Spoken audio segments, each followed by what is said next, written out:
The Cowboy Songwriter's Fake Marriage, the Brides Wanted Matchmaker series, written by Lucy McConnell, narrated by Liz Crane. Chapter 1. Xavier. When he became a father, Xavier Cohen had dreams of singing songs around the campfire, Christmas mornings full of wrapping paper and giggles, and building pillow forts in the front room. He hadn't pictured holding his 3-day-old baby as they lowered his wife's casket into the ground. He hadn't thought about the endless nights of diaper changes and bottle feedings.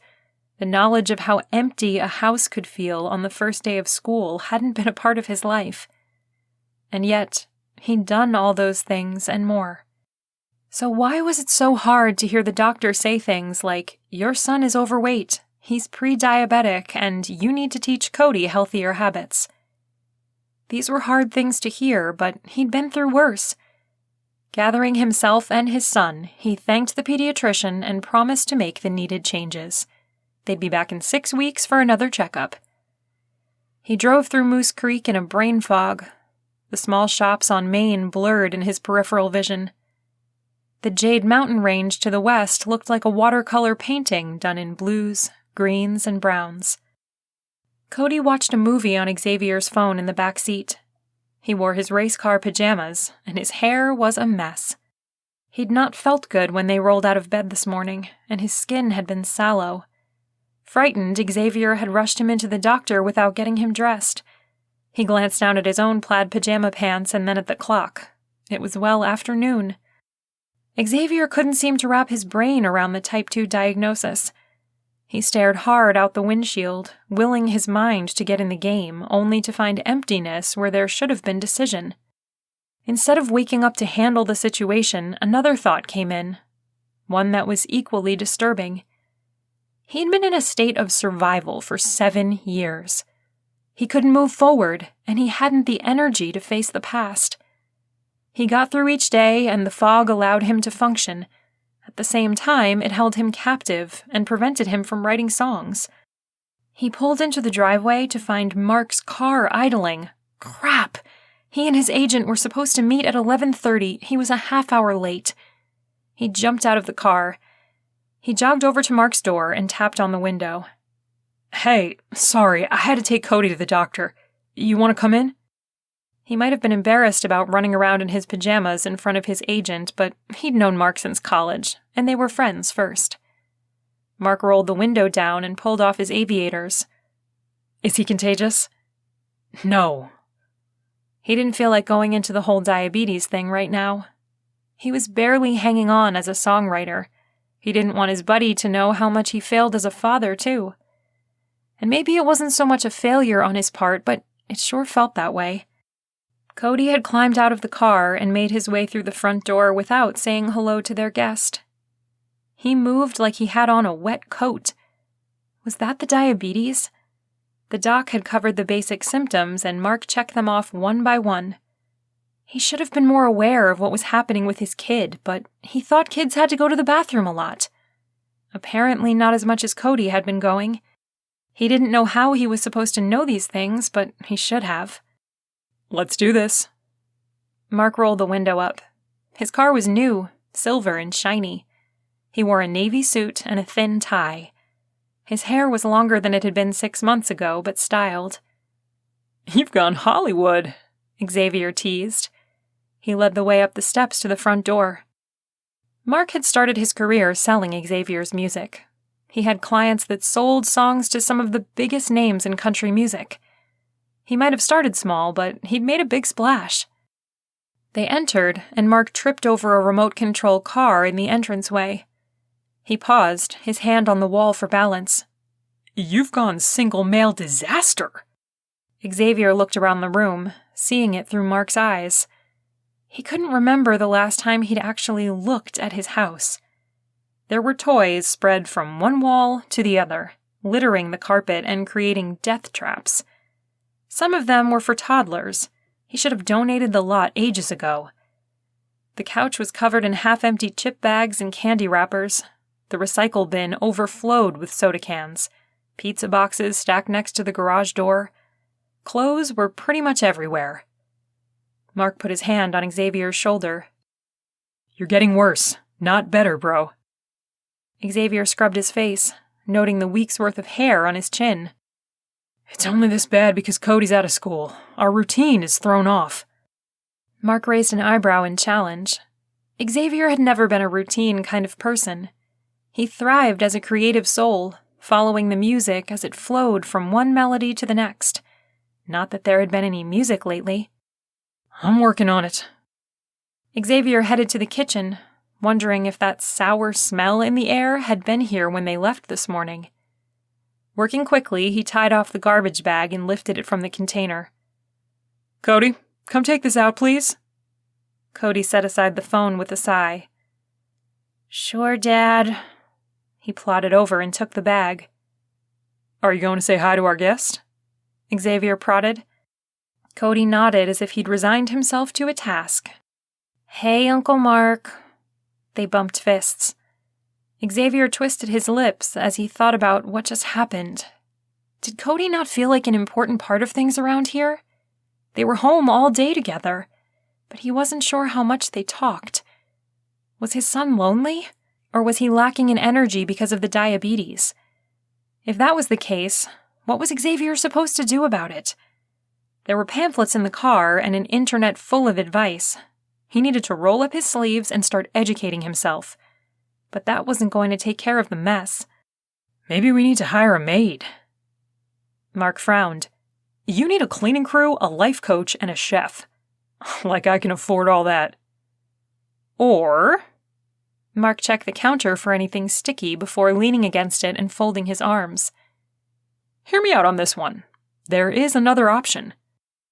Yeah? Xavier opened the dishwasher to find it empty. Great. He could load it all that much faster. Like what?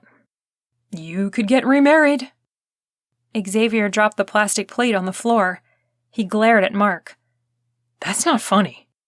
Mark rubbed the back of his neck. I wasn't joking. This is not living. You're barely functioning. It kills me to see a man with your talent wasting away. And Cody deserves to know how amazing his father actually is. But you're lost. Are you still grieving Nora? Xavier swooped down and retrieved the plate. No. I miss her, but the pain and the sorrow aren't there like they were. I just don't know how to make each day special like she did. Mark smiled. Women have that gift. They can turn an ordinary afternoon into the best day of your life. Xavier nodded. Truth. A few years ago, he might have turned that phrase into a hit country song. Look, I'm not saying you should or even could replace Nora. But you need to think about getting married again. You wrote your best stuff when you had a partner. Xavier's mouth went dry. It's not that easy. Don't overthink it. Xavier put in the last glass and added soap. Why are you harping on this? What's your angle? Mark grinned like the big bad wolf. I have a meeting with Tyson Temple in 5 weeks. He wants something different, something fresh. I think he'd love your music, but I haven't got anything to offer him. Tyson was the owner of one of the biggest labels in country music. He wore a 10-gallon hat and alligator boots with an attitude. If a songwriter got in with him, he was in for life. Rumor was he'd built a mansion in Moose Creek, but if he lived here, he kept to himself. Pull out the old stuff. Xavier tucked his head and grabbed a washcloth. He doused it in the sink and scrubbed at the mound of old ketchup dried on the counter. He's heard it. He likes your sound, but he wants new material. Curses. I haven't got anything new. He scrubbed harder at the stain. Mark squared his shoulders. Xavier, I'm not going to lie to you. This is a make-or-break-your-career moment. You need to pull your act together and give me a song that I can present to this guy. Make or break. Words he'd hoped he'd never hear, but had known were coming. He'd stockpiled songs. They'd poured out of him while Nora was pregnant, and not thought a thing of it, writing for 6 to 8 hours a day while she was at work, and then they'd spend their evenings dreaming about this beautiful little life they'd created. That stockpile had kept the money coming in for several years after her death. But the checks were smaller and smaller each month, and his stockpile was now an empty folder. He didn't have other skills. Sure, he could find work, but not the kind that fed his soul. He stared down at the cloth. And you think getting a wife would help me write again? You've never done well in chaos. Look around you, man. A wife brings order, health, comfort, and joy. All the things you're missing. The whole idea was preposterous, too big to take on in one bite. Where am I even supposed to find a wife? Go online. E-date. Sounds impersonal. And kind of perfect, actually. He didn't want a wife to warm his bed. That level of closeness was scary. Loving a person meant being vulnerable to the pain of losing them. He'd already been through that, and couldn't imagine doing it again. But if he could find someone who could help him be a better father, and with Cody's prediabetes, well, that was reason enough to tie the knot. He'd do anything for his son. And with Cody squared away, he might be able to visit with his muse. What they were doing now wasn't working. He'd have to change if he wanted a different outcome than the one he faced every morning. Mark continued. It's how dating works these days. You've been out of the game for a while. I guess so. Xavier picked up a pile of unopened mail and moved it to the table so he could wipe underneath it. He'd have to go through that pile sometime. Probably not today. There were so many other things he should work on. He just didn't know where to start, and so he probably wouldn't. I'll get working on a song. He glanced at the door to his music room. It had been shut for so long, he'd have to excavate his keyboard from the dust. Cody came back inside, his face red and sweat beading at his hairline from his efforts and the summer temps. He went for the fridge and pulled out a soda, taking a long plug. Xavier hesitated, taking the soda from him. Do you want some water? He asked. I'm good, thanks though. Cody headed back to the couch, where he settled in to finish his movie. They'd both be forced to drink water for a while. It would be better for both of them. Mark checked his watch. I've got to get going. I'll text you the date Tyson is coming to town. Sounds great. I'll be ready. Even as he said the words, he wondered if they were true. He had no ideas, no inspiration, no hope of coming up with a new song in 5 weeks. Mark would be forced to drop him as a client, and he'd be officially washed up. What a depressing thought. Mark said goodbye to Cody and then went out the front door. Xavier ignored the mess in the front room and headed to his bedroom. His laptop was on the nightstand. He propped himself up with pillows and began scanning websites on childhood diabetes. The information wasn't encouraging and was most definitely overwhelming. He zoned out after the 3rd link, afraid of what would happen to his son, what his life would be like. Needles, insulin. One page mentioned the problems teens had feeling like they fit in while knowing they were different from their peers. He stared off to the side of the screen. He needed help. Thinking about Mark's advice to find a wife, he browsed an online dating site. The smiling faces and bright colors seemed so optimistic. These ladies were looking for the love of their life. They didn't want what he had to offer, which wasn't much, once he thought about it. He was asking a woman to move in, become a mother, keep house, cook, and be his partner in a songwriting business. What would she get in return? Well, room and board, and Cody was in school, so she'd have hours to dedicate to her own interests. He could also be her friend, her best friend if she wanted, and he was loyal. Not every man could boast that quality. He didn't need to e-date. He needed a hiring service. But it wasn't like there were employment agencies for brides. Okay, so his next option was to write an ad, like in the Moose Creek Matchmaker. Locals were constantly putting in ads for everything from above-ground swimming pools to ski gear and jobs from master carpenter to laundress. If you had something to barter or sell or needed to purchase an odd item, then the Matchmaker was your source.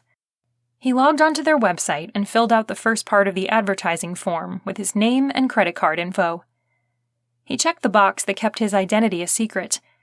The site would collect responses instead of sending them to his email account and giving away his name. He wasn't hugely famous, but a Google search would tell people what he did for a living and who he'd sold songs to in the past. He'd had some pretty big hits, and the awards to prove it. He didn't want a woman who was interested in starting her own writing career and using him as a stepping stone. The ad would run him $10 a day. He opted for 1 day to test the waters. If nothing came of it, then he'd look into other options. He really, really didn't want to ask his parents to set him up. They wouldn't understand why he'd want to be married to someone he wasn't in love with. He'd had love. That kind of connection with a person didn't happen twice in a lifetime. He stared at the box where he was supposed to type his ad. Wanted. A wife. He took a deep breath in and blew it out slowly, his lips forming an O. Typing that felt big. So big. Cody appeared in his doorway. "I don't feel good. I'm going back to bed." The doctor said that fatigue was one of the symptoms, and the soda had probably upset his stomach. "Okay, bud. I'll come check on you in a minute." "'Kay." He plodded off. Xavier stared after him. Really, it didn't matter if this woman could help him write or not. What was most important was Cody's health. He needed someone who could save his son. He typed faster, afraid he'd lose his nerve if he didn't get this done. Requirements. 1. Over 26. 2. Cooks healthy meals. 3. Active lifestyle. 4. Loves children. I have 1. Looking for a best friend to partner with for life. No intimacy required. He gagged at the last line, but how else was he going to get across the fact that he wanted a platonic relationship? Still, he was a writer by trade. He should have done better. Before his internal editor could take over, he hit send. "That was either brilliant or stupid," he said to the empty room. He'd know by noon tomorrow which one it was. Chapter 2. Emily. Emily Wilson blinked and pushed the Matchmaker away from her face so her eyes could focus on the strange ad. Wanted. A wife. She blinked again. It really said that. The Matchmaker was a local paper that had a few articles, but mostly classifieds for garage and estate sales and appliances. Occasionally, someone would put in a job offer or was looking for a specific skill, like welding or refurbishing a violin. She skimmed the rest of the ad, worried because a part of her whispered, "Apply." She'd just turned 29, hadn't dated anyone seriously in 4 years, and wanted to be a mom. There was no way becoming a mother and having a family could be that easy. Could it? "Are we going to start soon?" asked Mrs. Temple.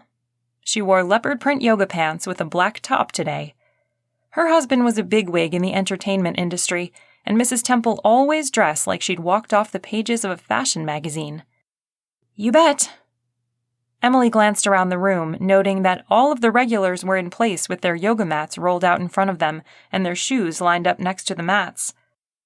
A gentleman with gray temples and a nice build entered. "Am I in the right place?" Emily smiled. Her room was just off the regular workout space with weights and machines. "Yoga?" "Whatever gets me ready for ski season." He went to the back of the room, grabbed a mat, and rolled it out without saying another word. "Okay." She dropped the Matchmaker onto her desk and hurried to take her place. "How are we feeling today? Is anyone in pain?" No one raised their hand. The beautiful thing about teaching a yoga class for people who had arthritis was that she could modify the class for a particular person's comfort if needed. In the winter, they adjusted often, but since summer was in full swing, they were able to jump right in. The yoga class was the one part of her job as a physical therapist she looked forward to. Pushing patients to the limits of pain and physical abilities didn't bring her the satisfaction she'd seen in her coworkers. She liked helping people and was active, so PT seemed like a good idea. She'd known there would be hours indoors, but she didn't know how much it would wear on her. Her dad called her a drop of sunshine, but she'd come to learn that she had to recharge in the sun often to keep that happy spark alive. She took the class through several poses, her thoughts drawn back to that strange ad. She pictured several different kinds of men posting it. Desperate men, scoundrels misrepresenting themselves. But the idea that came back over and over again was of a guy who was lonely and tired of the dating games. She was pretty tired of them herself. As she walked through the room to check on her student's form, she noticed the new guy grimacing. She grabbed a block and placed it on the floor next to his hand. "If you use this, you'll keep your balance and won't strain." He stared at her chest, which was right at eye level as he bent over. "That's some good customer service." She grimaced, searching for a way out of the situation that didn't involve telling him to move his eyes up, which would embarrass her and the rest of her students. She remembered what he'd said about skiing. "We're all about getting stronger in here, so you don't get hurt on the slopes." "It's nice to know you're watching out for me." His tone was flirty. "I'm from out of town, and you're making me feel very welcome." The way he talked made it sound like she was encouraging him in a way she hadn't intended to. Feeling like there was a worm on her neck she wanted to swat away, she smiled woodenly and moved on to help the next person. When class was over, Mrs. Temple stopped to pat her arm. "You're such a darling." She wiped her damp hair out of her face. "Thank you for class." Mrs. Temple's arthritis had come on a few years ago. She'd been able to get it into remission last year. Emily hoped it stayed that way. "You're so welcome." Emily tightened her ponytail, which had come loose during downward-facing dog. "You did great today. You're really sinking into those poses with confidence." "I feel more confident. Thanks." She winked and trailed out behind the other class members. Emily wandered to her desk, her mind back on that ad. What a strange thing to think about, applying to be a man's wife. Even so, part of Emily wondered what made a man so open. It took guts to post an ad like that. Had he suffered a broken heart? Was his child in need of a mother? Her own mother was the heart and hearth of their home. Her heart went out to this stranger. She marked down the number of students she'd had today. With that done, she could meet Mr. Maxwell to work on his bum knee. There might just be tears today, and she wasn't looking forward to the session. Gearing herself up, she wasn't looking where she was going and ran into the hard chest of the new guy. "Oh, excuse me, I didn't see you there." She laughed lightly, waiting for him to back up. He didn't. "Would you like to go to dinner with me tonight?" She chewed her lip. He wasn't really her type. His hair was combed slick and straight, like an older version of James Bond, and his eyes were steel gray, a shade that sent shivers down her back, and not the good kind. "I already have plans." She purposefully kept it vague. He didn't need to know that her plans included ice cream and Netflix. He stepped closer. She stepped back, keeping her personal space the same. He moved forward again, and her back was against the wall. On her right was the desk. She could climb over it. As if reading her mind, his hand landed next to her shoulder on the brick, blocking her in. "I was promised a good time this week," he said low and husky, his eyes dipping to places they shouldn't have. "Not by me." She shoved against him, noting the harsh smell of his aftershave. He leaned into her, pinning her with his chest. Her heartbeat and her vocal cords locked in place. She couldn't fight, she couldn't run. She was frozen with fear that spiked through her and locked her limbs. "I'll forgive you." He kissed her bare shoulder. "Stop!" She squeezed the word out, mortified that she could barely hear it. He chuckled cruelly, and his lips vibrated against her skin as he worked his way along her collarbone. "I was going to buy you dinner first, but I don't mind skipping the meal." "No!" She willed her hands to shove against him, to resist, but they were clamped in place. He grabbed at her body, roaming his hands over the backside of her yoga pants. There were people close. They would help her. They just needed to hear. She drew in a shaky breath, swallowed, and yelled, "Help!" His beefy hand clamped over her mouth. "Hey!" barked Dan, one of the other PTs. Her attacker backed away. "Sorry." He faked chagrin. "We should keep it professional in the office, babe." Her hands and legs shook. She stayed against the wall, needing help to stand. Dan watched the guy saunter out before noticing her state. Em, you okay? She fell forward, holding her arm across her middle. He grabbed me. She wrenched out the words. He sat in my class and then he... Dan helped her into a chair. He pulled out his phone and dialed. I'd like to report an assault. His voice moved to the background as she rocked, too stunned to cry. Her eyes landed on the ad in the paper. Her world suddenly didn't make sense. She wasn't safe here. She didn't even like the work.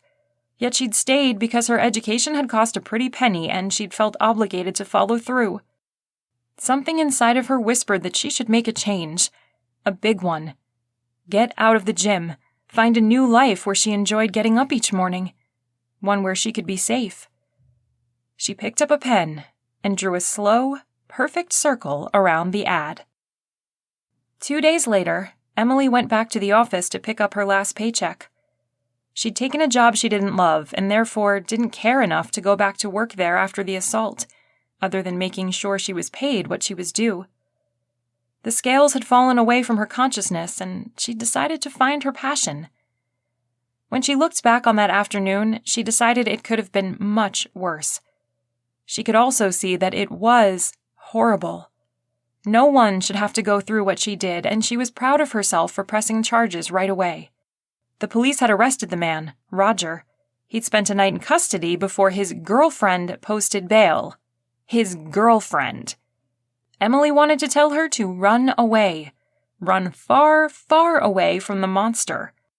She kept her chin up as she went through the automatic doors. Charity, another PT, ran across the room and threw her arms around Emily's neck, holding so tight Emily gasped for air when she finally let go. "How are you doing?" Charity asked, her eyes full of sympathy and something more, a knowledge of the shock and sense of having your safety stripped away. Charity understood. Maybe she'd even been there before. Emily wasn't about to ask her, but she placed her hand on top of Charity's and looked right in her eyes, letting her know that she understood too. "I'm doing okay." "Good." Charity squeezed her arms again. "I'm going to miss you." She hugged her and then turned to walk with her to the HR desk, where her check waited. It was nice to have someone walk with her, someone close. There were people all around, and that helps too. She'd thought she'd be overcome with memories or flashbacks, but that didn't happen. She wasn't going to walk into her old classroom and tempt fate. Emily had a short convo with Karen about wrapping up her employment. As she was standing there, her eyes caught on the Matchmaker with a perfect circle drawn around an ad. The circle triggered a memory, something about sitting at the desk after the attack. She couldn't grab onto it with both mental hands, but her curiosity was piqued. The paper was printed 3 times a week. This couldn't be the same one that had been on her desk. "Can I see that?" She pointed to the paper. Karen glanced down. "Oh, yeah." She stopped typing and handed her the page. "That ad's created quite a stir around town. Everyone is talking about it." "Really?" Emily hadn't been out much, holing up with her sister and watching chick flicks that reminded her there were good men in the world. "What's the buzz?" Dang, it felt good to talk about something other than herself and her feelings, to just feel normal for a minute. She scanned the page again. "Well, my sister thinks the guy's a nut job, but my sister-in-law thinks he's lonely and desperate." Emily smiled. "What do you think?" "I think it's kind of sad. To advertise for a companion like that? How lonely does a person have to be?" She went back to clicking and clacking. "I fit the description. Healthy, cooks, I'm 29 and a half. Emily's heart began to burn inside of her, urging her to send in a reply. "What do they think of the woman who answer him?" she mumbled. "Oh, goodness, no one's crazy enough to respond to that rubbish." Karen snatched several sheets out of the warm printer and handed them over. "Here's the letter of recommendation Mr. Sampson promised you, and your check. You're all set." Her shoulders and the corners of her mouth lowered. "I'm sad to see you go." The kind words were another balm to Emily's wounds.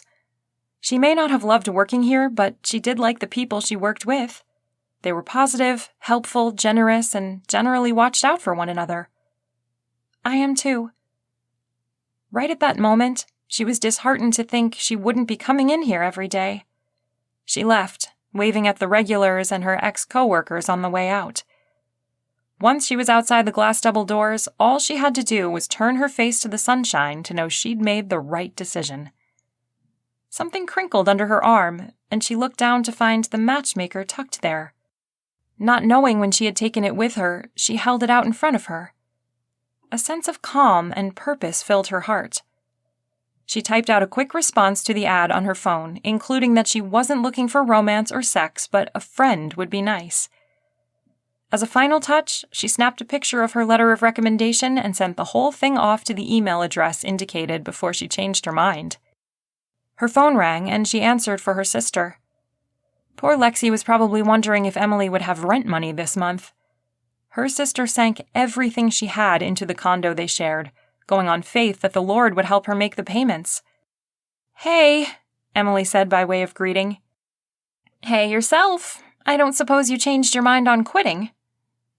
Emily stretched her free arm out, letting the mountain heat roast against her skin. "Nope." "Well, then I guess it's a good thing I just found us a roommate." "Really?"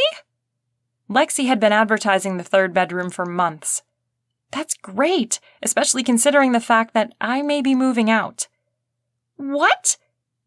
Her shriek was loud enough that several heads turned Emily's way as she headed to her car in the parking lot. I applied for a new position, and it comes with room and board." "Where?" Lexi demanded. Emily chewed her thumbnail, suddenly nervous about her decision that only moments before had felt so right. "Remember the ad for a wife?" "You didn't." "I did." "Are you crazy?" "I prefer the term inspired." "What are you going to do if he contacts you?" "I'll go for an interview." She unlocked her car and climbed in. The heat grabbed onto her and warmed her all the way to her bones. She smiled even as she slammed the key in the ignition so she could roll down the windows. "You don't interview a husband, you date him." "I think he'll be interviewing me. And isn't it the same thing?" "No, it's not the same, and that's even more of a reason to withdraw your application." Emily sighed. "There is one thing that worries me." She glanced in the rearview mirror at her thick eyelashes, which looked stunning with several coats of coal-black mascara. She loved the new swoop she'd started doing with her liner. It opened up her blue eyes and made them pop. "One thing?" "I get the feeling that he's looking for someone a little more motherly." She wasn't the type to wear mom jeans. She liked yoga pants and wearing Barbie ponytails. If she showed up looking like a girl who lived at the gym, he might think she wasn't the type for the job. But she also really loved wearing makeup, having shiny hair, and looking like a woman.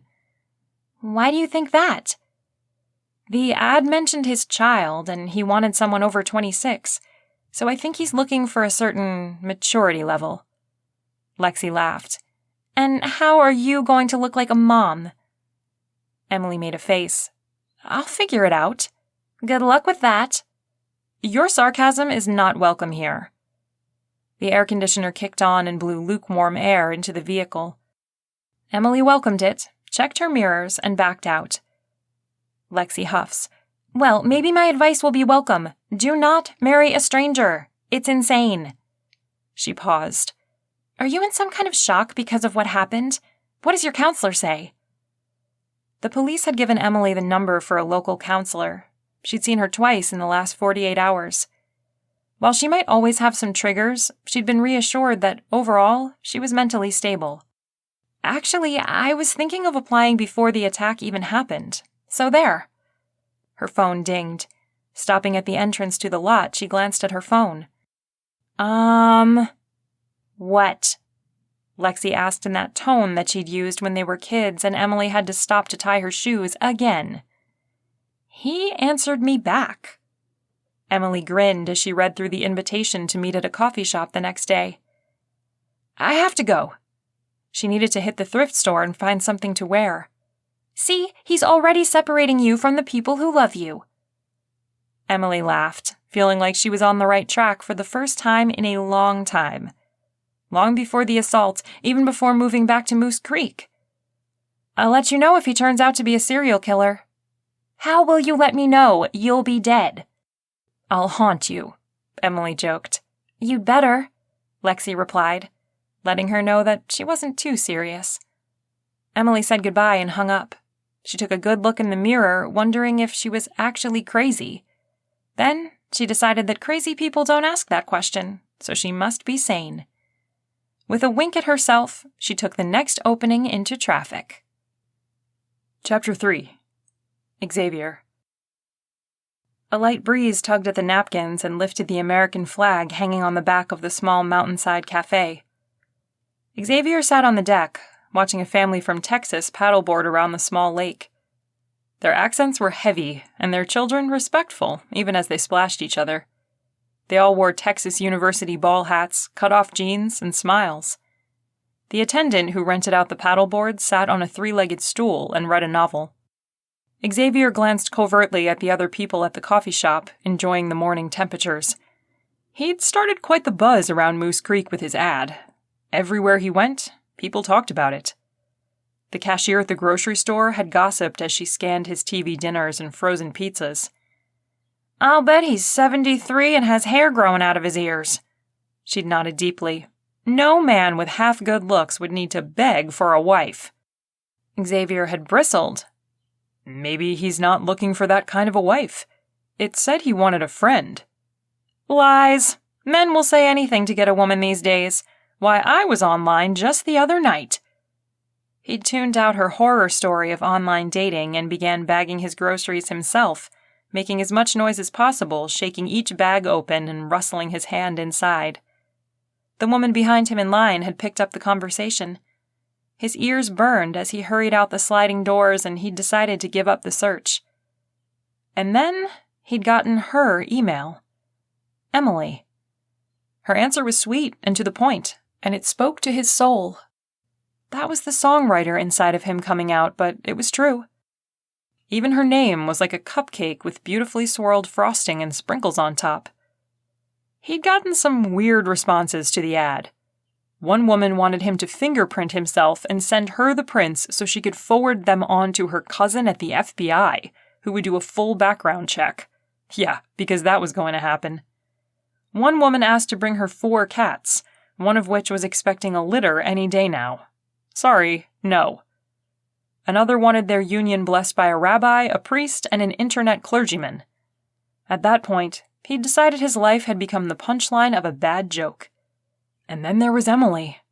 No love, no romance, and a letter of recommendation from a reputable source. She was perfect on paper. He planned to offer her the position, as long as she was more friend than friendly during this meeting. If she came on to him at all, he'd have to give up this crazy idea and at least hire a cook. He tugged at his shirt collar. Even worse than her flirting would be if he was attracted to her. Distractions were his downfall when it came to writing songs. A beautiful woman traipsing around his house would surely pull his head out of the creative process and turn it toward less productive thoughts. Xavier? Asked a woman in cargo shorts to her knees and a loose Elvis Presley t-shirt. I'm Emily. He stood out of respect and shook her outstretched hand.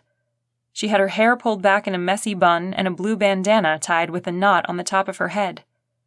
Her face was free of makeup, and she wore hiking shoes with low socks. Her whole look screamed, I love the outdoors. He breathed a sigh of relief that Emily wasn't his type.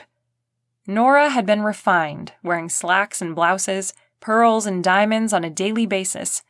Her black hair had been cut in a straight line, and she'd studied the violin. Emily's nails were short, and her nose slightly sunburnt. It's nice to meet you. You too. She pulled out her own chair and sat down. He stood for a minute, feeling lost without having been a gentleman, before taking his seat. What made you... They both started, and cut off. You first. He held a hand out for her to start. She glanced around the deck to make sure they weren't overheard. Her cautiousness made him feel more secure. He'd been worried about meeting up with her in public, afraid she'd alert the local news station and they'd show up with cameras and questions. His stomach stopped rolling. "What made you place the ad?" she asked. He debated how much to tell her. He could go all the way back to his and Nora's wedding, to Nora's death during childbirth, or start with Cody's diagnosis. He must have hesitated too long because she leaned forward. "Maybe I should tell you why I'm here." The tension in his forehead released, and he leaned forward on the table, mirroring her posture. "Do tell." She smiled slightly, but her eyes didn't light up. For some reason, that bothered him. His first impression of her was that she was someone who had a lot of spirit and commanded a room. He got the feeling that her inner light was muted, perhaps by a broken heart or maybe a trauma in her past.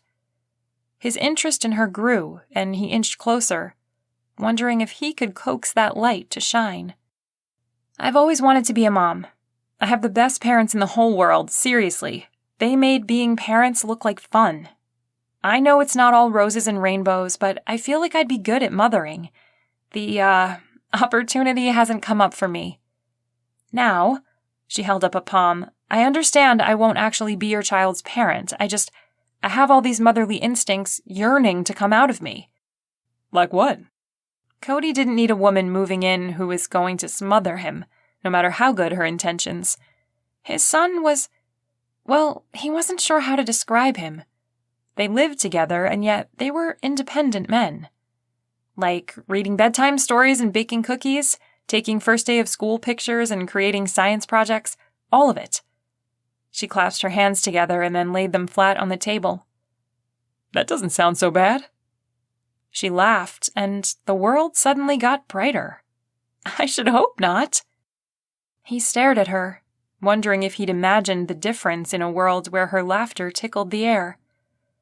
After a moment, he took off his sunglasses and cleaned them on the hem of his shirt. He wasn't used to being around women who were as real as Emily. That must have been the reason that his world seemed to stop the moment she smiled. She glanced down at her hands, biting her bottom lip. It took him a moment more to realize that his silence was causing her discomfort. "Sorry, There were no good words to use as an excuse, so he jumped into his reasoning for placing the ad. He explained about the prediabetes and his creative soul that didn't allow him to create order, but thrived inside of it nonetheless.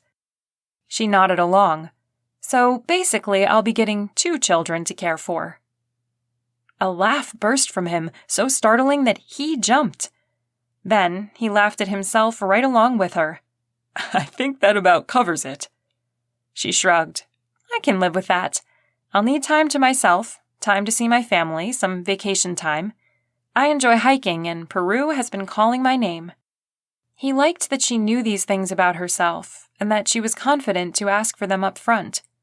No games, no mind reading, no guessing. He'd had to do a lot of that with Nora.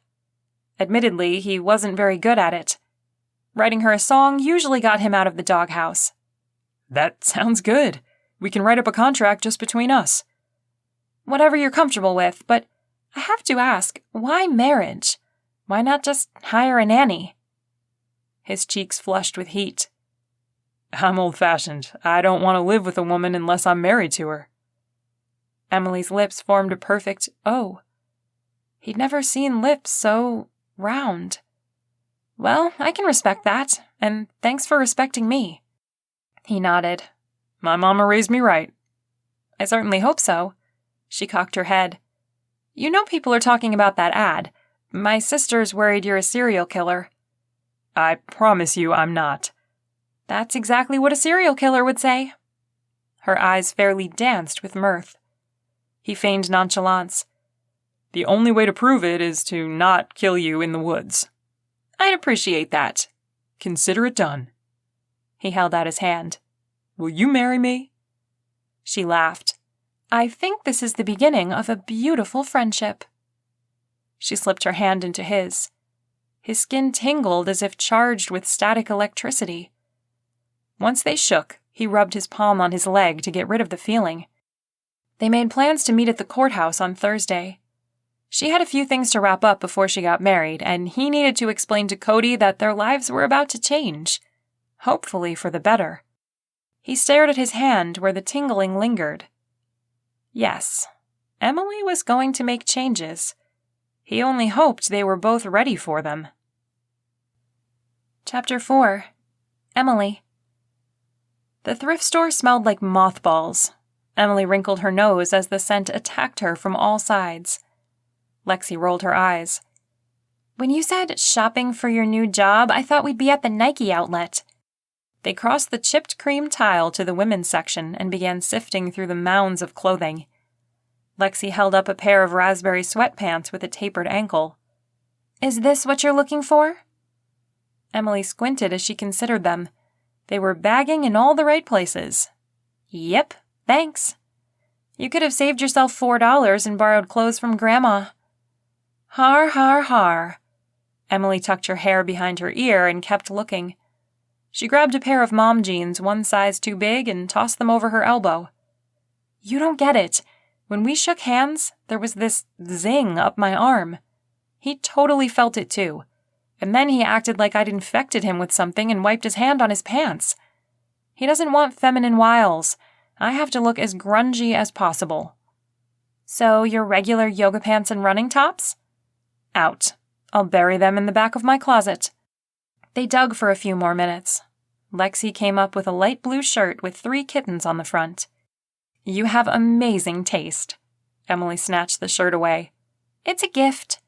She blew on her fingernails and buffed them against her shoulder. So, what's this guy's deal? The question had been long coming, but Emily had been able to sidestep it so far. The things Xavier shared were personal. He spoke low, as if he wasn't used to confiding in anyone. What a sad, lonely life. Her heart ached for him, and yet he didn't seem aware enough of his own feelings of loss to process them, despite the evidence painted in his eyes. She went for the edited version. He's widowed. You should have heard him talk about his dead wife. He only said like 7 words, but there was this reverence for her. I'm glad I'm not trying to win his heart, because it's firmly in her hands. He really does just want a friend and co-parent. He's really quite sweet. Sweet like an axe murderer, Lexi mumbled. Emily stifled her grin. She'd enjoyed joking with Xavier about that. It was morbid and weird, but right up her alley with sarcasm. He has a great sense of humor. I can see myself getting along with him for the rest of our lives. And you know this after 1 meeting? She thought back to the comfort and peace that accompanied their time together, the way conversation flowed, and how they were able to make plans for the wedding by resolving scheduling conflicts. Yeah, sometimes you just know. She headed to the changing rooms. Fine, but what are you going to tell Mom and Dad? Emily stopped mid-step. I'm not, and neither are you. You can't not tell them you got married.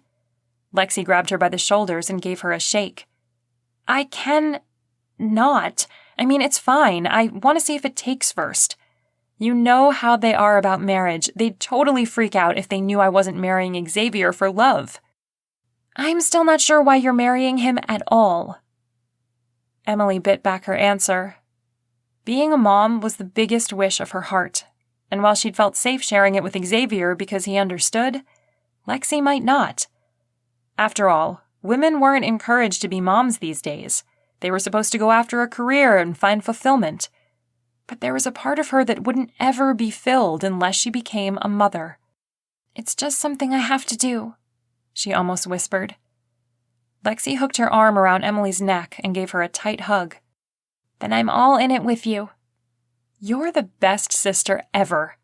I know. They laughed together. As Emily tried on the mom jeans and kitten shirt, she couldn't help but wonder how getting married was going to change her relationship with her sister. Marriage, as her parents had shown, was supposed to be the most important relationship in your life.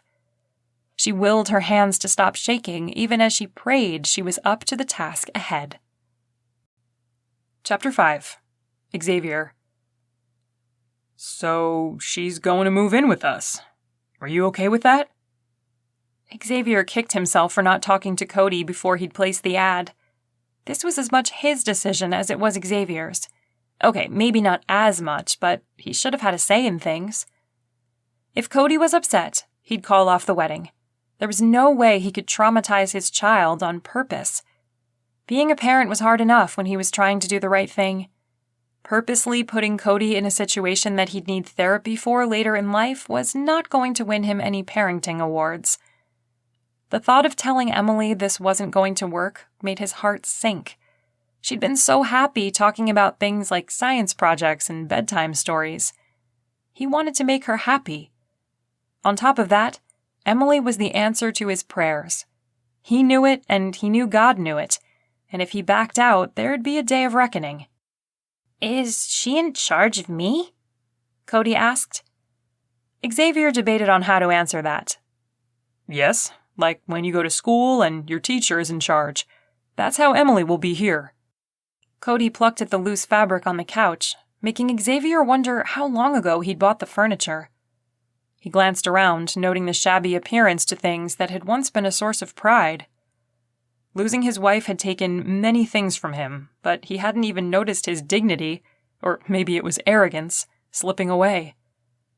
The first song he sold, he would buy new living room furniture. Emily could pick it out. Wait, maybe not. Considering her outdoorsy appearance, she'd probably pick something camouflage. While it would certainly be rugged and definitely manly, he wasn't sure he'd enjoy that decor. They'd go shopping together. "Okay." Cody hopped off the couch. "Can I play now?" His hands were already reaching for the controller on the coffee table. The doorbell rang. "That's Mark. You can have 20 minutes and then you need to read for a while." "'Kay."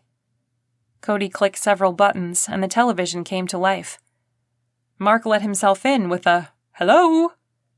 "In here." Xavier made his way to the kitchen where he pulled a frozen pizza out and ripped open the box. Mark ambled in just as he set the timer on the stove. "Cardboard for dinner, yum." He loosened his tie. Dressed in his agent attire, he threw a leg over a bar stool and took a seat. "Don't knock it till you try it." Xavier shut the oven door and brushed off his hands. "I have good news." Mark perked up. "You finished a song?" "No, but I found a wife." Mark's mouth fell open. "You did what now?" "I placed an ad in the paper and I found a wife. We're getting married tomorrow." "You're joking." "No." Mark slapped a hand to his forehead. "You're insane!" He jumped off the stool and paced in front of the island. "You're the guy everyone is talking about. Do you know what they're saying?" Xavier frowned. "Some of it. It's not flattering." "Because you don't advertise for a bride. You go online and advertise yourself, hoping the right woman will come along and actually see your profile picture." Xavier wrinkled his nose. "Sounds like fishing." "This isn't funny. Your reputation is hanging by a thread as it is. If word gets out that you're the newspaper ad guy, then you'll never sell another song again. First of all, that mode of dating doesn't make any sense. It's not about who was looking for me, it's about who I was looking for." He snapped his fingers. "You should start a new dating site. People can place ads like the one I put out, and women and men can apply. You'd make a killing. Secondly, Emily's as normal as they come. There's nothing crazy or weird about her. She is interesting and down to earth." Mark folded his arms. "If she's normal, then why is she marrying you?" "Funny." He smirked. Mark leaned forward and pressed the tips of his fingers together. "I'm not joking. What's wrong with a woman that she'd answer an ad like that?" "Nothing. She wants to be a mom." She glanced around Mark to make sure Cody wasn't listening. "And from what I saw on her letter of recommendation, she's exactly what Cody needs. She's a physical therapist with a fitness degree and comes from a solid family. She's into the outdoors. I want to take her and Cody to the cabin for a couple weeks. They can explore while I write. I don't think Cody has ever really gone outside while we're up here." "You're going to let her alone with your child?" "People do it all the time with daycare, and there's no guarantee those people are normal." "There's a little one. They have to be certified by the state." "They do?" Xavier didn't know that. The timer dinged and he used a giant spatula to scoop the pizza off the oven rack and set it on the granite counter to cool. "I didn't know that." Mark pinched the bridge of his nose. "You can back out." Xavier busied himself looking for the pizza cutter. He finally found it in the dishwasher with the clean dishes. He mulled over the idea of turning Emily away, and a sense of darkness overcame him. I don't want to. The words gave him a sliver of light, and he grabbed onto it, realizing as he did that he was holding the memory of her laughter mingling with his. Somehow, in the 40 minutes they'd spent talking, she'd brightened his world and gotten him to laugh from his belly. His stomach muscles were still complaining about it. They hadn't been used in years, not to laugh anyway. The slight tightness told him that his life had been grays and browns for too long. I'm going to marry her, he stated with firmness. I feel like this is the right thing to do, and I know she can help Cody. I'd do anything to save him. Mark dropped his arms to his side in defeat and then bolstered himself. I hope it works out for you. He took the first slice of pizza and blew on the cheese before tasting it. He bobbed his head in approval. And if it does work out for you, maybe I'll place an ad for a bride. Let me write it for you, Xavier teased. No woman wants your legalese proposal. Mark looked around for a napkin. You mock me now. My ad would bring in the ladies. Xavier snorted. Whatever. I already got the best of the bunch. He hid his smile behind a piece of steaming hot pizza. I still think you're nuts, and when this whole thing goes south, I know a guy who can get you a quick annulment. Hey, maybe you'll get some breakup songs out of it. He finished off his slice and wiped his fingers clean. Xavier's heart sank. He didn't want this marriage to fail. He wanted to make a friend who would be a co-parent he could count on. What had his dad told him on his wedding day? His first wedding day. Be the type of person you would want to be married to. He vowed right then and there to do his best to be a partner. He could do that. He would do that. Then Emily would have no reason to leave. A whisper of fear ran through him. What if she didn't show up to the wedding? Or worse, what if she was here for weeks or months and decided he was too high maintenance for her? He shoved the storm clouds away. Emily wasn't going to leave. She was committed to their future marriage. Over the course of the evening, fear would creep in and he'd repeat his earlier words. Emily wasn't going to leave him. The fear came from Nora's death. She hadn't volunteered to make him a single parent, but she had nonetheless. Emily was different. She was healthy, robust even, where Nora had been frail. Emily wasn't going to die. They were going to be together for a long time. Maybe even after Cody was grown up. He'd be happy to live with his best friend forever. Chapter 6. Emily. Emily glanced down at the pathetic flats on her feet. They had a scuff on the outside of the right shoe. Her flour sack of a dress hung on her frame, and she'd worn her hair in a messy bun at the base of her neck. Not exactly the blushing bride, she nevertheless flushed with heat, and the justice of the peace told Xavier to kiss his wife. Her heart thundered inside her chest as she slowly lifted her gaze to meet his. 2 blue pools of panic might as well have been a mirror into her soul. She lifted her fist up. He caught on quick and brushed his knuckles against hers. The whole thing was ridiculous and stupid and made her giggle. They were crazy for getting married, and the sensations made her punch drunk. His shoulders began to shake with barely controlled laughter. By the time the ceremony concluded, they were both holding their bellies and laughing too loud to hear the pronouncement. She flicked the moisture out from under her lashes. Are we as insane as we seem? He swiped at his smile, but didn't manage to wipe it away. I'm afraid we're a matching pair. He stuck out his elbow to escort her from the room. Mrs. Cohen, are you ready to see your new home? She placed her hand on his forearm, and gathering her best English accent, she replied, Yes, Mr. Cohen, I believe I am. They promenaded out of the courthouse, their chins lifted, nodding to those who waited in the lobby as if they were royalty, and dissolving into laughter once they hit the parking lot. I can't believe we just did that. Xavier leaned against an SUV. What, act like snobs? She leaned against her car, facing him.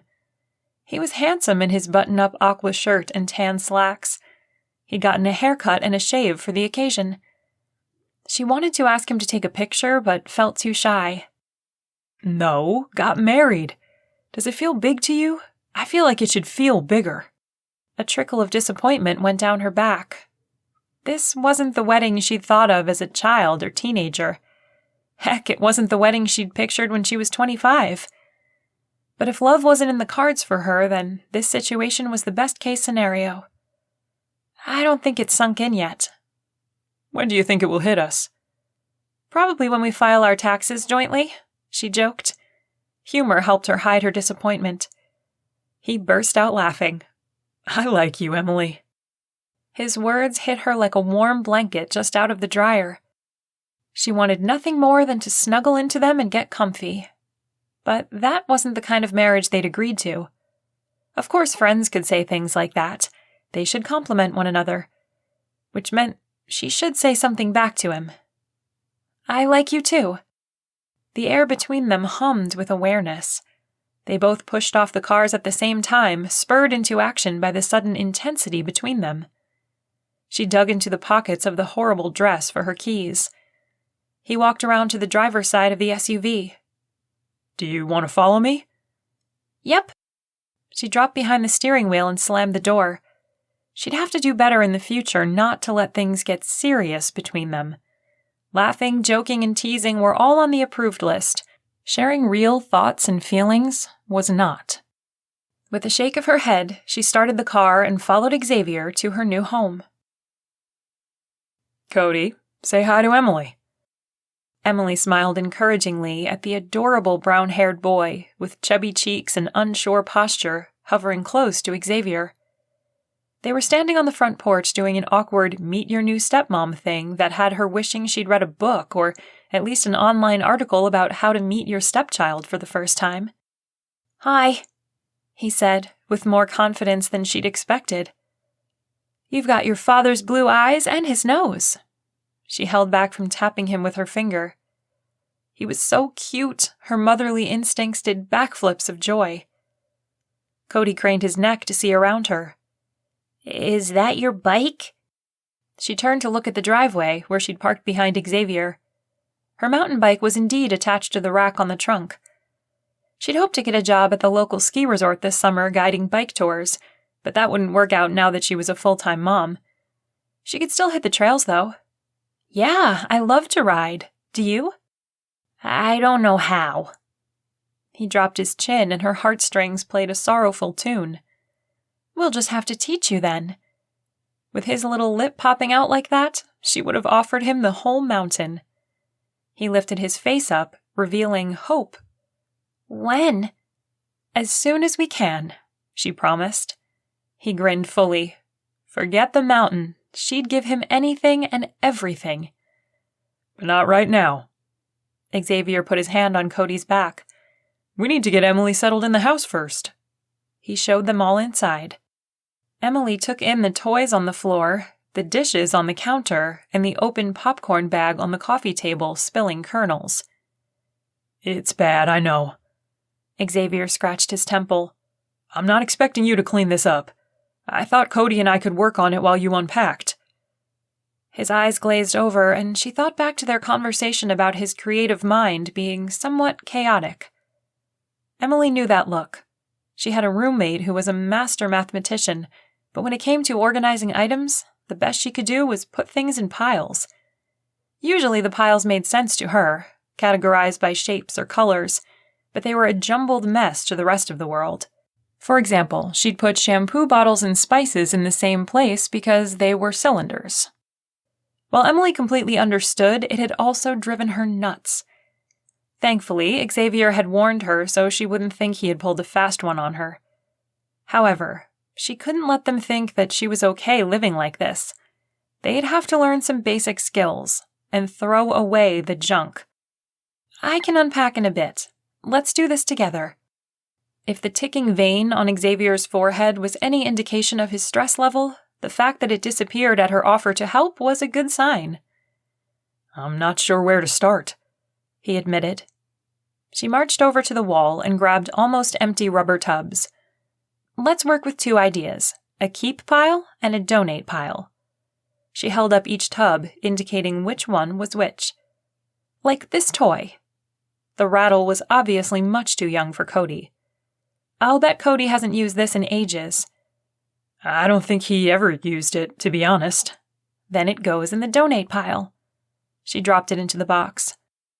Is this a Mary Poppins thing?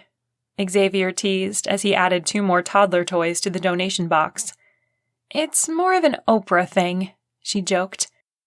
Cody dropped several books into the keep pile, then grabbed one back out and put it in the donate pile. She thought about his diagnosis. Learning to bike would help him be active. Without even trying hard, she thought of another 15 fun things to do with him. Xavier's hand touched her lower back, and she froze.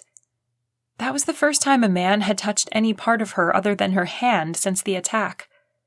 Her conscious mind knew that there wasn't a threat, but her body had different ideas. A heartbeat later, she stepped away, her pulse thundering. What about this? He held up a video game. Is it possible to donate it?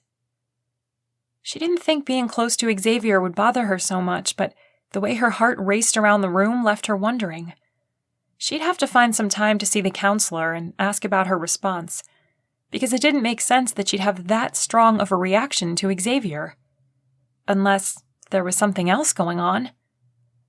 They'll take games, but they won't take televisions or projectors. Good to know. He tossed it into the box.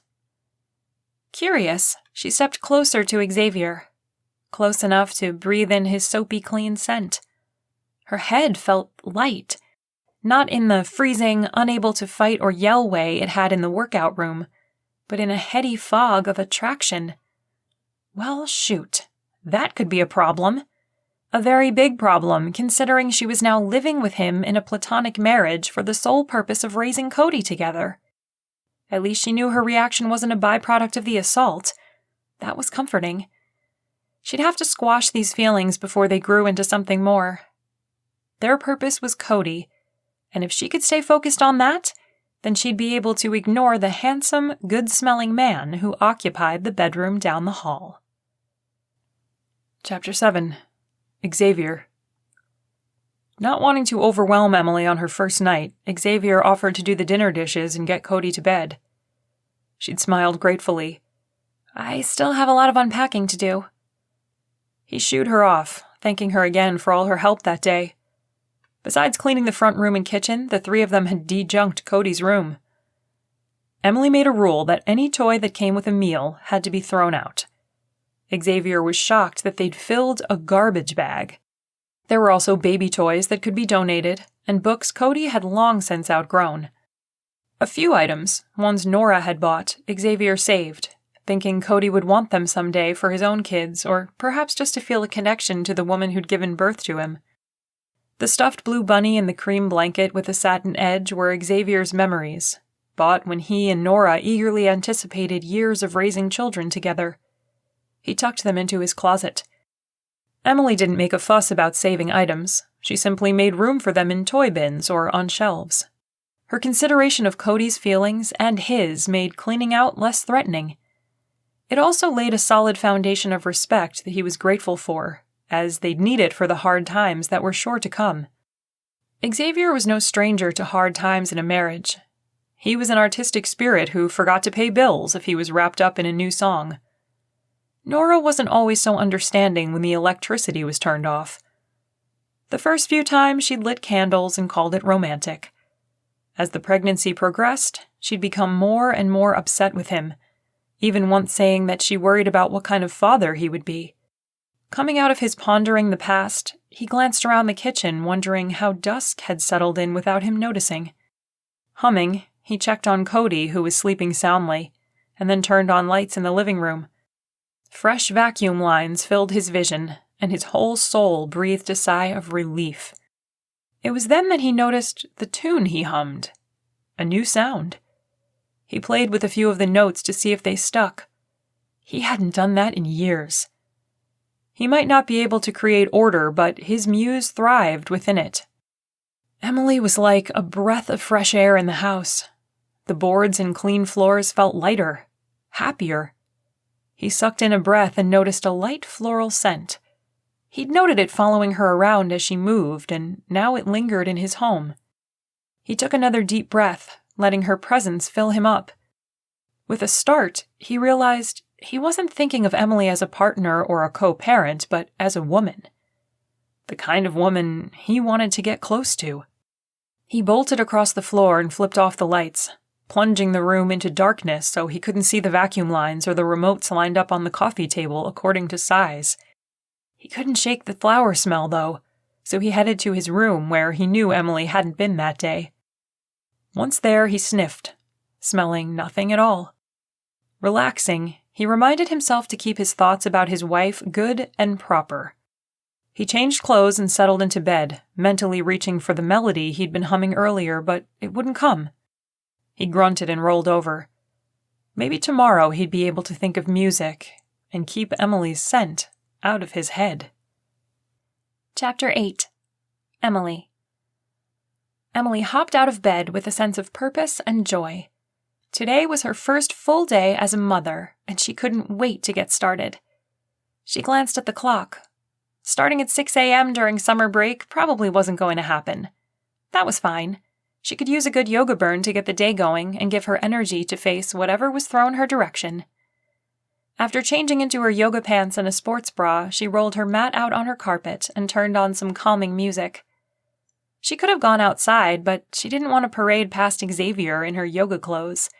That felt a little too intimate, and maybe part of her was still worried about the assault. Not that she thought Xavier would attack her, but she wasn't ready for a man to look at her with interest. Not that kind of interest, anyway. After an hour of working out, she took a quick shower and dressed in a pair of women's cargo shorts and a men's t-shirt with Bob Ross on the front.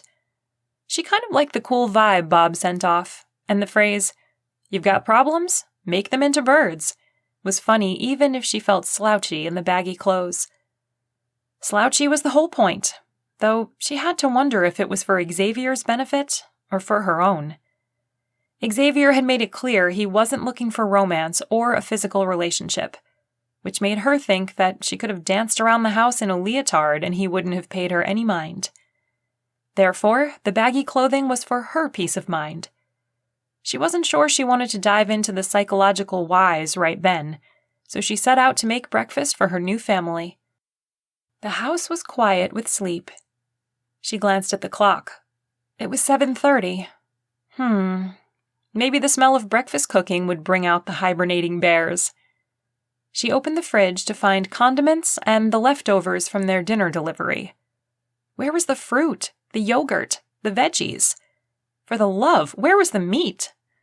She thought of an old Wendy's commercial where people asked, "Where's the beef?" and smiled. She drummed her fingers on the countertop. Not even an egg. Well, she'd just have to go shopping. Xavier had given her a card for household expenses. Food was definitely on that list. Swiping her keys from the bowl by the front door, she said, "It's time to start momming." An hour and a half later, Emily staggered through the front door, half expecting to find a confused husband and starving child eagerly anticipating her return. Instead, she found the house the same way she'd left it. Setting the bags on the counter, she headed in to check on Cody. He was asleep, his arm thrown across his face. His room was gloomy with the blinds drawn and the sun desperately trying to get in. She nudged him, but he simply rolled over and ignored her. Maybe food would help. Her mom would have pulled the covers off and tickled her until she was begging to get off the bed. Somehow she didn't think that would go over well with Cody. He'd been so sweet with her yesterday, but waking up to her this morning would be a shock. She paused at Xavier's door. She wasn't even sure what was on the other side of it because she hadn't gone in there yesterday. He'd been a gentleman and placed her boxes outside her bedroom door, firmly drawing etiquette lines in the carpet so she knew that their bedrooms were off limits to one another. That was fine with her. It made her feel safe here. Therefore she couldn't open that door. Food it was. She cracked eggs, opened and closed drawers and cupboards, and pretty much raised a racket, but no one emerged. When everything was done and beautifully plated thanks to her teenage stint in a restaurant kitchen, she drummed her fingers on the counter again. How long were they planning to sleep? She got the feeling that there wasn't much order to their lives. That was going to have to change. She marched down to Cody's room and went right inside. "Good morning." She flipped up the blinds, flooding the room with mid-morning light. Cody cried out and threw his hands over his face as if the light were going to melt his skin. "Breakfast is ready," she chirped. Xavier stumbled in. "What's the matter?" He scrubbed at his face. The sight of him in a pair of pajama bottoms and no shirt made her eyes bug out. The man wasn't an underwear model, but he had an attractive shape about him. Flat stomach, nice rounded shoulders, and he smelled like freshly laundered sheets and sleep. Good heavens, the combination was like a blowtorch heating up her whole body. She held her breath, needing to keep Xavier out of her. "Breakfast is ready," she said, all breathy and unsure, like some teenager meeting her rock star crush. Xavier yawned and stretched his hands over his head, grabbing the doorframe. Sheesh, for a non-underwear model, he sure knew how to strike a hot pose. Emily ducked her head, trapped between wanting to stare at his long and lean body and needing air. She released the breath she'd held, doing her best not to make it look like she was gasping for air. Because who does that when staring at half-naked men? Women who want the half-naked man. And she didn't want him, she just wanted him to put a shirt on so she could think. The coolest hours of the day are slipping away from us, and there's so much to do. She flapped her arms out to the side. Cody ducked under his pillow. Okay, so they were not morning people. Something had to get them moving. "We need to go bike shopping," she offered hopefully. Cody peeked out from under his pillow. Xavier dropped his arms and groaned, leaving without a word. His door clicked shut a moment later. Well, that was grumpy. There hadn't been a morning in her life that her mom didn't have a fantastic attitude. Mom set the tone of the house. At least, that's what Dad said. He could be a bear at times, but Mom always managed to keep things upbeat. Emily could do that too. "Come on, little man, your bike is waiting out there and breakfast is on the table. Getting colder by the second." She turned toward the dresser, cringing at the thought of rubbery eggs and the poor impression they'd make on her new stepson. The sound of water running through the pipes hit her ears, and she relaxed a little, knowing Xavier was at least making an effort to get the day going. She found a pair of shorts and a matching t-shirt with a shark on the front and handed them to Cody, who was sitting up. "See you in a second." She shut the door behind her but leaned her ear against it, listening for the sound of him moving around. Sheets rustled and the mattress squeaked. A second later, another drawer opened. Good. She took a deep breath and headed back to the kitchen. The eggs were still warm in the casserole dish. In order to keep busy, she washed her hands and created a breakfast taco for Cody, adding pico de gallo and blue cheese crumbles. He came out just as she finished, and she handed him his plate. "What's this?" Mom would have said, "Let's start with a thank you." Emily clamped down on her mom's advice.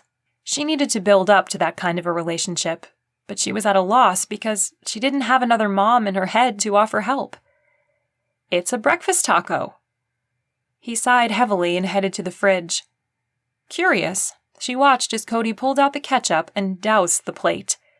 He then went to the counter, set the plate down, climbed up on a bar stool, and took the world's smallest bite. She decided not to get into a debate about the amount of sugar in ketchup this morning, then second-guessed herself. She was here to help Cody manage his health as much as she was to teach him how to pick up after himself. Baby steps. The kid was eating what she'd made, albeit reluctantly. She made herself a taco and sat next to him. The food was delicious. Hopefully, Xavier appreciated it more than his son did. "What kind of biking do you want to try? Street or mountain?" "Mountain," he said around a mouthful of food. She snagged a napkin out of the holder and wiped his chin. "Mountain it is." Her heart leapt. She might not be teaching a gaggle of littles this summer, but she'd be able to teach this guy how to take on a trail run and come off covered in dust and sporting a smile. Xavier appeared, smelling like soap. Why was she so in tune with his scent? It was like her nose was drawn to him or something. Focus on something else, she commanded herself.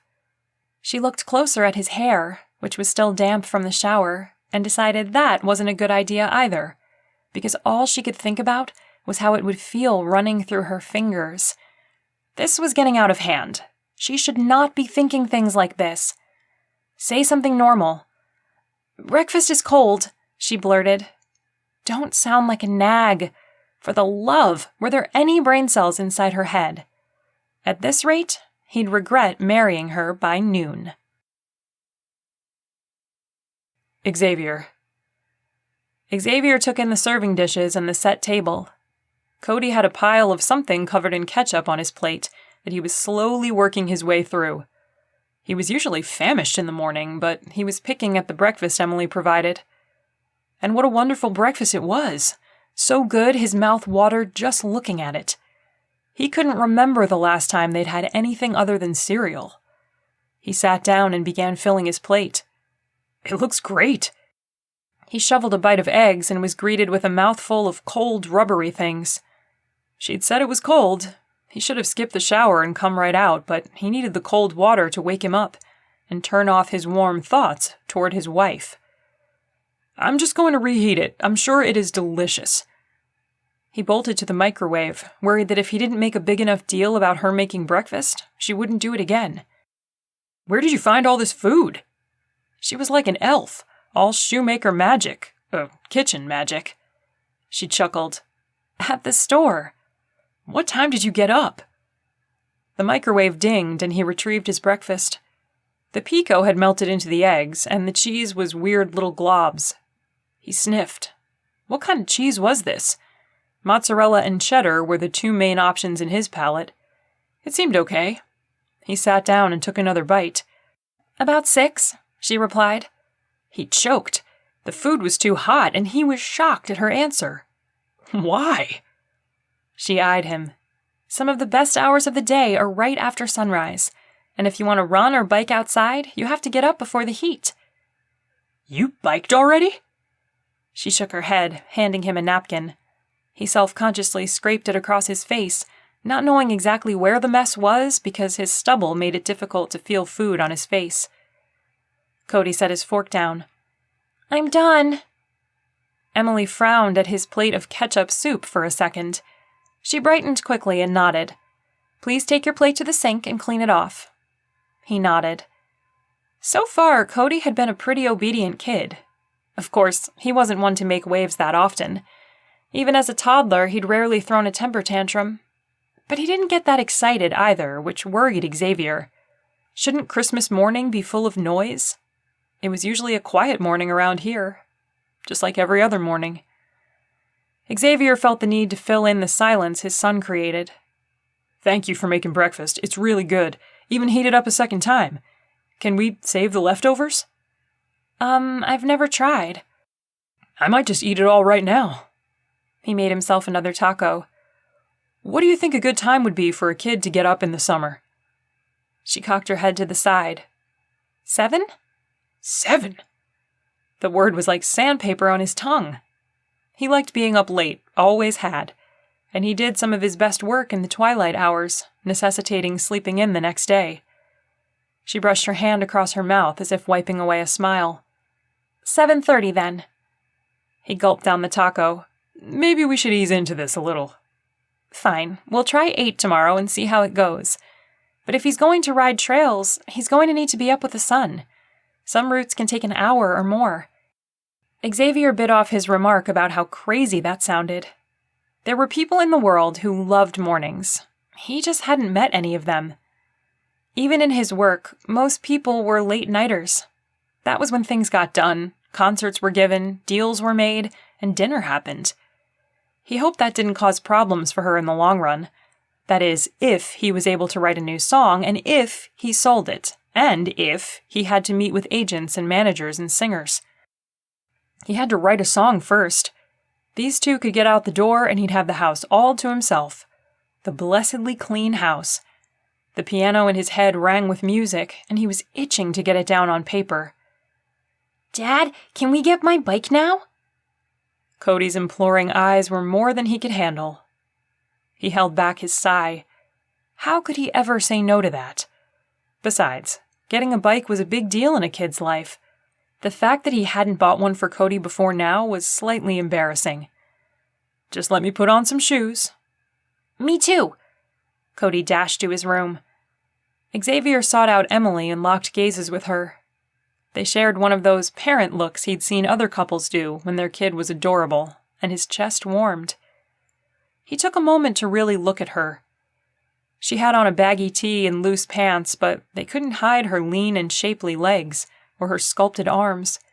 She had smooth cheekbones and tiny wrinkles around her eyes. She leaned back as if his gaze was too much for her, and he turned quickly to the side. They hurried around, doing the last-minute things that would get them out the door. He started the dishwasher, and she retrieved her purse from her room. Soon, the three of them were in the car, driving into town. You missed the turn. Goodwill is that way. She pointed out her window. Goodwill?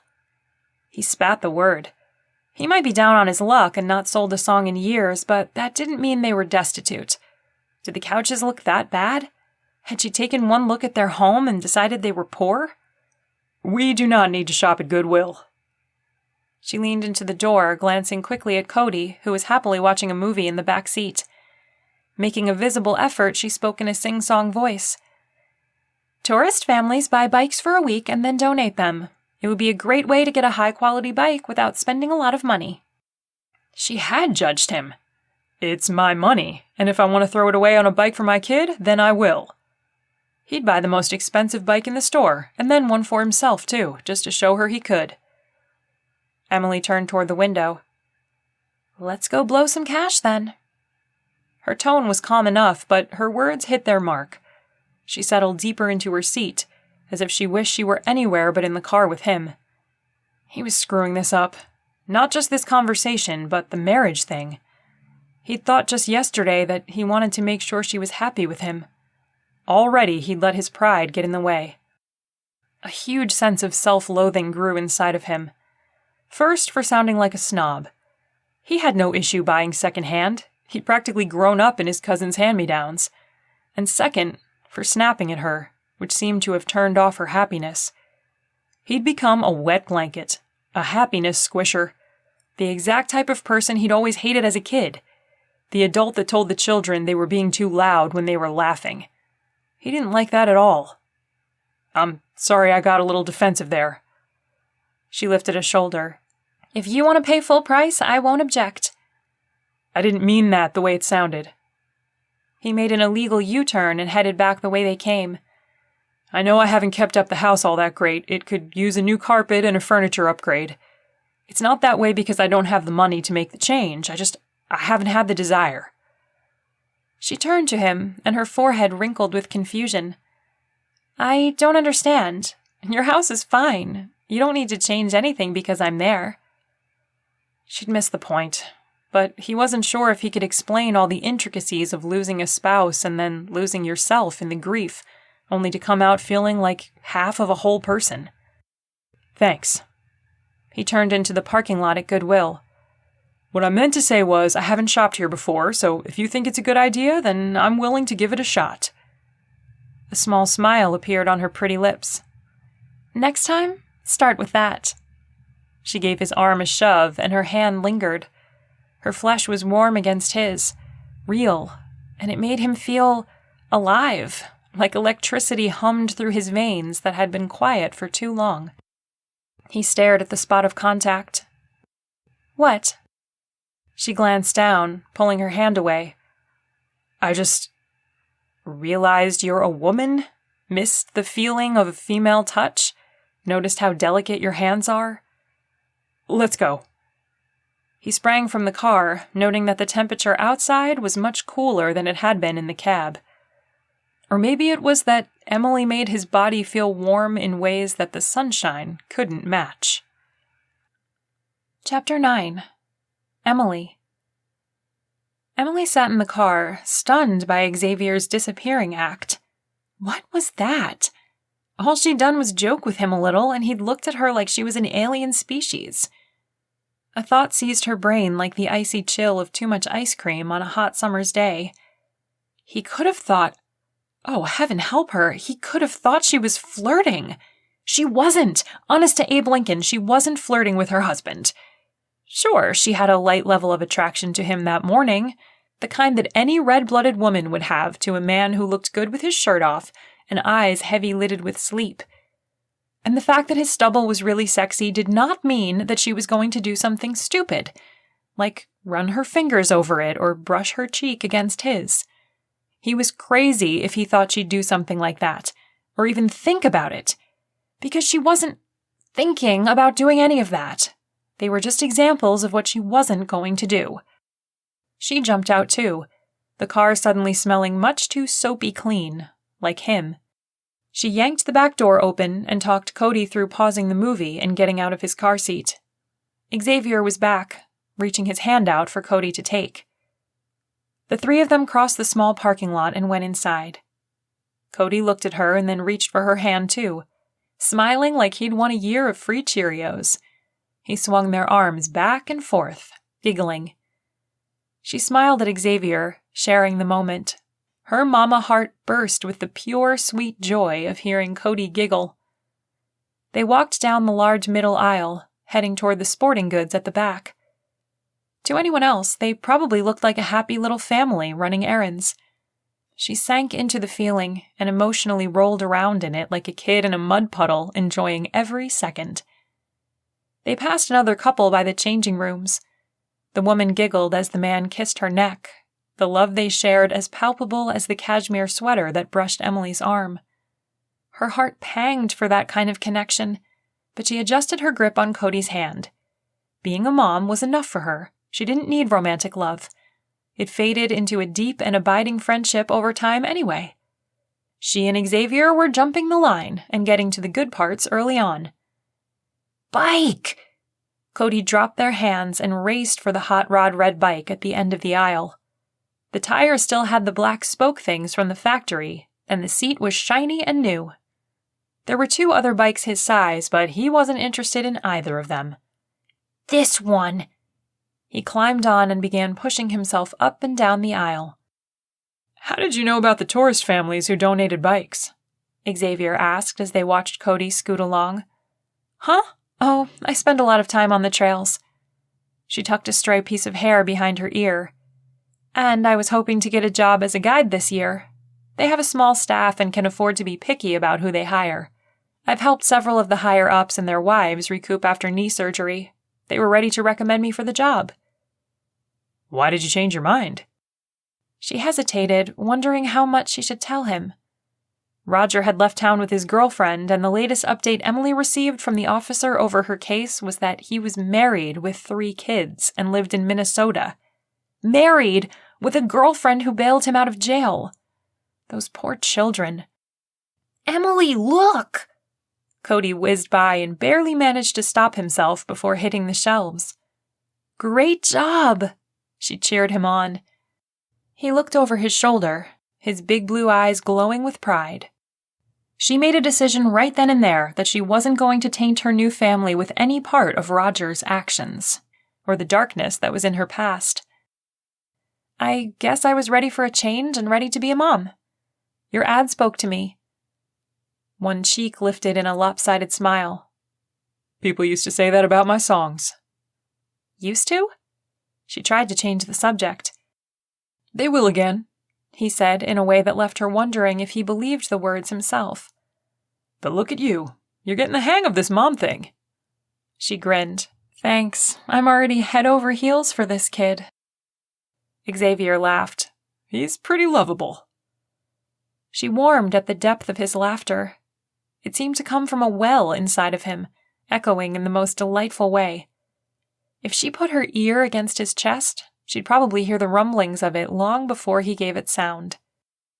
The cuddly couple walked by, carrying a lamp and a throw pillow, their hands tucked into one another's back pockets. Emily glanced at Xavier and then quickly away, lest he think she had any ideas for romance in her head. She didn't need kisses and giggles to fulfill her destiny.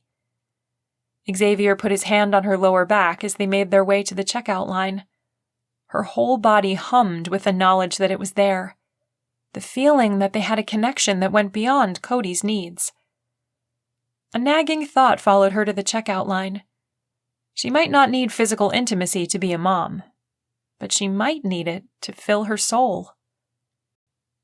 Chapter 10. Xavier. A thrill of anticipation raced through Xavier as he hefted his guitar case and packed it to the front door, where they piled luggage and other items that would go up to the cabin with them. Today was their 1-week anniversary as a family, and they were celebrating by going to the cabin he'd built with Laura's life insurance money. He hummed the new tune he'd started soon after the wedding, and now had it memorized. All he had to do was get it on paper. Playing the guitar again would be epic for him. One giant leap forward for the musician inside that had been buried for years. "Do you really know how to play that thing?" Emily set her suitcase next to his and brushed her hair off her face. She wore most of it in a long braid over her shoulder, but large sections continually slipped out and covered her face. He'd struggle all morning over whether he should help her tuck them back or not, and he decided to just go for it. He reached out and tucked aside the one piece she'd missed. Her cheeks flushed a pretty pink color. They did that often, almost every time he touched her. The frequency of those touches had increased over the last week. It wasn't that he was trying to flirt with her. He had this strange but wonderful need to be near her. She never turned away or dismissed him, which made him feel confident in a way he hadn't been in a very long time. "You'll be sick of hearing it by the time I finish one song." Cody bounded down the hallway wearing a swimsuit and super cape. "Let's go!" His energy level had been higher the last couple of days. It could be because he was spending time on his bike. Fitness gurus claimed exercise gave you more energy. Or it could be because they'd had healthy meals for a solid week. Xavier rubbed his belly, which felt smaller to him. Emily kept track of all their calories and carbs and sugars, yet he didn't feel as if they had lost flavor. If anything, he felt like he ate more, because she cooked the best foods. Cody was hesitant at each meal, but he tried most of what Emily placed in front of him. Xavier glanced at Emily, and they shared a laugh at Cody's choice of traveling clothes. He quieted his laughter so he could hear hers. "You have a great laugh. It's like warm strawberry pie. Sweet, with a little zing to it." Her hand went to her heart, giving him the impression that he'd touched her. "You have a way with words. Maybe you really are a songwriter." He grinned. She was right, the words had come easily. Maybe this whole crazy marriage idea was going to work out better than he'd thought. They took time loading both their vehicles. They'd be at the cabin for over a month, and needed to have transportation options. Emily had plans to bike all over with Cody. Their bikes were, for lack of a manlier word, cute, mounted on her car. Cody opted to ride with Emily so they could plan their first adventure. His acceptance of Emily in his life was exemplary. They said kids were resilient and could adapt well. Xavier was grateful beyond belief that the transition was seamless. This whole marriage, mom, bride, wedding life could have gone south in a hurry, and it probably would have if Xavier had picked a different woman. Emily was perfect for him and Cody. No, just for Cody. Cody was the reason he'd gotten remarried. Cody was the one who needed help with his health. Cody. Emily was not for Xavier. Xavier turned out of town and began the climb up the side of the mountain. A quick check in his rearview mirror told him Emily kept up. He might have married her for Cody, but she was softening his world as well. Quick memories of the last week flipped through his head. There was Emily curled up on the couch, reading to Cody. Her laughter that brought sunshine into their home. Her general business. She was always moving, always doing, always making things better.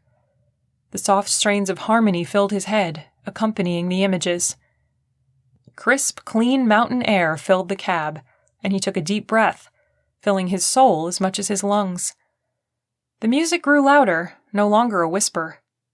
A concert played in his mind, one only he could hear but would remember forever. Xavier bounced his thumb against the steering wheel as he drove, bopping to the rhythm in his head. He pulled into the circular driveway, bumping the curb because he was distracted. He leapt from the car, unable to hold back the torrent any longer than he already had. The need to compose was so strong it was like an uncontrolled addiction. Years of music thundered inside, shaking to be released. He snagged his guitar from the back seat and dashed to the front door where he fumbled with his keys. Emily parked and stepped out of the car, one leg still on the floorboard by the pedals. "What's the rush?" she called. Xavier couldn't look at her. Interrupting the flow of inspiration could turn it off, and then he'd be stuck again. "Sorry, I had this idea. I need to get on it right away." The key turned in the lock, and he fell through the front door. He left the two of them standing in the driveway, supremely grateful that he could trust Emily to take care of things, because he was going to be busy for hours. It was the best feeling in the world. Emily stared at the open front door. Xavier had run in so quickly, he'd forgotten to close it behind him. The cabin was larger than the house in the city. It had beautiful wood siding and a metal roof that probably roared in the rain. She'd always loved that sound. It reminded her of summer camp with her sisters. Thick beams supported the front porch. Through the open door, she could see wood floors and more beams inside. She ducked down to look at Cody. "Well, it looks like your dad is busy for a bit. Do you want to show me around?" Because she had no idea where things went. She'd like to get the groceries in the fridge. A quick tour would have been nice. She was irked that Xavier had run off, and she hoped he had a good reason. Whatever his idea was, he'd better make the most of it. Pushing aside her irritation, she waited for Cody to unbuckle. He was in first grade now and should be doing more for himself. She taught him to get in and out of the car, order his food at a restaurant, and make his bed. He scrambled out and headed to the back of the car, where he tugged on the bike wheel. "I want to ride my bike." So far, they'd done a lot of scooting down the sidewalks. Getting him to keep his feet on the pedals was a challenge. He hadn't mastered balance yet. Practicing in the street at the house only made things more difficult. Traffic wasn't heavy, but cars sped through the residential zone like it was a state highway. At least, that's what it felt like, because she panicked every time a car drove past Cody.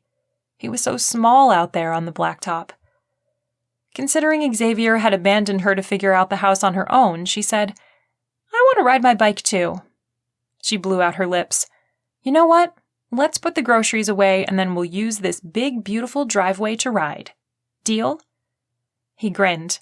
"Deal." He stuck out his hand and they shook. His mannerisms were so adorable, it was no wonder she'd give him just about anything he asked for. He'd taken to following her around the house when she was cleaning. She gave him small jobs, and he'd talk while he worked. His continual need for attention made her wonder how much he and Xavier had actually talked before she came along. Not that the two of them talked that much now. Well, they both talked to her, but she didn't see a lot of interaction between them, which was something she planned to remedy. They carried in the grocery bags. There was this weird feeling in the house, like a ghost hovering, telling her this was not her place, that she didn't belong. She shelved things quickly, shivering as she did so. "Time to ride that bike." She pinched Cody's side, making him giggle. They hurried back out to the warm sunshine, and she soaked it up, doing her best to cast aside the strange whispers that had raised goosebumps on her arms. Cody tugged on the bike. "I got it." She smiled. "Let me undo the hook." With a flip, she had the rubber braces undone and helped him lift his bike up and off. Thank goodness she'd gotten a rack with 3 spots. Maybe one day Xavier would like to ride with them. The thought warmed her more than the sunshine did. Instead of taking her bike down too, she decided to help Cody with his balance. She clipped his helmet in place. "Okay, I'm going to hold the handlebars to keep it steady, and I want you to keep your feet up." He skidded to a halt and waited for her to grab the bars before gingerly putting his sneakers on the pedals. She gave the bike a little push, and they were off.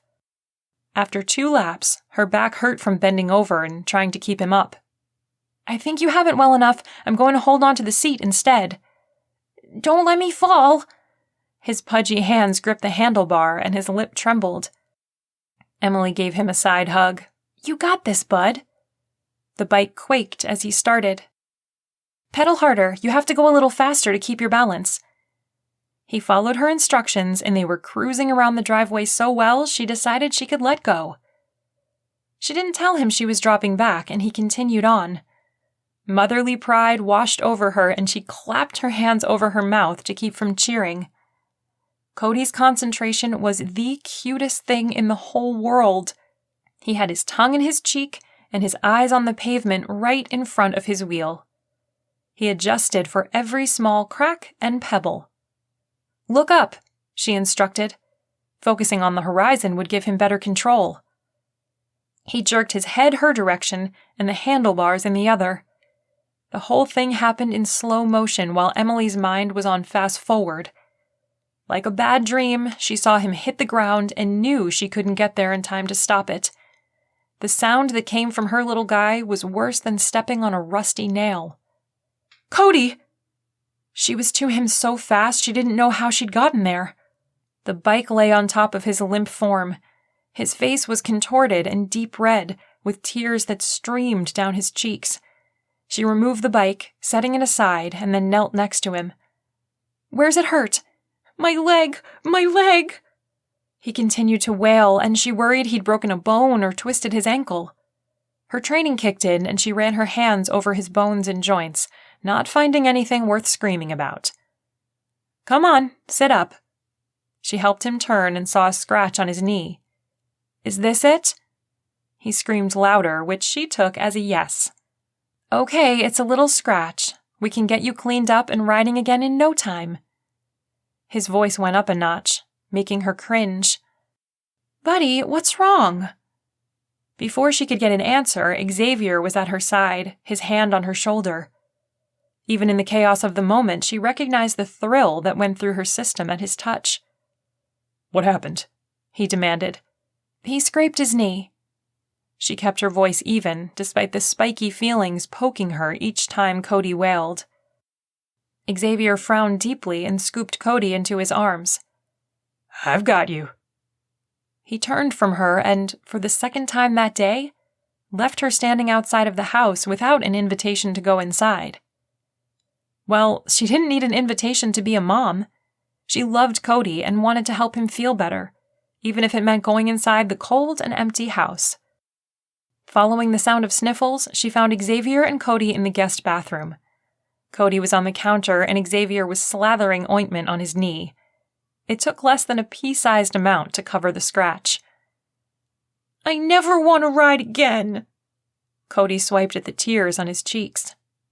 Emily's heart melted and she grabbed a tissue to help clean up his face.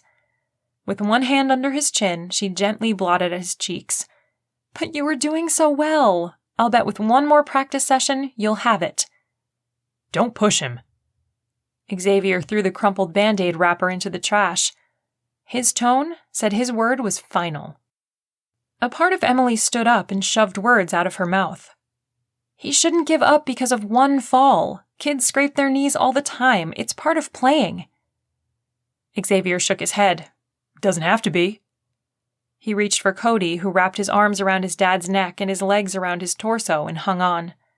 They headed out together. Emily smacked her hand on the counter. She was getting awfully sick of being left behind. "Don't walk out on me." Xavier stopped but didn't turn around. "Thank you for your help today. I'll be with Cody for the rest of the afternoon." She blinked.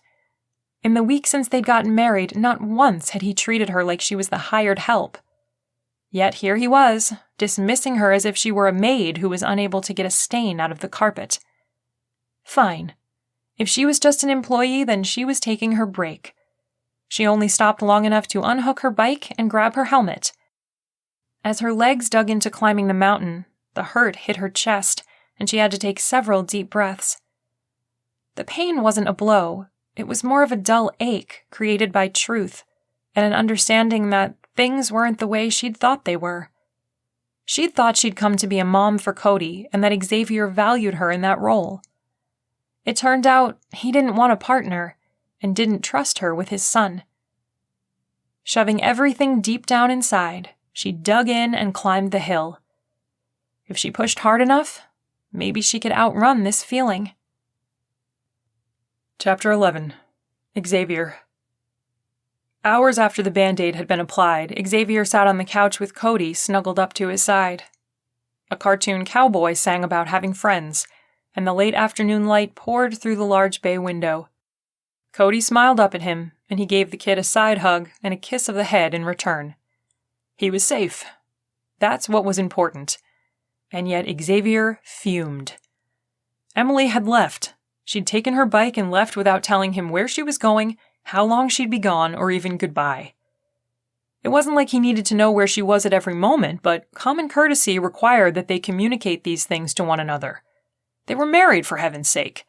She couldn't just take off whenever she felt like it. What if she fell and got hurt? The possibility made him even more angry. How was he supposed to take care of her if she ran off like a spoiled teenager who didn't get to use the car on Friday night? He pressed into the cushions, needing to cool his jets, but not knowing how to release all this energy. He could go to the home gym and lift weights, but he didn't want to leave Cody alone up here. They hadn't come to the cabin much, and he didn't want to think about why. The music was gone too. Just as quickly as Emily left the house, the melody flew from his head. Lyrics and notes had poured out of him so quickly he could barely keep up with it until he'd heard Cody's screams. Bon Jovi had nothing on this kid. He still couldn't believe Emily could listen to him scream and want him to get back on the bike. Every part of Xavier told him to keep his son safe. Maybe she didn't have the mothering instincts he thought she did.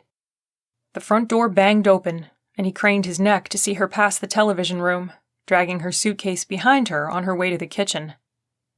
"I'll be right back." He pressed a kiss to Cody's head. Cody let him go without protest. Xavier's whole body felt heavy as he approached the kitchen. There was a distance between them, and he wasn't sure how to cross it.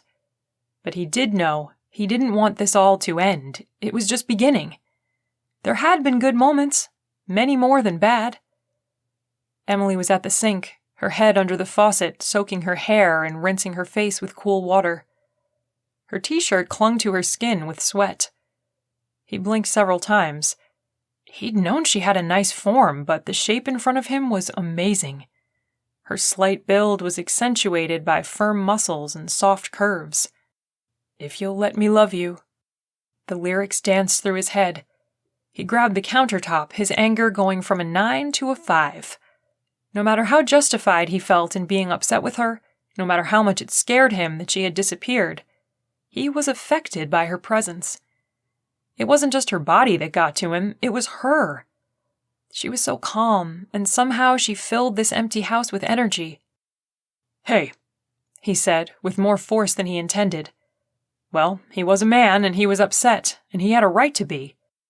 She jumped, hitting her head on the faucet. "Ow!" She ripped a dish towel off the door it hung over and wrapped her hair to the side in it. Drops fell onto her shoulders and chest, soaking into the fabric. She rubbed the lump on her head tenderly. "Hi." "Sorry," he muttered, before he realized what he'd said. "I mean about your head, not about earlier." Her eyebrows shot up. "Good to know. Well, you're forgiven for the bump on my head, but not for earlier." She began squeezing the moisture out of her hair. "Wait a second." He held up a palm to keep her in place. He didn't need her running off again. "We need to lay some ground rules." Her eyes narrowed, but it wasn't anger he saw there. It was pain, raw and unwanted, scarring and untamed. "Whatever you want. You're the lord of the castle," she snapped. His mouth fell open. "What's that supposed to mean?" "Nothing." She removed the damp towel, threw it in the sink, and began opening and closing drawers, with force. She stopped when she found another towel, which she also used on her hair.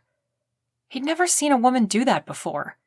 Dish towels were for dishes. He brought himself back to the subject at hand. "You can't just run off like that. Cody asked where you went, and I didn't have an answer for him." Her face softened. "Is he okay?" "Yeah, but I think we need to know where each other is at all times." He paused a moment, realizing how controlling that sounded. He wasn't out to run her life. He didn't need that kind of responsibility, nor did he want to suffocate her. "You know, in case of emergency." She bumped the drawer closed with her hip. "Really? Should be easy to find me. Half the time, I'm right where you left me."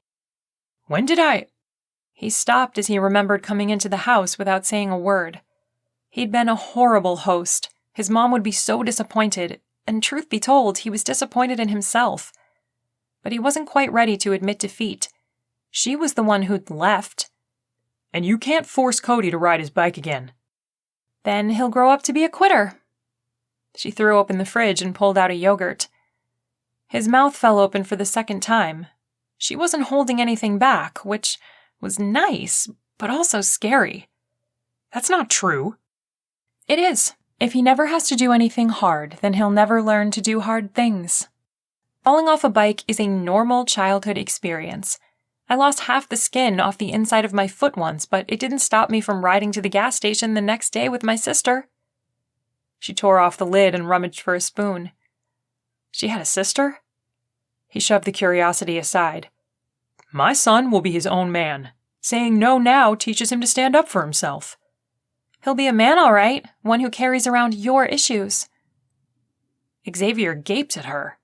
Where had his sweet wife gone? The one who read bedtime stories with voices and sound effects and made chicken and rice for dinner. Were you a psychology major too? No, your issues are so obvious, I don't have to have a degree to pick up on them. She set the yogurt down and her hands went to her hips. In case you haven't noticed, I need a shower. If you'll take a moment out of your busy schedule to tell me which room is mine, I'll be out of your hair for the rest of the night. He opened his mouth to ask about dinner, saw the dragon breathing behind her eyes, and shut it again. Third door on the right. Thanks. She took hold of the suitcase and wheeled it away. He stormed outside to get his and Cody's things. The handles were all too hot from sitting in the car to grab onto. He left Cody's just inside his door and then went to his room. This marriage wasn't supposed to be this hard. It was supposed to be mutually beneficial. She got to be a mom and had free room and board. He got to write music. He sat on the edge of the bed, dropping his head into his hands. He'd be a fool if he thought any marriage was without conflict. Taking two people with different families and backgrounds and expectations and mashing them into a set of matching rings was never a recipe for bliss. It just wasn't. His first marriage had been difficult at times. Nora was demanding in her own way. She had to have the best of everything, insisting on quality even if it came with a hefty price tag, and was OCD about germs. If he was honest, he didn't know where they would be in their relationship at this point if she hadn't died. They'd never got the chance to argue over changing diapers and how to raise their son.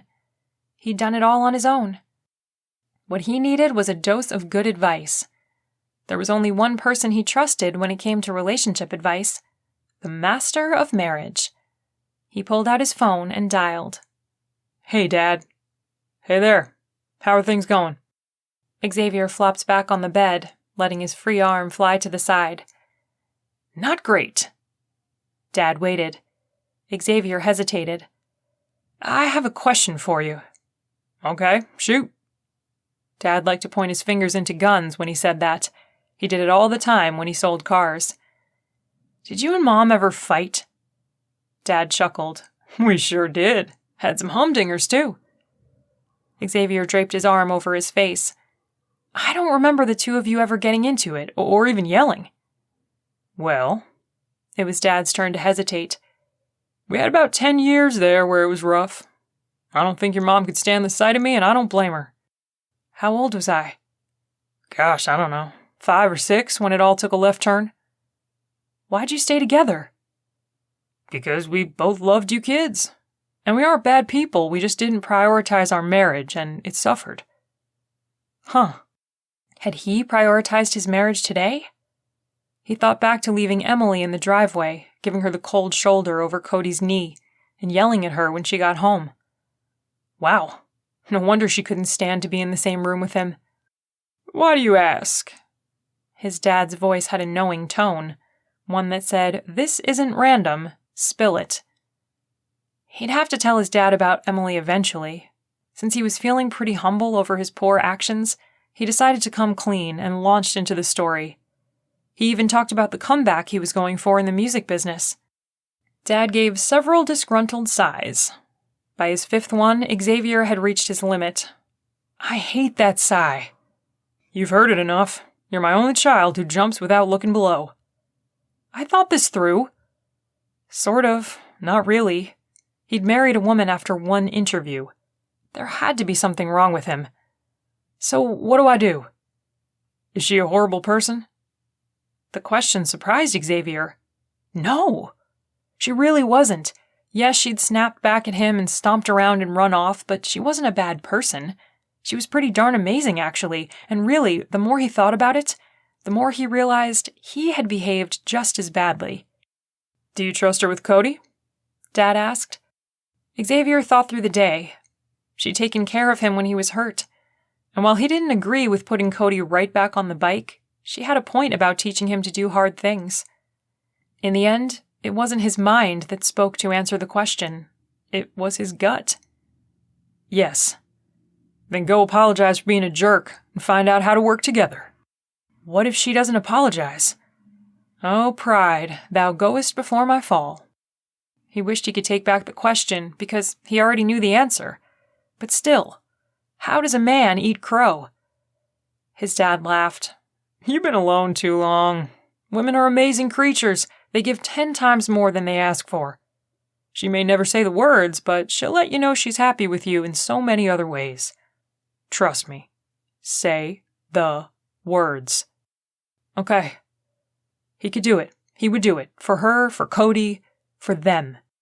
The them rang through his chest and his head like a gong, bringing warm, tingly sensations. He liked the idea of a them and an us and a we when it came to him and Emily. Son? His dad's voice brought him out of the clouds and back to reality pretty quick. Congratulations on your wedding. When your mom finds out about this, she's going to box your ears. Xavier groaned. Of course, Dad would have to tell Mom. That was how their marriage worked. Lots and lots of communication. No secrets, ever. Maybe that was a hard-earned lesson in their tough times. He'd do well to learn it before he and Emily had to go through 10 tough years. Can you buy me a couple of days? He needed to get things back on track to make up for his behavior. Dad was right. He'd been alone too long, become set in his ways. At first, when he was forced to parent without a partner, he'd resented it. Resented Nora for dying. It was crazy, he knew that, but nevertheless, he'd had to deal with those emotions. He had to find a way to compromise, to work as a partner, instead of behaving like a dictator. I'll do my best, offered Dad. Thanks. They said goodbye and hung up. Xavier took a moment to gather himself and run his hands through his hair. It was time to man up and be the type of husband Emily deserved. Chapter 12. Emily. Emily loved her room. Painted in a soft, serene blue, it had white beadboards going 3/4 of the way up the walls, topped off with a shelf that ran the length of the room. Several knickknacks were placed along the shelf, including a bottle of pebbles, a glass jar full of pine cones, and a sign that read, "The mountains are calling, and I must go." John Moore. When she'd stepped inside, it felt like someone had designed the room just for her, and she'd instantly felt at home. She only wished the feeling would stick with her when she walked out the door. Ugh, Xavier! She carefully unpacked, not willing to make a mess of her drawers and closet just because she was mad at her husband. Husband, ha! More like employer who didn't pay well enough to put up with his... Knock, knock. There was only one person that could be, and she wasn't in the mood to talk to him right now. But she put on her big girl panties and opened the door anyway. Xavier stood there, his hands in his pockets and his head lowered as if expecting a blow. His shoulders rounded forward. None of the earlier combative nor defensiveness lingered on his stupid, handsome face. Hey. She released the doorknob and stepped back into the room, continuing to unpack. He shuffled several feet forward but hovered near the door. How do you like the room? She paused and then stacked the t-shirts on the closet shelf. It's beautiful. He nodded.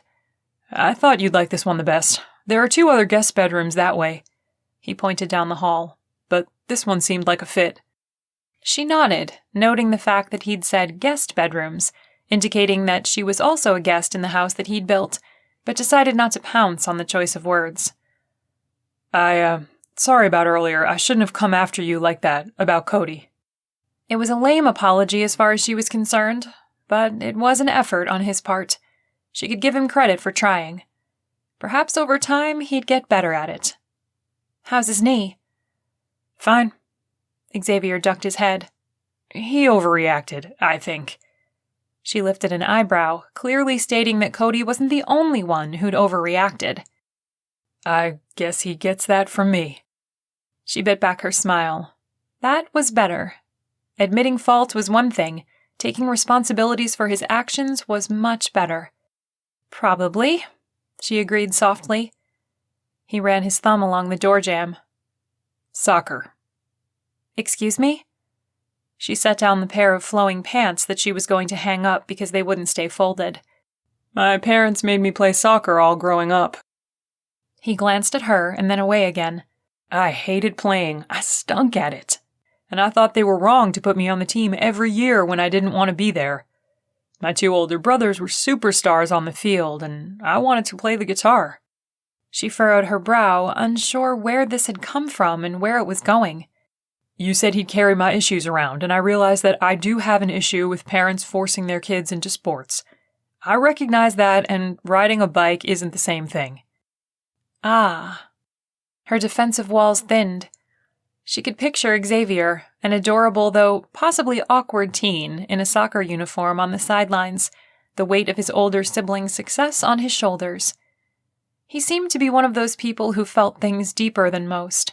He probably saw every practice and game as an injustice. Maybe he even wrote a song about it. She could relate to parents' expectations being too big. Heck, her mother had planned her and Lexi's weddings a dozen times over. Emily had a tidal wave of disappointment coming her way, and she was an adult, able to deal with these things on a healthy emotional level. She couldn't imagine how a teenager, with all of his angst, had processed the situation. Xavier, thank you for sharing that with me. She stepped forward and placed a hand on his arm. I can be sensitive to your past, but I can't let it hold Cody back. His hand twitched under hers. She reached for a compromise. I'll tell you what. I promise not to make Cody play soccer if he doesn't want to. He grinned for a moment and then tugged her in for a hug. He smelled of dryer sheets and soap. His body was strong and yet gentle. She sighed into him, wondering if this was what women felt like when their husbands hugged them, or if it was just her and Xavier who could have this kind of chemical reaction. I think you should try again tomorrow. I'll come out with you guys if you want. She nodded against his shoulder, needing a moment to gather her wits about her. For heaven's sake, it was just a hug. However, his openness was some major progress. The walls she'd built with anger on her bike ride started to crumble in the face of his humility. She pulled back.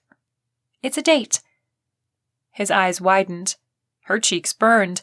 I didn't mean... I know. He dropped his arms. I'm going to work for a while, and then I'd like to give you a tour of the cabin. A tour? Yes, a tour was normal, every day, and not at all romantic. They could act like fire didn't burn between them when they went on a tour. She cocked a hip. This is a cabin like rich people call a mansion on the beach the lake house. He chuckled. Yeah, well, I was doing pretty good for a while there, and a second home was a good investment. She nodded. Don't get me wrong, I like it. I might get lost, but I like it. He smiled, and the distance between them that had seemed so large a half hour ago now shrank to mere inches. The details in the room faded to fuzzy shapes, and the colors blended together in a beautiful cocoon of yummy sensations. It was the kind of moment that was perfect for a make-up kiss, where time was drawn out, the clock slowing to tick, tick, tick in the background, and the sunlight coming through the window with a golden tint. She shook herself.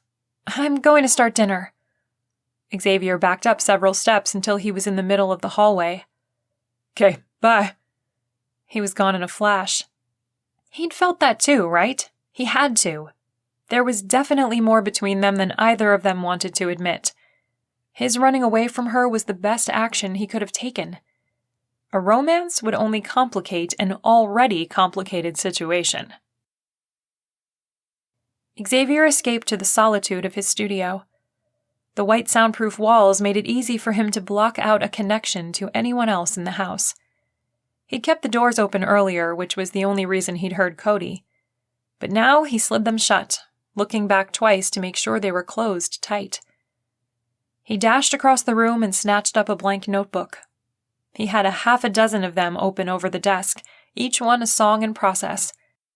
Sometimes he went through 30 drafts before he put lyrics to music. Other times he started with a melody and the words came later. The process was never the same. If he could streamline it, he could make more money, but then his music might lose some of its individuality. He wrote with chicken scratches, needing to get the words out more than he needed to breathe. If it's not a date, why is my heart beating so fast? If there's nothing to gain, why does hope fly through my veins?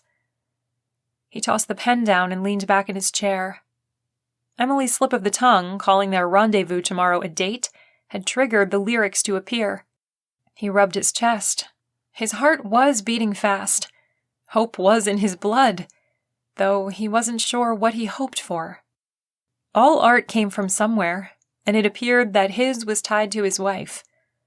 Mark was right. In order for him to create, he had to be married.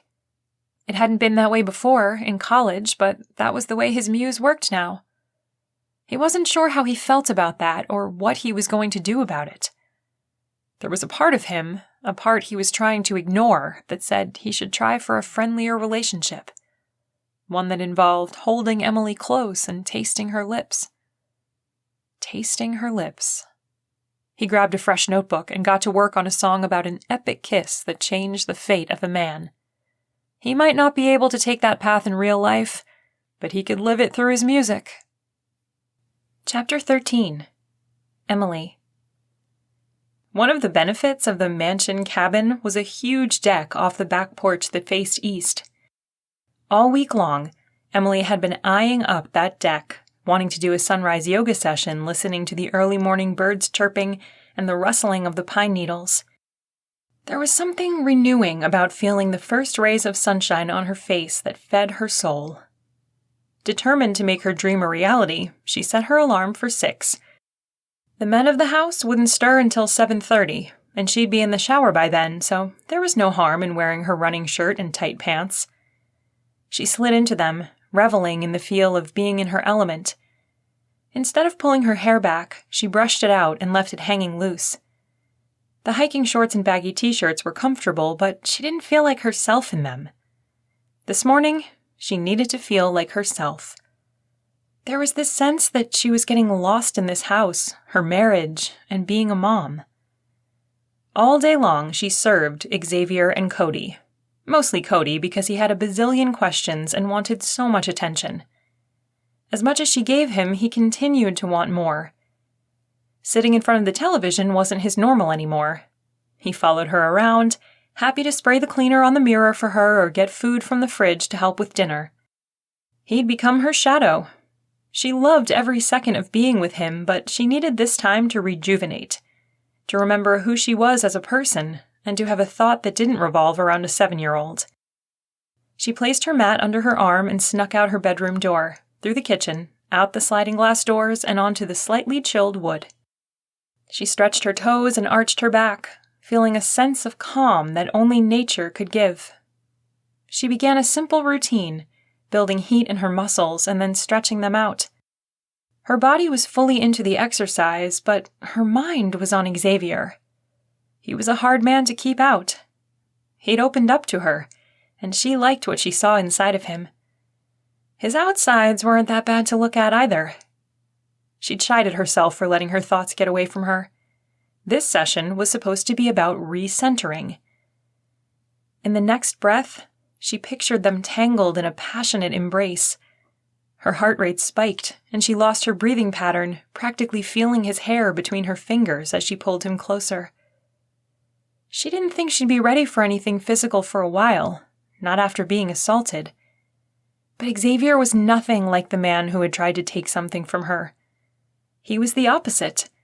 She had the feeling that a kiss from him would be all about giving. She settled into a standing balance pose and allowed her thoughts to drift where they may. There was no point in trying to fight the pull she felt to him when she was alone on the deck and no one would know. She was somewhere between reality and daydreams when she felt strong hands on her hips. Her first thought was that she was getting really deep into a meditation and had conjured up the sensation. But when she put her hands over Xavier's hands and felt warm, real flesh beneath her palms, she jumped and her heart rate skyrocketed. "Sorry," he chuckled. "I didn't mean to scare you." He didn't take his hands off of her, which was normal in a way. He touched her often enough throughout the day, but this felt like he was holding her. And she liked it. She put her hand over her quickly rising and falling chest. "I wasn't expecting you up for another 40 minutes. He put his chin on her shoulder and looked into the trees. "I may be sleepwalking. I haven't decided yet." Ah, so he was in daydream mode too. Did he think of her this way? Close and warm when his thoughts wandered? Having him this close, feeling his breath on her neck, and hearing the contented timbre of his voice melted her knees. She tested the level of his alertness and leaned into him, accepting his closeness, accepting him wanting more. Her fantasies were good, but this was amazing, so much better than anything she'd made up. His arms slid around her, cocooning her in their warmth. They stayed that way for a few minutes, letting the sun warm their backs and cast beams into the darkness between the trees. A squirrel scampered from one tree to the other. The world was waking up, but Emily never wanted to leave this space filled with heat and longing. Xavier was more than she had hoped for when she'd answered the Matchmaker ad. He was sweet and humble, strong and protective, creative and funny. His lips brushed her shoulder. She hesitated only a moment before spinning slowly, giving him enough time to try to stop her from facing this attraction head-on. She brought her body flush with his and closed her eyes. He smelled like dryer sheets and him. The morning air crackled with desire, and her lashes brushed against his cheeks. "Emily." Xavier whispered her name. His breath was warm and minty on her lips. A warning called out, "Don't cross this line." They had an understanding. Their marriage wasn't supposed to be a physical one. There wasn't supposed to be love or passion. Yet that was all that pulsed around them now, demanding to be answered. Their lips connected in a wild display of hunger and fervency. His hand slid down her back and pulled her tighter against him. She gladly went, needing him, needing to feel like a desirable woman, needing to know she was more than the maid and the cook and the nanny.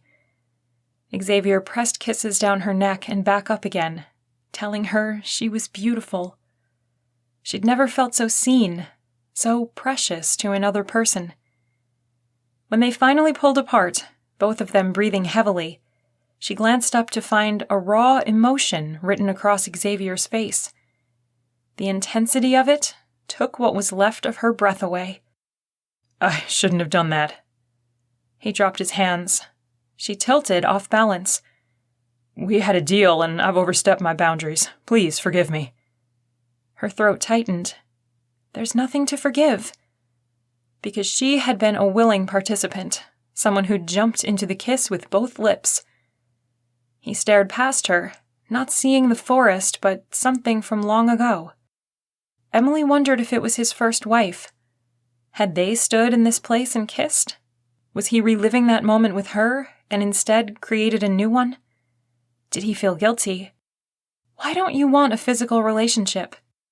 She wrapped her arms around her middle, trying to protect herself from the answer and the chill that suddenly swept over her. No woman could compete with a first wife gone too soon. That wasn't the plan when she'd stepped in front of the justice of the peace. All she'd wanted was to be a mom. But that had changed over the last 3 weeks as she'd gotten to know Xavier. He was more than a father. She'd known the risk inherent in a kiss and had leapt anyway. The crash was more brutal than she'd anticipated. Hope was a dangerous thing in a marriage, she'd decided. He turned from her. It's not important. I'm sorry. I hope we can still be the good friends we've become over the past couple of weeks. Of course. Her response came without much thought. If she'd given it any thought, she would have said, no. No, we can't be just friends. Not after a kiss like that. I'm going to need to do that again. Not want to, not like to, but need to in order to survive. Instead of waiting for him to walk away, she headed for her room. After a quick shower, she eyed the mom clothes in the closet with disgust. Her eyes darted to the cute skirts and jeans and capris and items she felt like herself in. Instead of reaching for one of those, she grabbed a pair of camo pants and a baggy t-shirt, putting them on like a suit of armor. Her true self was falling for Xavier, and the more she kept that part of her hidden, the better off she'd be. Because a man who could undo her with a kiss was a danger to her heart. Chapter 14. Emily. The next few days were a shell made up of routine. Each morning, Emily took Cody for a bike ride. He was hesitant at first, but soon learned to trust himself again. She began increasing the distance and difficulty. In another week, she'd be able to take him on dirt trails. Within a month, she'd have him ripping down greens at the resort. He'd have some awesome what I did on my summer vacation stories to tell.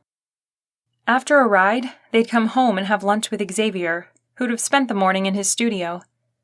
He spent a lot of time in there since the kiss. Any questions he might have had about leaving Cody in her care were gone. At least, she felt like they were. Maybe he was still keeping tabs on her, but if so, she wasn't aware of it. Since neither she nor Xavier brought up the kiss, it had been pushed to the back burner, where it simmered quietly. She wasn't going to be the one to pull it forward, and it looked like he was happy to let it languish into oblivion. Left to her own devices to search out a reason for his withdrawal, she looked all over the house for some sign that his first wife was coming between them. Oddly, there were no pictures of the woman, which, on a different level, was strange in and of itself. Didn't they take wedding photos or something? After a day of obsessing over it, she put it on another back burner. At this rate, she was going to run out of space on the stove. "I'll make sandwiches," said Cody. Her heart had started doing this instant melt thing whenever Cody did something adorable, like calling sandwiches sandwiches. She'd started writing them down in her journal, never wanting to forget a one. "Okay." She opened the fridge. "Let's have turkey." She handed him the package of deli meat, the mayo and the mustard, and then carried the pickles and lettuce to the counter. After getting the cutting board out, she retrieved the bread. Cody laid out a piece for each of them and began assembling. She rummaged through the fridge and found carrots and cut cucumbers. After placing the milk on the table, she noted Cody's progress. "You're getting really good at that." He grinned as he spread mayo across the bread.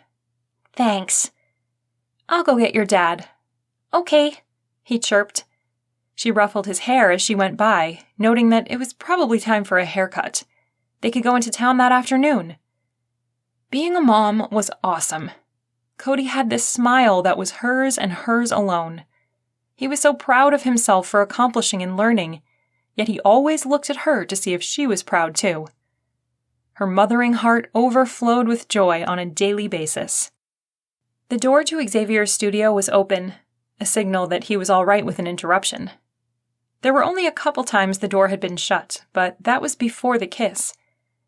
Now, he left the doors wide open, allowing her to glimpse his creative process at times. She'd heard him on the piano. He was skilled.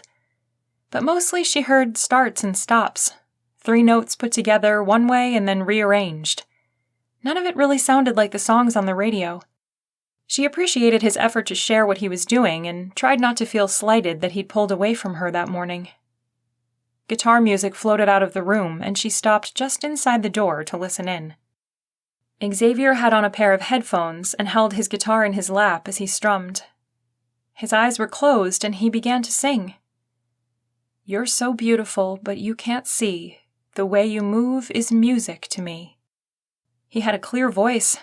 Even when he was singing low, she could feel the way the music flowed from deep inside of him. The words themselves wound right around her heart, opening up the longing inside of her to be cherished just like that. Your lips so close to mine. She pressed her finger to her lips. The words made them ache to be kissed again. Maybe it was the music, maybe it was the memory, but she wondered if she could really live this life she'd signed up for. Could she go a lifetime without being kissed ever again? She'd thought she could when she'd answered the ad. She'd said the assault had nothing to do with her decision. But looking back, she could see how repulsed she'd been being grabbed by the man's sweaty hands and his slurping mouth on her skin. Not all the kisses in her life had been like that one. With Xavier's kiss, he'd reminded her that she enjoyed kissing and being kissed, physical closeness to a man, snuggling in front of a movie, all those things that came with a real relationship that she'd blocked from her memory. They were a part of her, as big of a part of her as half of a couple, and a major part of who she'd always thought she'd be as a wife. She sighed gustily. Xavier's eyes flew open in alarm. She glanced quickly away, wishing she'd thought to step out and make herself known so she didn't surprise him. Something in his eyes said she'd interrupted a private moment. That was beautiful, what little I heard anyway. Thanks, it's not ready for scrutiny quite yet. I have a lot of refining to do. He clapped his hand on the back of his neck. For a moment, she could see him as a teenager writing his first song, not sure if it was any good, but hoping it was, because he loved writing it. What's to scrutinize? She lifted a shoulder, working to keep her voice light, as if she hadn't been totally moved. His uncertainty told her he needed to know his music spoke to her soul. It turned my heart into tapioca pudding. His head whipped around, and he stared at her for a beat before laughing. Hang on, I think you just wrote the chorus for my next country song. She laughed easily, grateful to be off the hook for sneaking up on him. Getting along with Xavier when he teased her was like swimming in Crystal Lake. Smooth. Don't drop my heart, my tapioca heart, she twanged to the tune of Achy Breaky Heart, the only country song she could think of at the moment. Xavier bobbed his head for a moment and picked out the tune on the guitar strings. And if you drop my heart, my tapioca heart, I just might move to Spokane. Gag! She threw her hands over her ears. That's awful. He stood, a wicked, delicious grin on his face. What about this? He strummed quickly, and she recognized the tune of Blue Moon by Elvis Presley. Blue moon, keep on shining. Blue moon, you'd better shine tonight. That's real music. She clapped her hands. But if you want lunch, she paused for dramatic effect, it's now or never. He immediately switched to the new song she named and began singing. It's now or never, come feed me, my darling. She almost swooned when his voice dropped to the low notes. A club sandwich to delight. Ack! The swooning stopped and she laughed, shaking her finger at him. You can change Billy Ray all you want, but leave Elvis alone. Now I'll never be able to listen to that song without craving deli meat. He stowed his guitar. My apologies to the king. She laughed, shaking her head at their silliness. They made their way to the kitchen. I don't normally sing for people. Xavier gathered cups to put on the table while Cody added the final touches to their sandwiches. Emily hugged herself. This was what she was after, a family. Normal days filled with activity and laughter. The sense that she mattered. Hormones faded away. The family they were building was so much more real than the bluster of attraction that threatened to haul her away. Sharing moments with these two should be enough. Why not? I freeze on stage, in the worst way. She lifted a shoulder. His confession might have cost him something. He sounded like a cowboy saying he couldn't ride a horse. It's too bad. You have a great voice. Thanks. Xavier was real, and he was making a real effort to build a lasting friendship, just like he'd promised in his ad. He didn't have to take the time to make her laugh just now, but he did. He didn't have to make eye contact just before they bowed their heads to pray over their meal, but he did. They dug into the food. I think Cody and I are going into town after lunch. He needs a haircut and we need food. This is the last of the turkey. She lifted her sandwich with 3 measly thin slices. Cody was fair and had divided things equally between them. Let's all go. I could use a break from the studio, and that way I can help with Cody. Emily sagged in her seat. Thanks. She was grateful he was willing to go and help. But why, oh why, did Xavier have to be so great? A week ago, she'd been angry with him for treating her like the hired help. Now she wished he'd go back to that, because treating her like a spouse, minus the physical relationship, was excruciatingly wonderful, though it teased her that there could be more between them. They finished up lunch and piled in Xavier's SUV to go to town. The road down the mountain was just as winding and relaxing as it had been on the way up to the cabin. She couldn't believe they'd spent a week sequestered up there, away from the rest of the world, and she hadn't felt like anything was lacking in her life except for seeing her sister. She'd need to set up a lunch date because girl talk had to happen soon. An outside opinion on the status of her relationship would be greatly appreciated. They went for haircuts first. Xavier decided he'd better get one while they were there, and he was done first. What do you think? The sides were shaved short and the top left long. The stylist had used gel to make it all shiny. Emily's fingers twitched with the need to run through the length and feel the stubble on the back of his head. Oh, the torture. She swallowed her growing desire. It looks great. Xavier paid for the haircuts. Cody bounded out of his seat. I got a sucker! He held up the green dum-dum and grinned. He did so good, cooed the stylist, looking Xavier over as if he were on a menu. I just couldn't resist giving him a treat. She flipped her long blonde hair over her shoulder and batted her lashes. Xavier stared at the display of hair products, ignoring her open perusal of his shoulders and chest. Feeling territorial, Emily stepped in front of Xavier, interrupting the woman's blatant flirtations. Our little guy is the best. She combed his hair with her fingers. Let's get going. Okay. Cody smiled up at her in that way that made her feel like the best mom in the whole world. If I'm good at the store, can I have another sucker? She laughed slightly, even though she wanted to tell the stylist that she should have asked before giving Cody a treat. He was pre-diabetic, and hard candy was not on his diet. But she told herself to calm down. One dum-dum wasn't going to send him over the edge. And after a week of daily bike rides and a couple weeks of healthy eating, his face was thinning out. She had high hopes that his next checkup would show that he was out of the danger zone. Probably not, but we'll figure out something really good to make for dessert. She'd seen a recipe for sugar-free pudding made with almond milk that looked like it would taste pretty good. As they walked to their car, Emily heard her name called across the parking lot. She looked up to see Charity from the PT clinic waving both arms to get her attention. She wore purple scrubs, indicating she'd just gotten off work.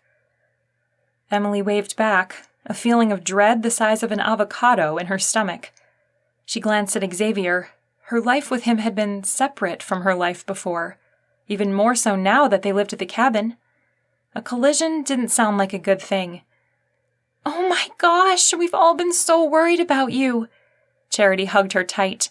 No one has seen you around or heard anything. What's going on with the case?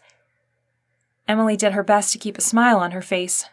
She'd decided not to bring all her baggage into this marriage, and that Roger would not taint her little family, so she hadn't told Xavier a thing about it. You'll never guess what happened. Emily hopped on her toes, the picture of a woman who had the most exciting news to share.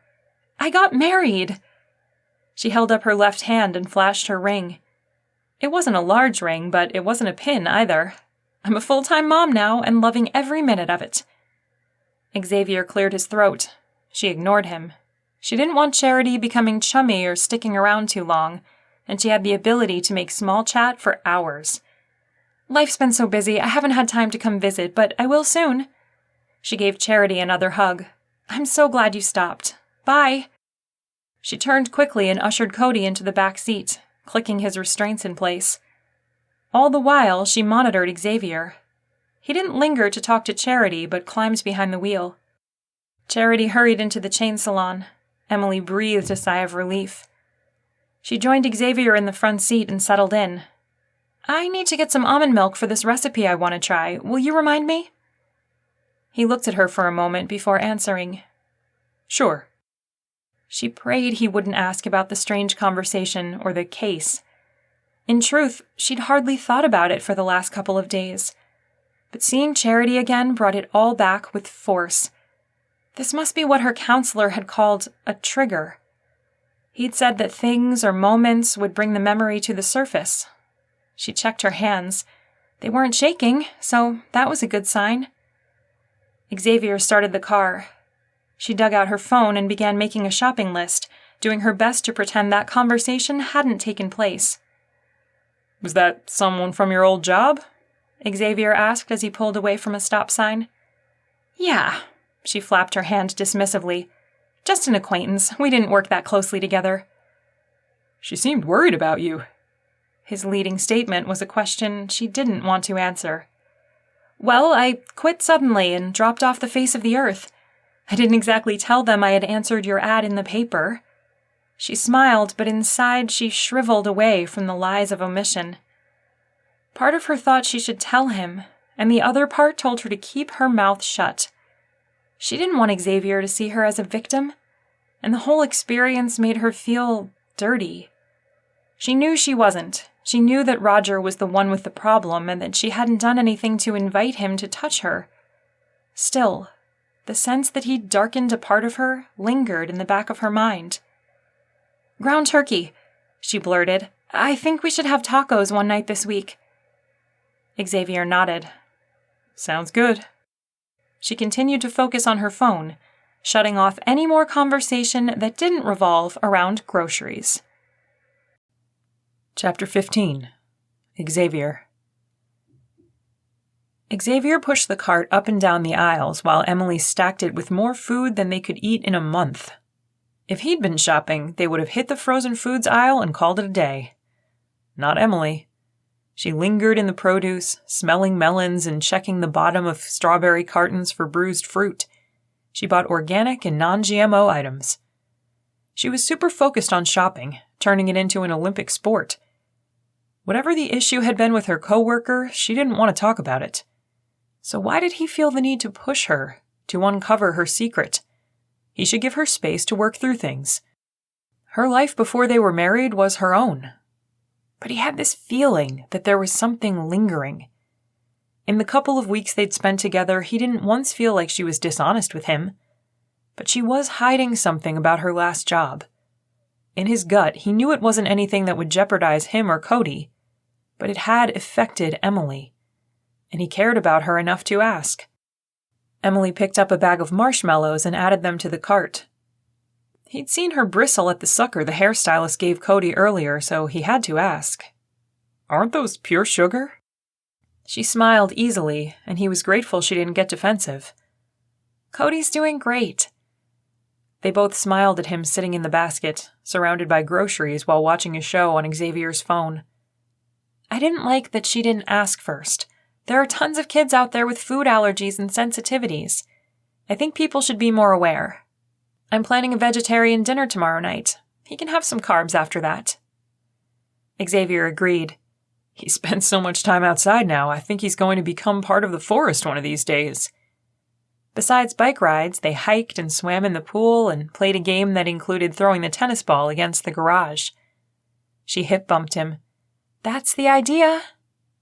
He chuckled. "We need to get body wash, too. He smells like he lives in the forest." He waved his hand in front of his face and grimaced. She laughed. Duly noted. They turned the corner and bumped carts with a brunette. Both women screamed like little girls and dashed around the carts to throw their arms around one another. In seconds, they were talking excitedly. "Your hair looks great!" Emily picked up a strand of the woman's hair and looked closely. "What did you do?" "I dyed it a shade darker." They continued to laugh and joke. Xavier enjoyed the animation on Emily's face. He caught the resemblance between the two women. The wide smiles, the apple cheeks, and the slight builds. This had to be her sister. While he was being completely ignored, it didn't feel like Emily was doing it on purpose. She was just thrilled to be with Lexi. He'd picked up on her name between the giggles and exclamations and rapidly flowing conversations. He'd also picked up on a large dose of guilt. Obviously, these two were close, and yet they hadn't spent any time together since the wedding. He and Cody had monopolized Emily's time. She'd immersed herself into their lives, and he'd done nothing to join hers. Maybe if he had, she'd feel more comfortable telling him about her last job. Cody looked up from the screen. "Who's that?" he asked Xavier. Both ladies turned to look at the two of them. "Oh my gosh!" Lexi exclaimed. "You must be the guy from the ad." She stuck out her hand and they shook. Xavier rolled his eyes. "I'm never going to live that down." Emily made introductions. She laughed so easily. It was like a weight had been lifted off her shoulders, which only added another stone to the growing pile of guilt. Lexi folded her arms. "You know, I tried to talk her out of this whole thing." "You should have." Xavier put his arm around Emily's shoulders and tugged her close. "She's way out of my league." Emily fit against him, like he was made to hold her right there. Her body was warm and soft in all the right places, and he liked holding her close way too much. Before he did something he'd regret, he let her go. He shouldn't have pushed that far, but he'd wanted to look like a good husband. No, to be a good husband to Emily. Lexi's hand went to her heart, and she melted. "Okay, I'm still not convinced you're not an axe murderer, but that was really sweet." He couldn't help the laugh that escaped. "You and Em are a lot alike." "Thanks." Lexi wrinkled her nose happily. "Now let me talk to my nephew before I burst." Emily waved her hands over Cody with a flourish. Lexi grabbed the side of the cart and asked Cody how old he was. He glanced at both Xavier and Emily before saying, 6? Goodness, that means you're reading already. His blue eyes lit up. I read lots. If I bring you a new book, will you read it to me? Sure. He nodded confidently. Xavier perked up. Maybe there was a way to make up for his blundering mistake of assuming Emily didn't have any outside interests besides him and Cody. Seriously, was his head that deep in the sand? "You're welcome at our house any time. We'd love to have you over." "Thanks." Lexi ruffled Cody's hair. "I'll take you up on that, especially since I want to spend some time with this guy." She reached for Emily and they hugged. "We need girl talk. I have so much to tell you." Emily embraced her tightly before letting go. "I'll call you tonight." "Ta-ta." Lexi wiggled her fingers, looking back at them as she walked away. "Ta," Emily called back. The moment Lexi disappeared from view, Emily seemed to shrink into herself. Xavier could have smacked his forehead.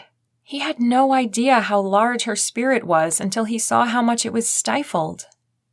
By him? Was this his fault? She rubbed her hands up and down her folded arms. "I hope that was okay. I wasn't sure how much you wanted my family involved in this, and I didn't want to push them on you." "You're apologizing to me?" He pointed to his chest. "I'm the one who should be begging your forgiveness. I feel like such a jerk dragging you off to the cabin, away from your friends and family. No wonder they think I'm an axe murderer." Emily's eyes widened. She was kidding. She really doesn't think that. I mean, she might have before we got married, but now that she's met you, I'm sure she's changed her mind. "That's comforting." He grabbed onto the cold cart handle and pushed them toward checkout. "Invite her up for dinner, or we'll meet her someplace. And don't feel like you have to hang out with us every night. Go do what you would normally do."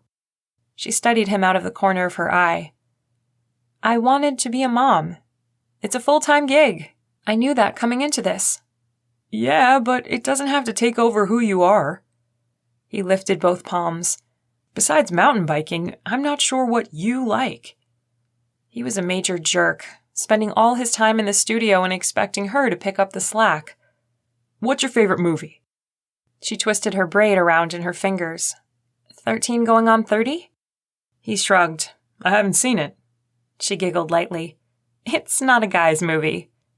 "Your favorite author?" "Jane Austen." I've at least heard of her. They made it to the check stand and began unloading the cart. "What's your favorite movie?" she asked. Rocky. She paused with the celery in one hand and carrots in the other. "No way." He nodded, keeping his head down. He hadn't told anyone that in a long time, even before Nora. She was too refined, preferring subtitled videos, and he'd been so smitten, all he'd cared about was holding her hand during the show. "That's my dad's favorite movie."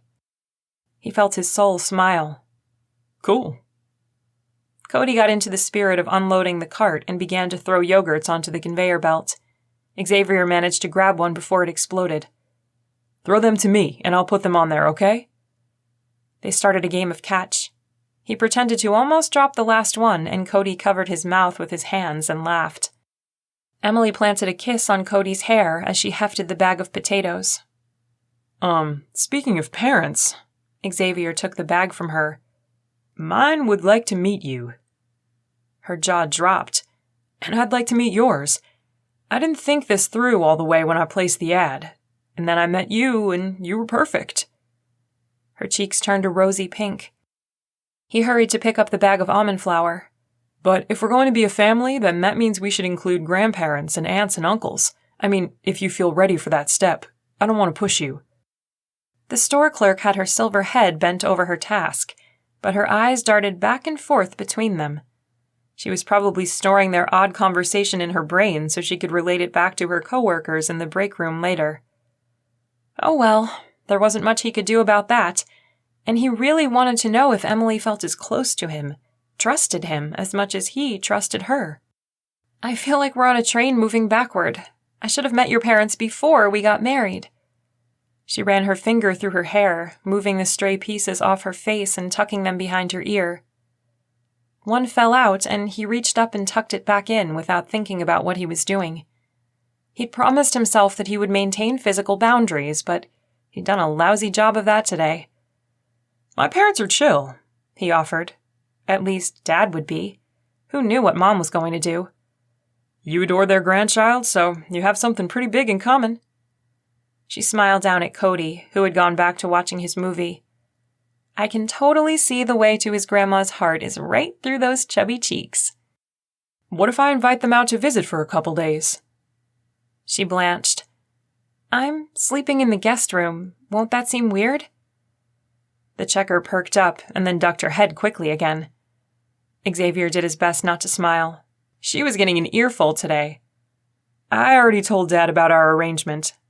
"Great. They probably think I'm crazy." Emily dug through her purse and handed a credit card to the cashier.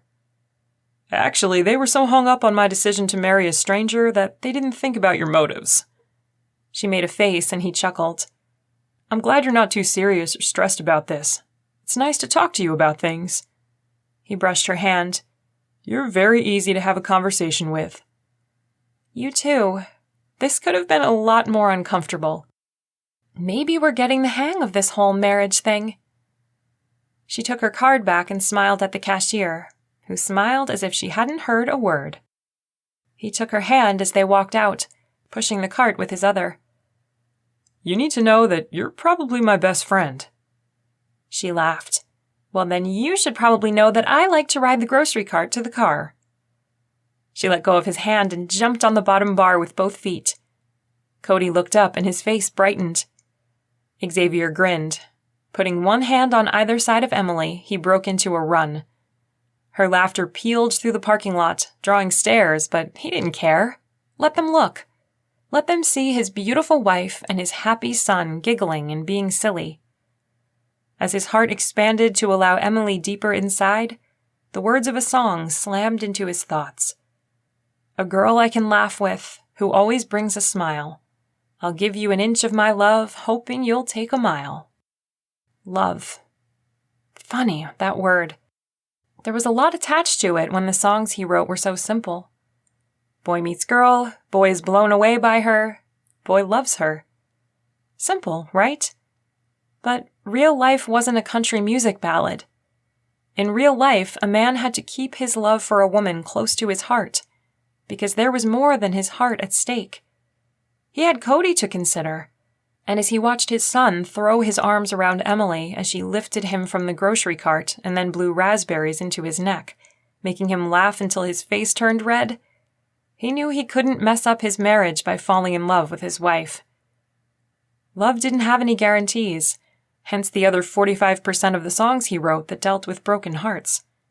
The only way to ensure Emily stuck around was to be her friend. That he could do, even if his whole body yelled that it wanted to hold her close and make her his 100% wife. Shoot, there was another song idea, and he was at least an hour away from the studio. Emily came up beside him and took the keys out of his hand. "I'll drive. You write." "But you're in music mode." She smiled, totally at ease with his quirky mind and need to follow his muse. "It's fine. Cody will sleep and I'll put a book on tape. Your headphones are in the side console." His firm resolve to stay just friends seriously wavered, but he managed to wrestle it back into submission and not kiss her right there in Ted's grocery parking lot. Barely. Maybe he'd encourage his parents to get there sooner rather than later. Surely their presence would help him keep his thoughts about his wife in line. Chapter 16. Emily.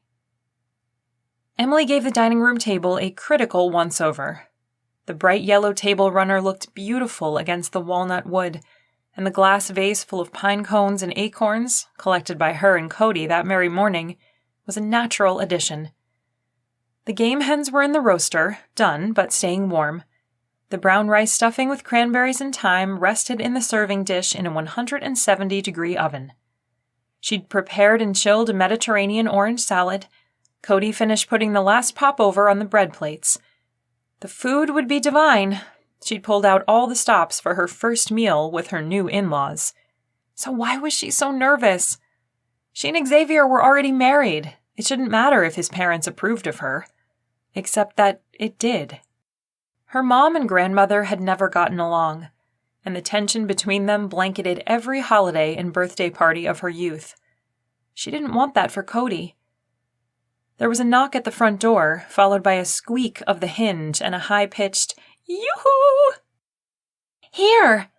Cody shoved the bread basket into her stomach and took off at a run for the front door.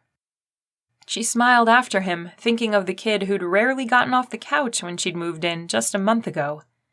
He was a bundle of energy now, constantly wanting to run, bike, swim, hike, and play until he zonked out. "Grandma!" Cody's voice was so full of joy that a small bit of jealousy spiked through Emily. She quickly brushed it aside. Every kid should be that excited to see their grandparents. She set the bread basket on one end of the table and made her way to the front entry. Xavier came from the kitchen where he was filling the water pitcher with lemonade. He gave her hand a light tug and then let it go. His gesture was probably meant to reassure her that everything was going to be all right, but all it did was unleash the butterflies in her stomach. Every time he touched her, they went nuts, and she couldn't seem to stop it from happening. It didn't matter that she'd sat them all down and explained the situation. They thought Xavier was totally hot, and they were going to flap their wings like crazed fangirls. She glanced down at the shapeless dress she'd chosen. It landed just above her knees and was in style with a floral print and cap sleeves. It just wasn't really her style. She would have chosen a flirty skirt and a tee with a huge necklace and bangles on her wrist. But this dress felt like a shield, though what she was shielding herself from, she wasn't sure. She had chosen to wear her hair down for the first time since she'd done yoga on the deck. She'd fought against the natural waves for years, but now she kind of liked the volume. When she made it to the foyer, the look on Xavier's face said that he liked it too. His eyes had a smolder that lit an inferno inside her chest and a slow burn in her lower belly. Her world tipped, and she stopped walking lest she'd trip and make a fool of herself. Introductions were quick, considering Cody bounced around them all like a jackrabbit. Emily moved to hug Eleanor, but was met with an outstretched hand and a stiff smile. "It's a pleasure to meet you." She stumbled back and recovered quickly, giving a firm handshake in return. "The pleasure is mine." Feeling rebuffed, she offered her hand to Zane. He pumped her arm as if he was looking for oil. "Welcome to the family, little girl." Little girl? She glanced at Xavier for help. He was all smiles, as if this were a normal family meeting. Maybe it was in his family. She came from a long line of huggers. "I hope you're hungry." Even if she hadn't won them over at introductions, her dinner would do the trick. "Oh, we had a late lunch on the road." Eleanor flapped her hand, dismissing all of Emily's hard work without even seeing it. "Besides, it's this guy we really came to see." Zane reached down and picked up Cody, who patted both of Zane's cheeks. "You should see him ride his bike." Emily forced a smile. "He's mastered the 12-inch jump." "Really?" Both grandparents turned to Cody for confirmation. He pressed his lips together and nodded once. "I'd like to see that," said Zane. Cody began to wiggle out of his hold. "Come on, it's in the driveway." He grabbed Eleanor's hand and tugged her back to the door. They laughed at his enthusiasm. "I'll get his helmet. I think it's in the mudroom." Emily headed that direction before Xavier could offer to get it for her. He'd opened his mouth as if he was going to do just that, but she wasn't ready to be alone with his parents. And if she was honest, she was ticked off that she'd gone to so much work to prepare a meal just to have it swatted away. She found the helmet and swung past the kitchen to check the hens. They'd dry out if she didn't add more chicken stock. Steam floated out when she lifted the lid. She quickly added a half cup of liquid and checked the heat settings on the rest of the dishes. Eleanor didn't know about dinner. She couldn't fault them for eating if they were hungry. She sighed heavily and headed for the driveway. Cody clipped his helmet in place and grabbed his bike. He liked to leave it lying on the grass by the front porch.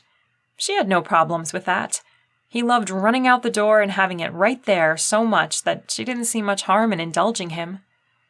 Although now she'd questioned her leniency. Would Xavier's parents think she was slacking as a mother because she hadn't taught him to take better care of his things? Her stomach twisted. Perhaps skipping dinner was a good idea after all. Cody did several loops around the circular drive before running up the jump and launching his bike. He landed perfectly and kept going as they applauded his skills. "He's really taken to it," Eleanor said with amazement. Xavier put his arm around Emily's shoulder. "That's all Emily. She rides with him every day." She held back the desire to melt into him and place her hand on his chest. He just felt so right, so strong, so solid that she could use him to lean against tonight, and maybe until his parents left again. "That's nice," muttered Eleanor. She glanced at Xavier's arm around Emily and glanced quickly away. Emily smiled and stepped away from Xavier. "Watch this!" Cody braked quickly and bounced on his front tire. They clapped and cheered. Emily felt a swelling of pride. They'd worked on that move for 3 days. Xavier opened his mouth, probably to tell his parents that exact thing, but she shook her head quickly, shutting him down. A while later, when Cody needed a drink, they went inside. The hens smelled amazing, and Emily's stomach rumbled.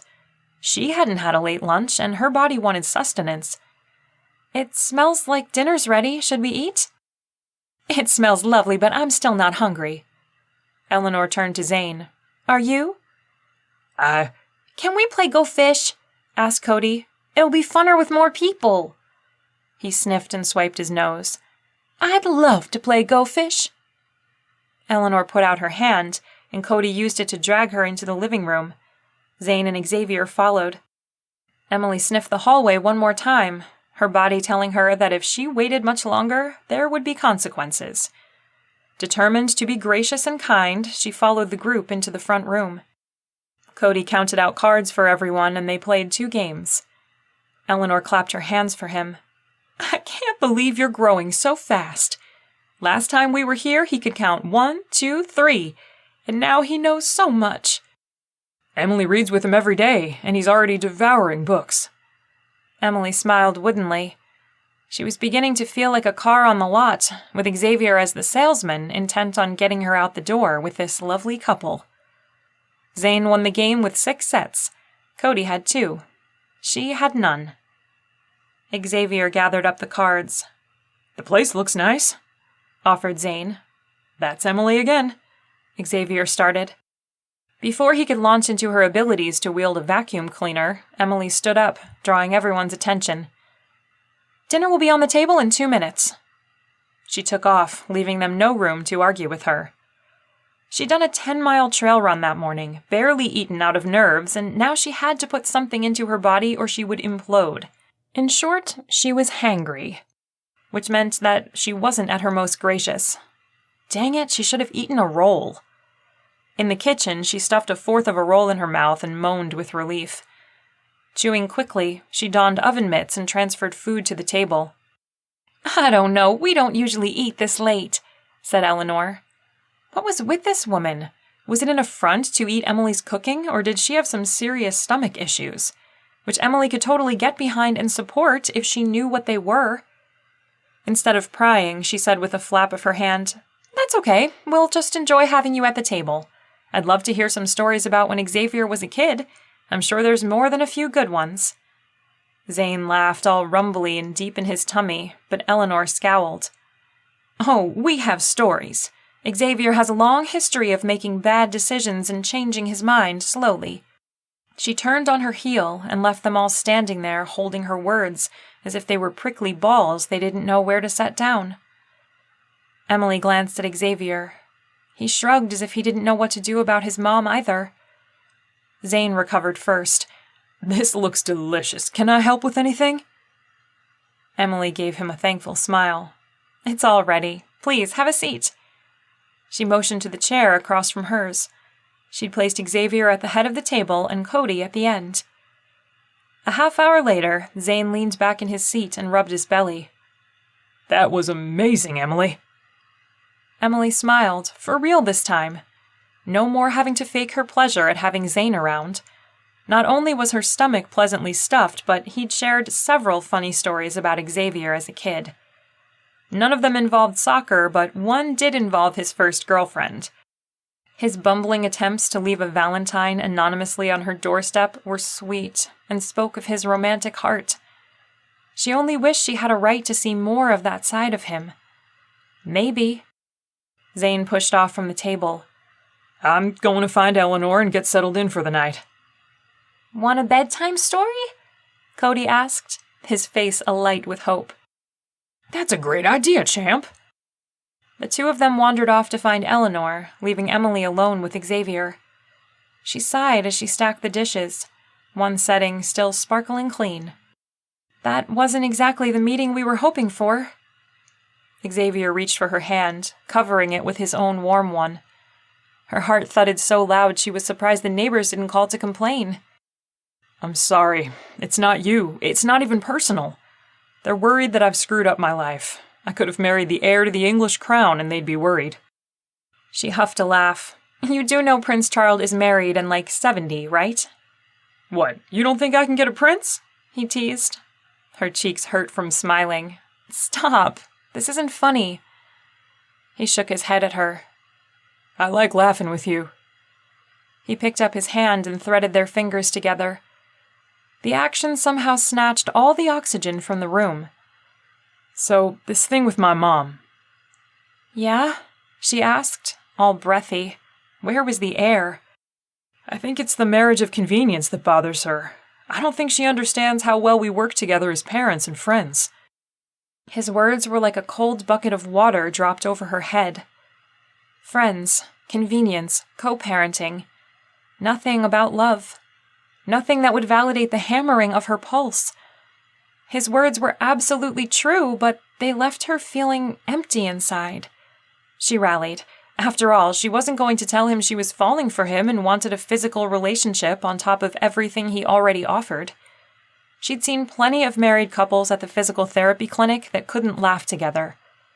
What she and Xavier had was better than fleeting attraction that would fade with time. She should be content. Right. She slipped her hand from his grasp and used it to accentuate her words. Once Eleanor sees how compatible we are as partners and co-parents, she'll relax. Can you imagine what we'd do if Cody came home with a wife? He shuddered dramatically. He'll be 6 forever, so we won't have to worry about that. She laughed and shoved him. You wish. She would be content with this life. Here she was, talking about their son's future. She and Xavier were working together to solve this problem, just like a married couple should. This was a good life, and she should be happy. She was happy. There was just a small part of her that wanted more. Chapter 17. Xavier. Xavier paced his bedroom, unable to climb beneath the comforter. Emily had been so upset at dinner. Oh, she masked it well, but he could see the tightness around her eyes, the forced smiles. He hoped he'd given her the assurance that things would work out with his parents, but he just didn't know. So he swung open the door and headed to his parents' room. He'd had his mom pick out the colors for this small suite when he'd built it, hoping they would feel welcome any time. Now he wondered if Mom felt like she had precedence over Emily because she had been here first. That just wouldn't do. No matter how much he loved and respected his mother, Emily was his wife and the first lady in his life.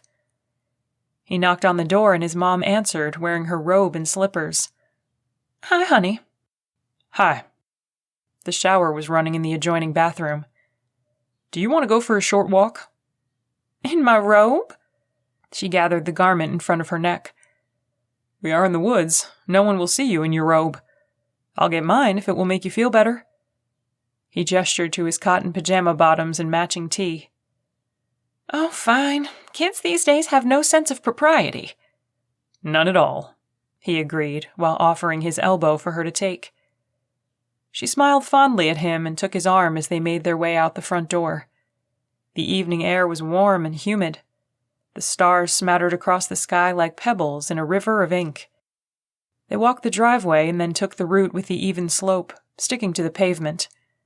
They didn't have sidewalks up here, just a paved road and then driveways that led behind patches of trees. He'd never met any neighbors, and only occasionally saw other cars. Mom took a deep breath. "I love the smell up here. It's so clean." He followed her example and noted the strong scent of pine, which made him laugh. "What?" "Pine sol." "What?" She turned to look at him. "It smells like pine sol. It's the stuff you used to use to clean floors." No wonder she felt good up here. It smelled like a clean house. She shook her head ruefully. "I guess it does." Now that the edge had been taken off, he was ready to face the big issue. "Listen, I want to clear the air about Emily." Mom stopped walking. Her eyes narrowed and her jaw tightened. "She's not your type." He'd considered the differences between Emily and Nora many times. They were two different types of women. Where Nora was refined and picky, Emily was fun and easy to get along with. Where Nora was formal and refined, Emily was cuddly and open. He'd had to stop comparing them when he'd grown angry at Nora for always being so uptight. The comparisons weren't fair to either woman, and he didn't need to justify his feelings for either of them. They were their own beautiful package, and he could appreciate Nora for being the one for him at that time in his life. Had she lived, his life would be very different now. Not worse, not better, but different. The thing that he took from all his introspection was that he was out of mourning for what he could have had. He no longer had those kinds of thoughts, no longer believed God had stolen his future when he'd called Nora home. "I married her to be a mother to Cody." He stuffed his hands in his pockets. "Not my lover." Mom gathered her robe around her neck again. "But the way you look at her, it's so intimate." "Because we share a good portion of each day together, and we're working closely to ensure Cody is taken care of. I don't know how two people can be a team and build a family without becoming intimate." The word was thick on his tongue, like forbidden candy. Mom chewed her nail, her eyes darting back and forth across the road. "I just don't know what you want me to do. Should I throw open my arms and welcome her to the family?" "Yes," he said without hesitation. She scowled. "What if this sham marriage falls apart, then what? What will happen to Cody? It's bad enough that he didn't know his mom, but to care for Emily and then have her leave?" "Emily's not going anywhere." He bristled at her choice of words to describe his marriage. A sham. He and Emily honored their wedding vows. "I assure you our marriage is legal. There's nothing false about it. Marriage should be about love. What are you teaching Cody by sleeping in separate bedrooms? What will he grow up believing is a healthy relationship? He hadn't thought about that. Still, he'll grow up knowing that there are two people who love him and are rooting for him to succeed in life. Two people he can count on, and he felt himself building up into a dither. There are tons of married couples who don't have sex, who live separate lives and sleep in separate bedrooms. They stay together for their children. How is that different? Because... Mom threw her arms out, her face turning red. It is. It just is. Honestly, Mom, I'm a better father because Emily is here. She brings out parts of me I didn't know existed. Oh? She began walking again, her pace faster than his. And what about you? I know you, Xavier. Your soul needs love to thrive and create. It's why you stopped writing after Nora died. Your father and I talked about it for weeks, worried that you would lose everything you'd worked so hard to build. He hunched his shoulders, not ready to tell his mom that he'd been writing non-stop since Emily came into his life. It felt like a confession of love that he didn't feel.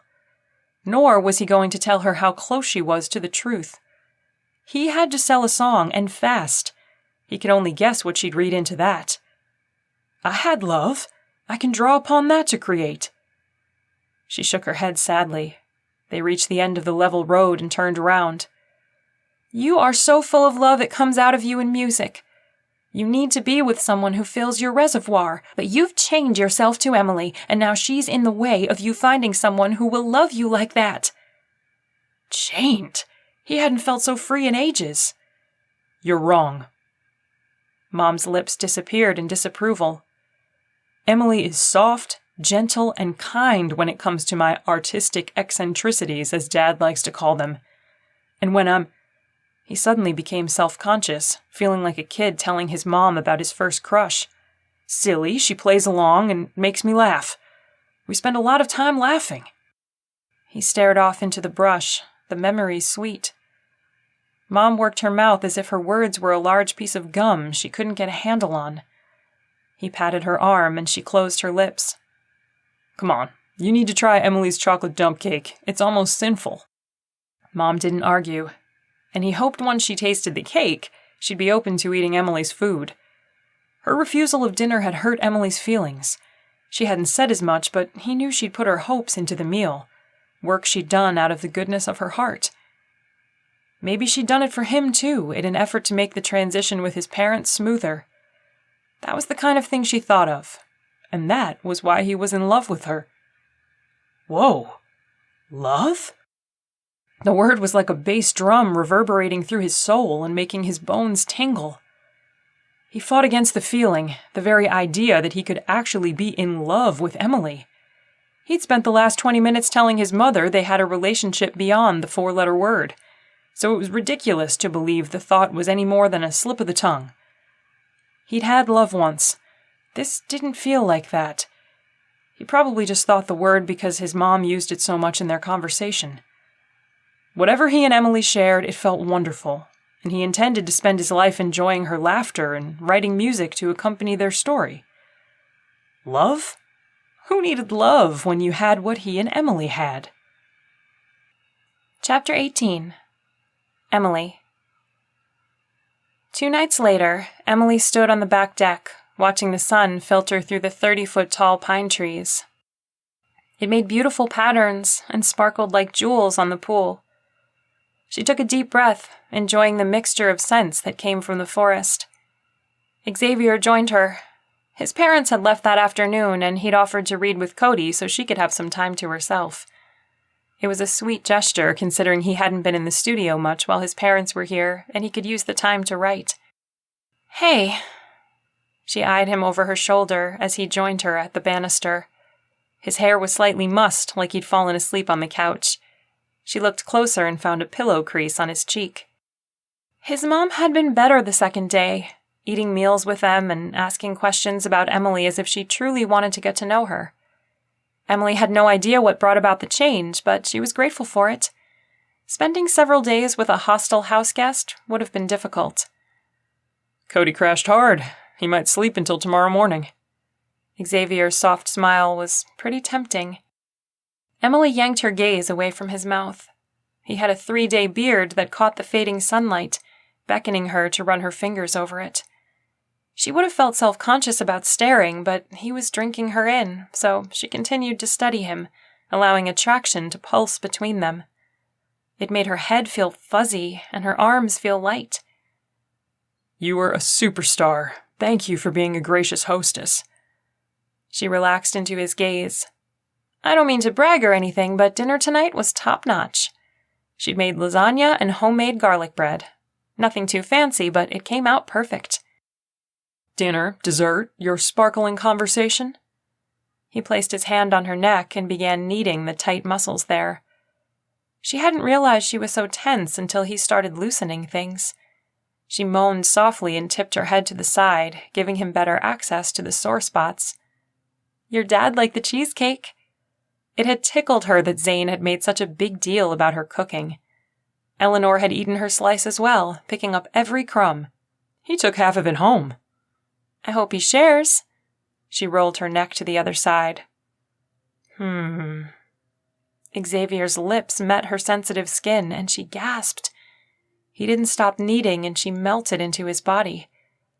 He'd meant to kiss her, meant to put his warm lips on her skin. Did that also mean that he was looking for more?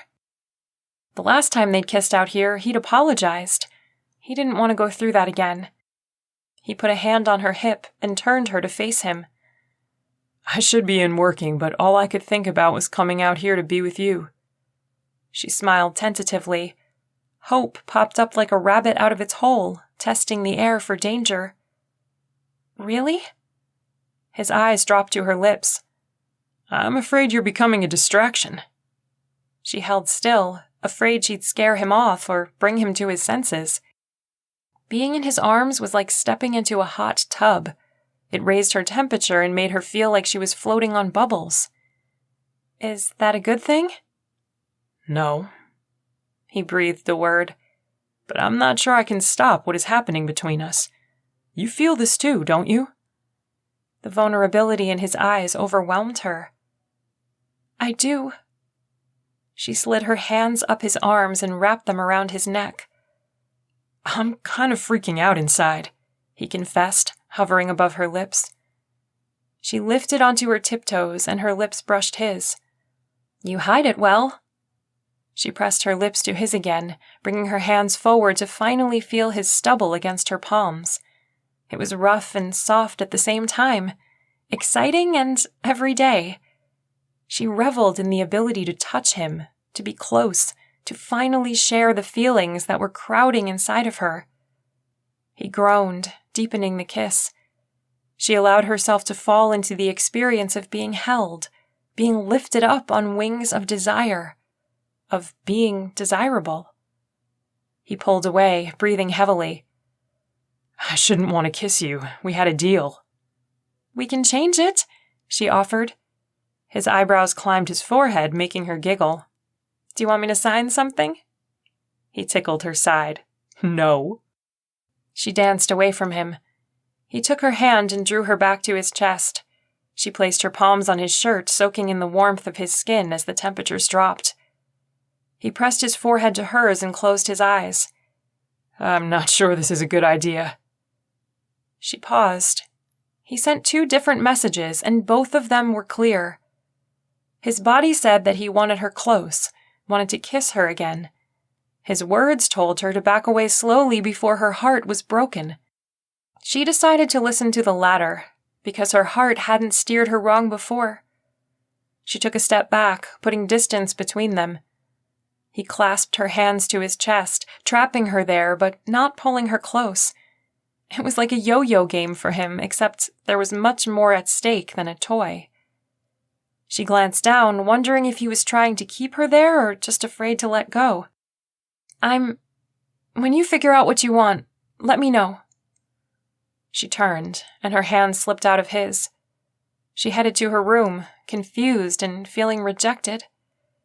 The romantic inside of her cried buckets of tears. His sunset kiss had been perfect, exactly what she'd needed after a couple of hard days. She yearned for physical affection. For the first time, she realized that being a mom wasn't going to be enough for her. But what did that mean for her marriage if Xavier wasn't willing to take things to a new level? Could she stay here without having her needs met? Without feeling fulfilled in the most important ways? When she'd taken this job, she'd thought being a mom was going to be enough. She'd planned to give and to love and to serve, but now she understood that giving and giving and giving meant she needed to fill up somewhere else. Yoga could only get her so far. She needed a man to care for her. She needed kisses and caresses. She changed quickly and threw the covers over her body. She'd give Xavier some time to figure out his head and his heart. How long? She wasn't sure. It wasn't like she'd come to this conclusion overnight. She could wait until her heart either broke or took flight. Either would give her an answer, but only one would be a beginning. The other, an end. Chapter 19. Xavier. Xavier woke up feeling like the world's biggest heel. He was a horrible, horrible husband, kissing Emily and then telling her he'd need to think about their situation. He'd be lucky if she hadn't packed up and driven off in the night. No woman should have to put up with a wishy-washy man. He needed to march out there and just tell her how he felt. How did he feel? That was a good question. He liked Emily. He was attracted to Emily. There was a huge pull to her, a draw that kept him hypnotized by her every move when they were together, and when they were apart, he thought about her constantly. But was that love? He didn't have much to compare it to, and the sensations Emily elicited inside of him were so different from what he'd experienced with Nora that he wasn't sure. He was sure of one thing. He wasn't going to call his dad about this dilemma. He wandered out to the dining room, the smell of cinnamon and vanilla filling the air. He'd never liked oatmeal, but Emily added all sorts of things like walnuts and vanilla flavoring and blueberries that made it taste nothing like the lump of goo his mom had served when he was growing up. Cody was already at the table, his head resting on his chin. "Hey, Squirt." He sat down next to him. "Grandpa wear you out yesterday?" Cody nodded, his eyes heavy. Xavier laughed. "You tired?" He'd fallen asleep early the night before and still hadn't recovered. Cody nodded and yawned wide. He held his spoon in one hand and combed through the oatmeal. "Oh!" Emily came up short as she entered the room and saw Xavier sitting at the table. She had on a light summer dress, boxy like the rest of her clothing. But he knew that underneath it there were some beautiful curves, and he yearned to hold them close to him. He ran his hand through his hair, knowing it was sticking straight up in the air. He should have gotten dressed before he came out. His stomach was in knots. He needed to say something brilliant. Words that were better than any song he'd written, ones that would heal a wound, build a bridge, and open doors into her heart. He had to reach into his center and shake his muse awake, because no moment in time had felt so heavy with expectation. Just as he opened his mouth, Cody's head hit the table with a thunk. They both jumped from the noise and turned to stare at him. "Code?" Xavier nudged him. He didn't lift his head. "What in the world?" Emily rounded the table. "Is he asleep?" Xavier brushed Cody's hair off his forehead. It was sticky with sweat and his face was red. He cursed. "I think he passed out. He's hot." "I'll grab the thermometer." Emily flipped directions and ran for Cody's bathroom, where they stored a first aid kit and over-the-counter meds. Xavier picked up Cody and carried him into the front room. The familiar panic of not being able to take care of his son flooded him. He'd spent countless nights walking Cody around the house while he cried.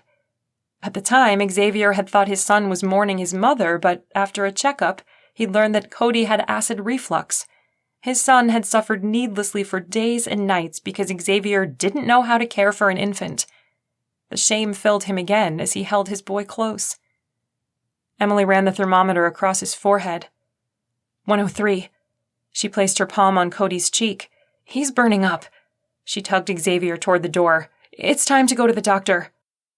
Xavier followed after her, amazed by her calm, composure, and certainty when Cody had a fever so high.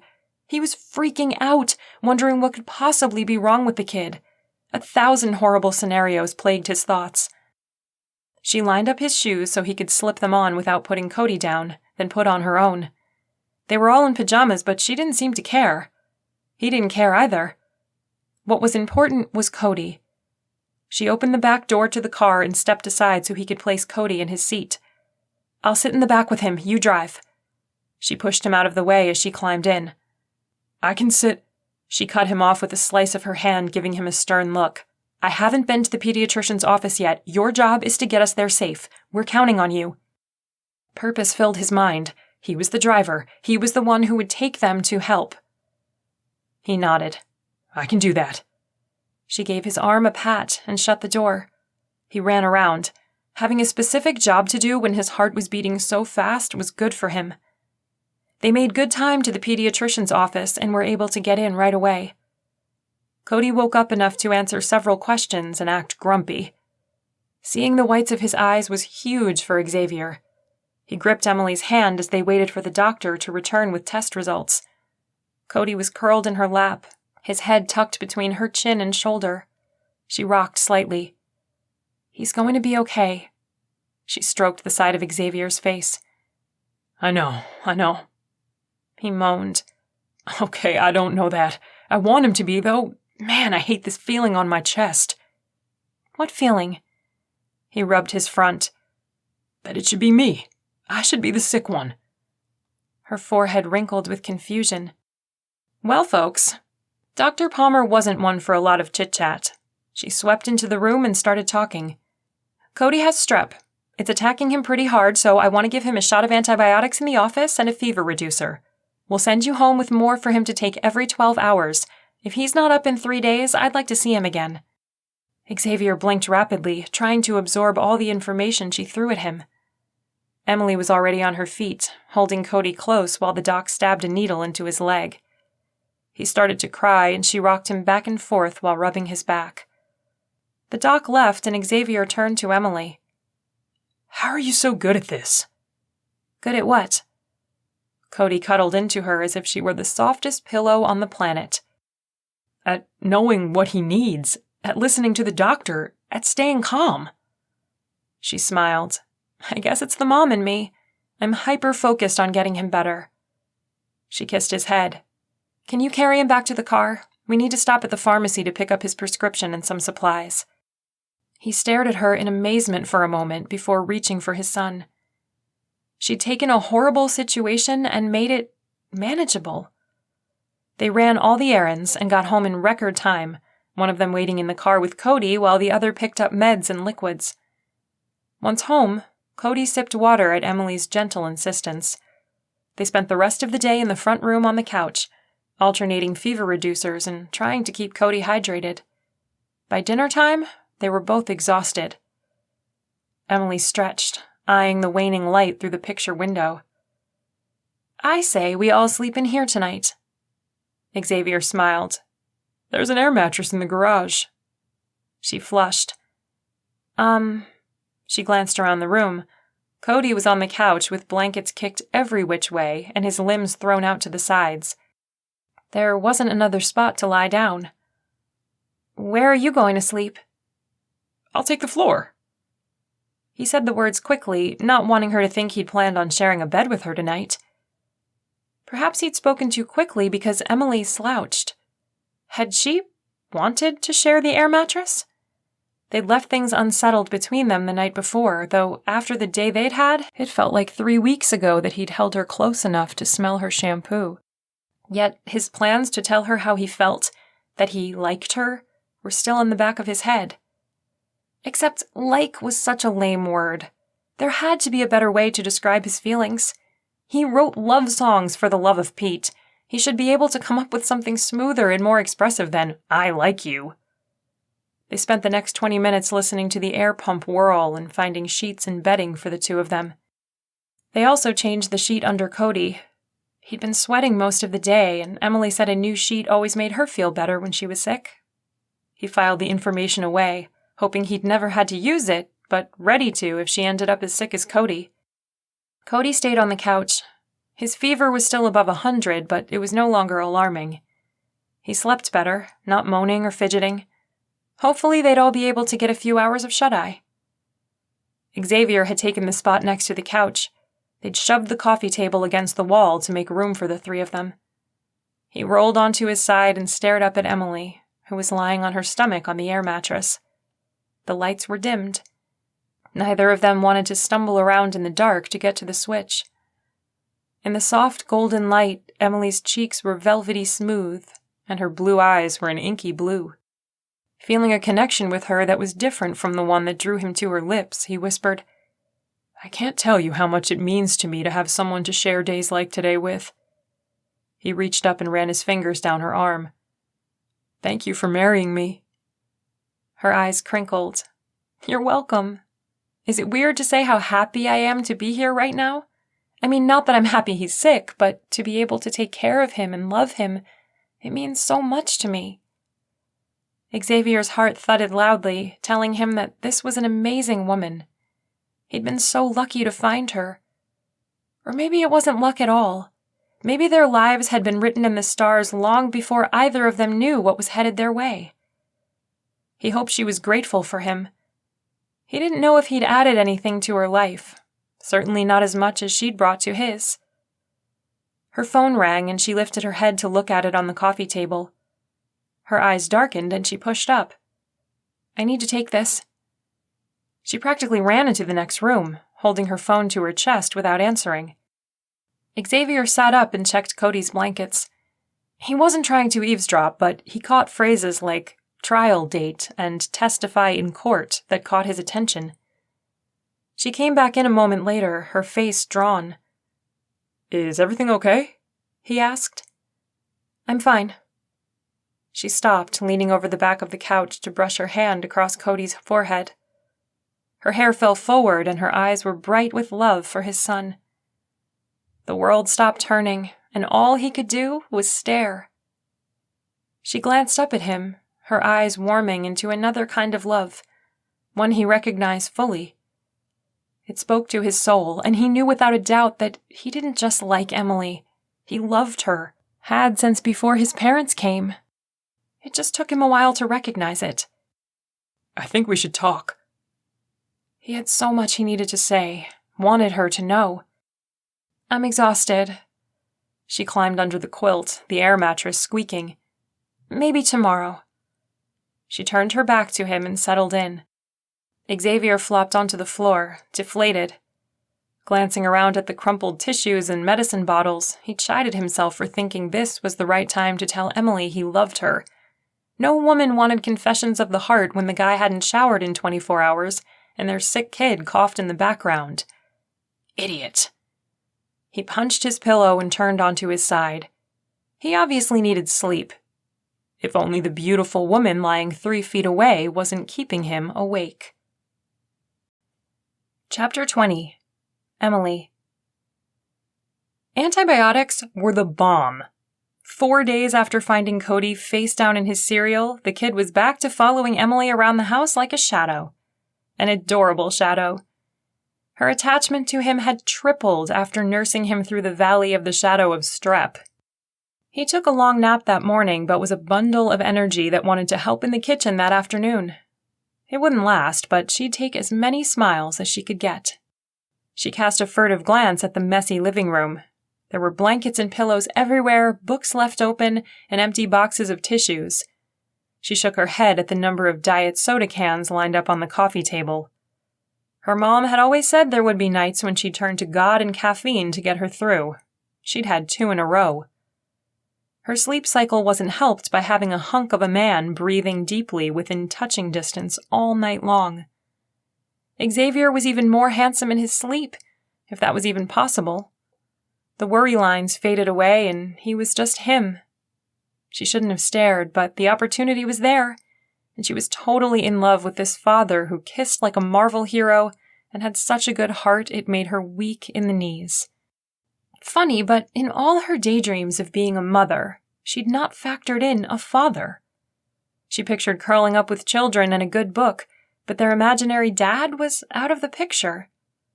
It was like she'd thought being a wife and being a mother were 2 separate things. Now she couldn't imagine parenting without Xavier. Besides the bond that had formed between them as they'd traded off taking care of Cody, there was an underlying passion waiting to be explored. She wasn't sure she dared tap on the door for fear the fire inside would consume her. "Are we making scones?" asked Cody as he climbed onto the bar stool after washing his hands. She shook herself out of her head. The less time she spent staring at that door, the better. Doors were meant to be opened, and she knew it.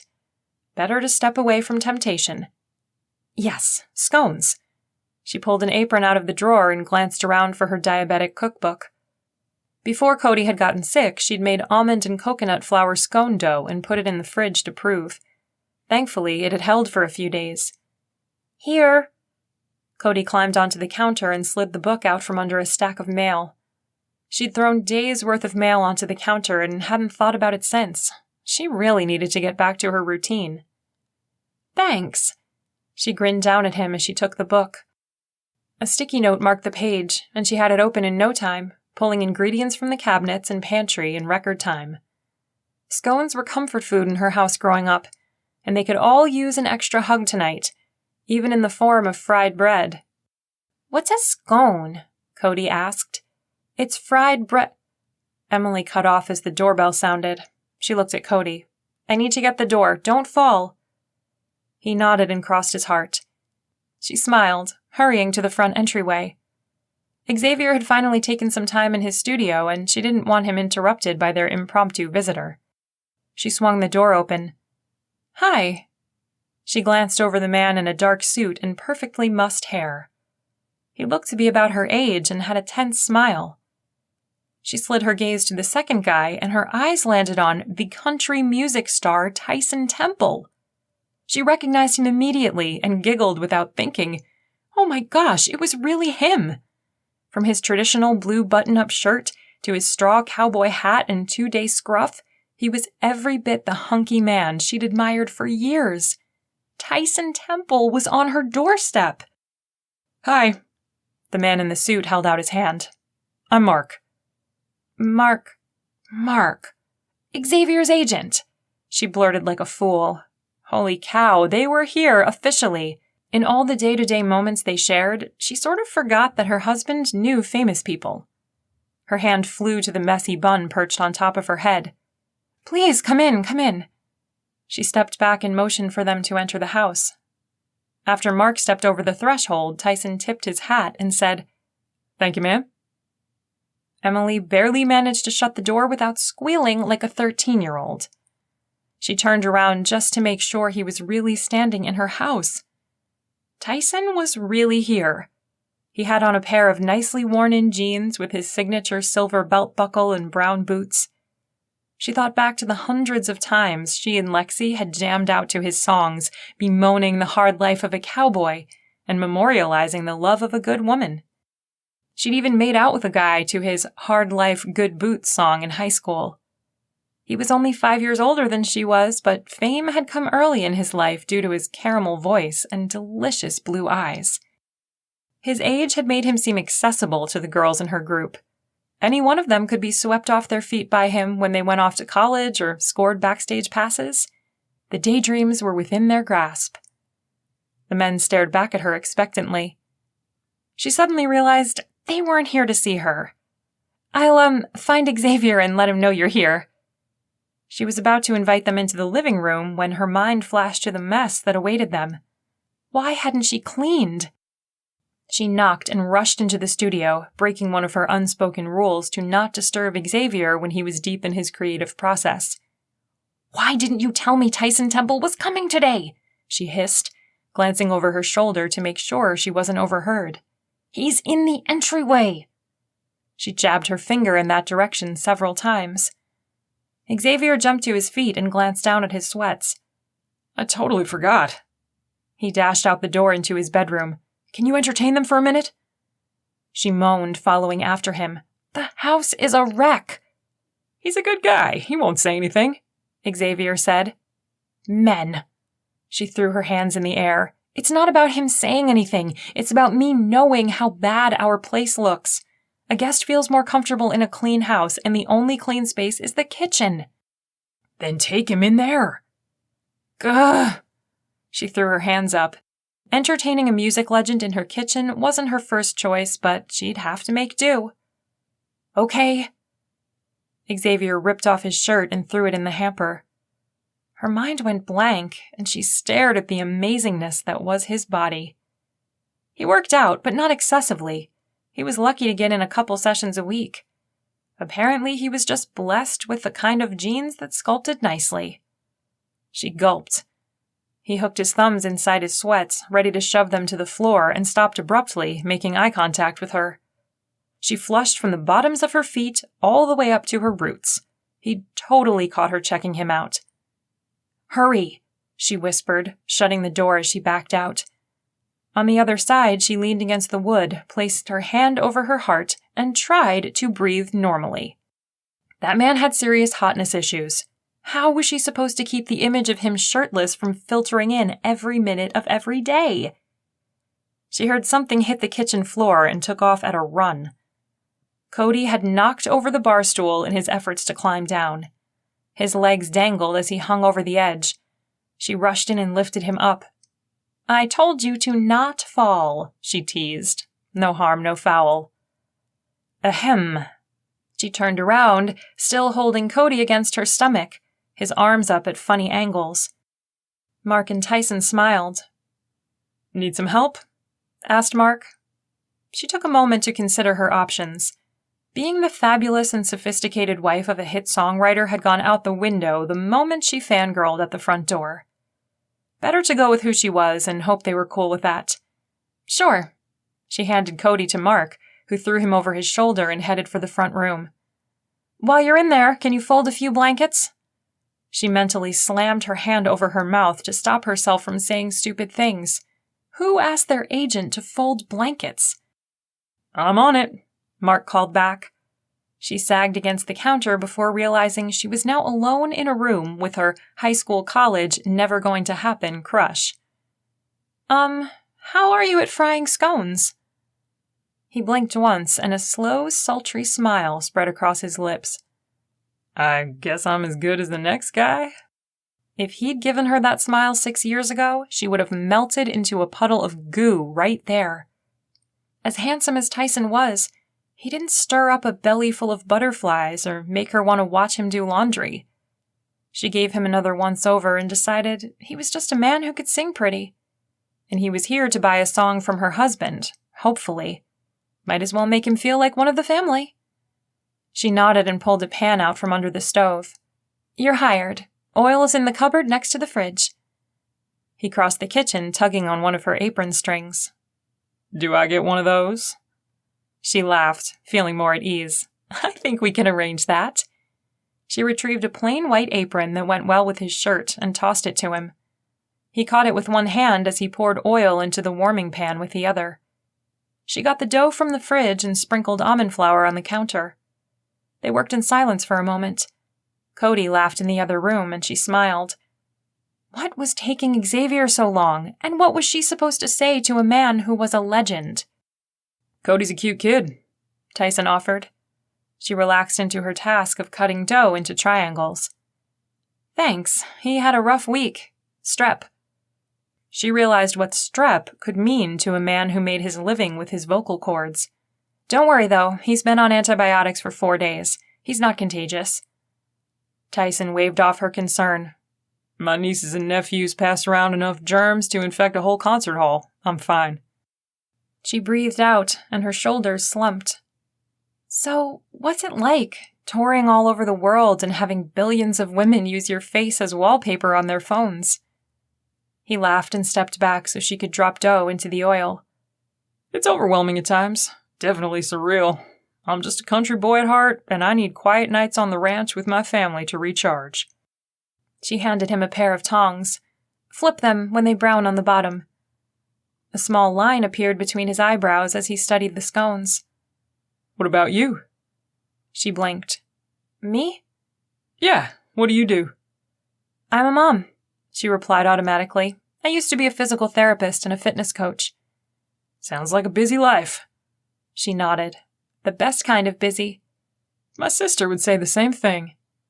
Emily wondered at the ease to their conversation.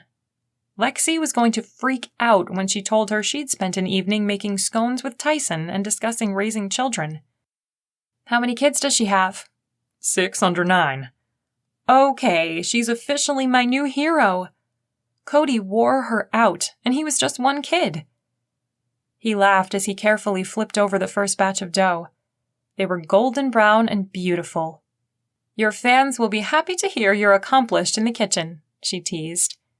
He waved the tongs and pumped his eyebrows. I'll wow them all with my deep frying skills. She was giggling when Xavier walked in, freshly showered and smelling clean and yummy. He looked back and forth between the two of them. What's going on? His voice had a jealous edge to it. She hadn't expected that from him, but she liked it. We're making dinner. She pointed to the fridge. Can you find the fruit? Xavier moved to the fridge. Hey, Tyson. They shook hands. It's good to see you again. You too? Tyson pulled out a finished scone and set it on the paper towel-covered plate Emily offered. Again? Emily asked, corking her eyebrow. Xavier nodded. We used to work together a lot. Tyson pointed the tongs at Xavier. He wrote Hard Life, Good Boots. Emily dropped the dough in her hands. It landed with a puff of flour. Shut the front door! Her face flushed with the memory of kisses in Bobby Tom's living room. To think she'd swooned over Xavier's words. That was just mind-boggling. He couldn't have been much older than Tyson at the time. It seemed success had come early to both of them. More importantly, though, she realized that Xavier had been in her heart long before she'd ever met him. Tyson might have added caramel to the song, but the lyrics were all chocolate and Xavier. Her insides were antsy. She thought she could wait for him to make up his mind, but the waiting was killing her because all she wanted to do was fall into his arms and make out to that song. If he started singing, she'd totally swoon.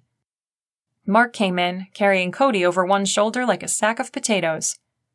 Did someone order a kid? Xavier grinned and reached for Cody. Nope, but we'll take him anyway. Hey! Cody scowled, making them all chuckle. With everyone's help, dinner was on the table in record time, and they dug in. Tyson was easy to talk to. He wasn't lying when he said he was just a country boy. He had great stories of days and nights on his family's cattle ranch. Cody was enthralled with the whole idea of riding horses and rustling cattle. The evening was going well. They hadn't said a word about music, though, and Emily started to worry. Selling a song hung heavy on Xavier's shoulders. He needed this win. She could see it in the way he'd thrown himself into writing music lately. The songs came to him at random moments, and he'd trot off to note them down. She wanted this for him. Wanted it more than she'd ever wanted anything for herself. Chapter 21. Xavier. Xavier had a hard time getting his scones down. Every time he looked up from his plate, Tyson was looking at Emily like she'd hung the moon and the stars and was personally responsible for electricity and moving pictures, too. No guy had a right to look at his wife that way. He mentally stuttered to a stop and stared at his plate.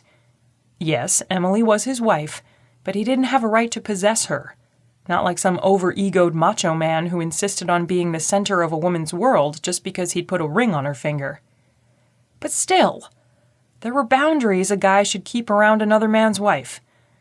He stabbed at a strawberry and chewed it ferociously. He should be talking about his latest song, the one he was sure Tyson would want to headline his new album. And then there were the 2 singles that were chart toppers.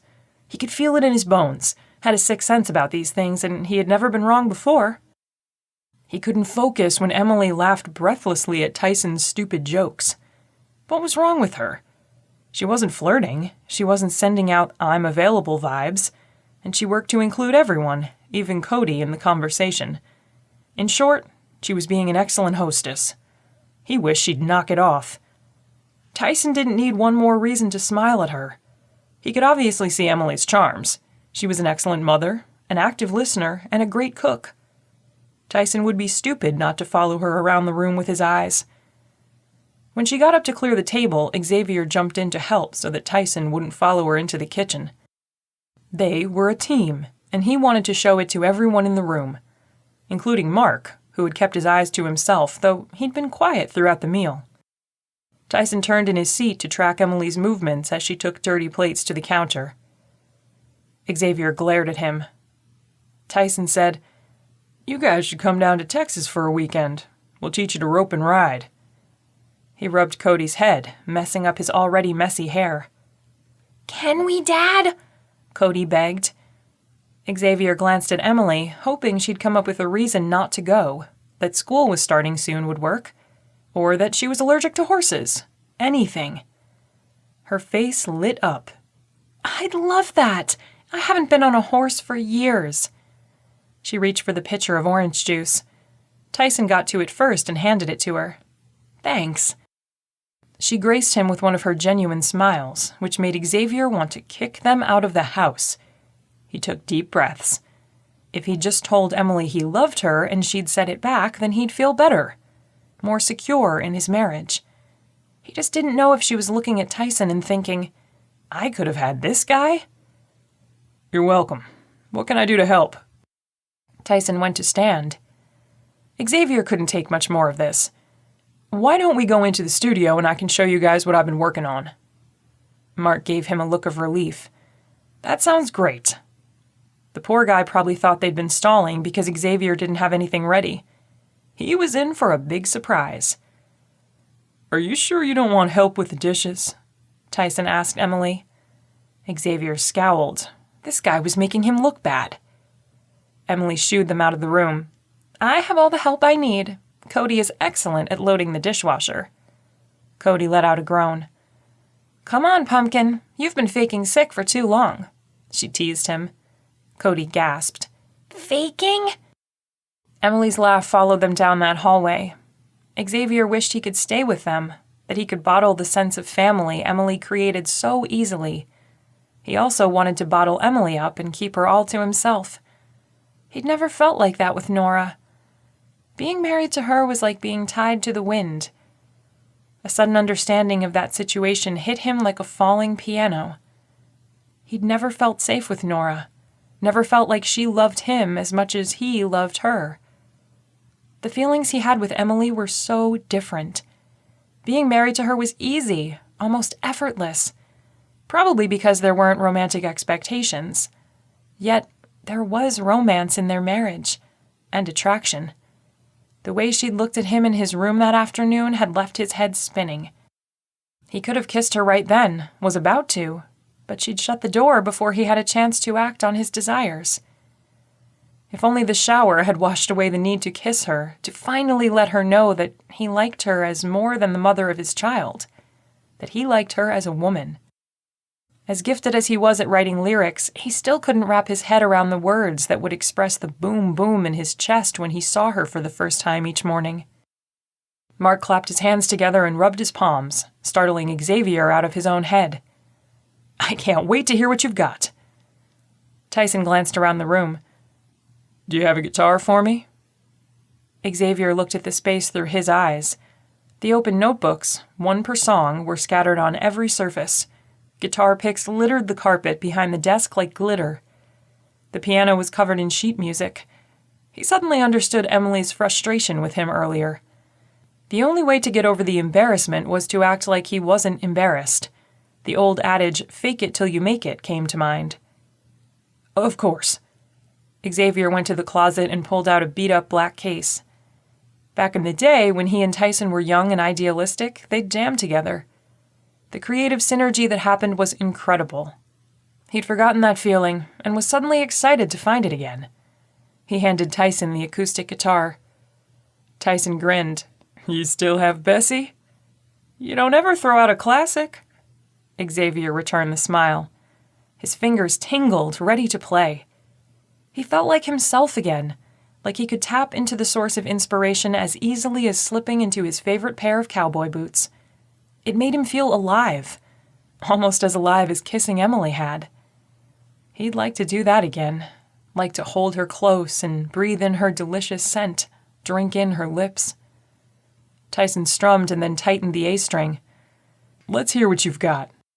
Pushing away thoughts of making out with his wife, Xavier picked up his Gibson and thumbed the strings before finding a pick. This one is upbeat and kind of... He paused to think of the moment when Emily had inspired the lyrics and tone. Sassy. He ripped into the melody and sang, "You cock your hip at me, and I know trouble's coming my way." Mark bobbed his head and bounced his knee. Tyson picked up the tune on the second verse and played along, adding a riff. He'd eventually bring his twang and deeper voice to the melody, making women all over the world swoon.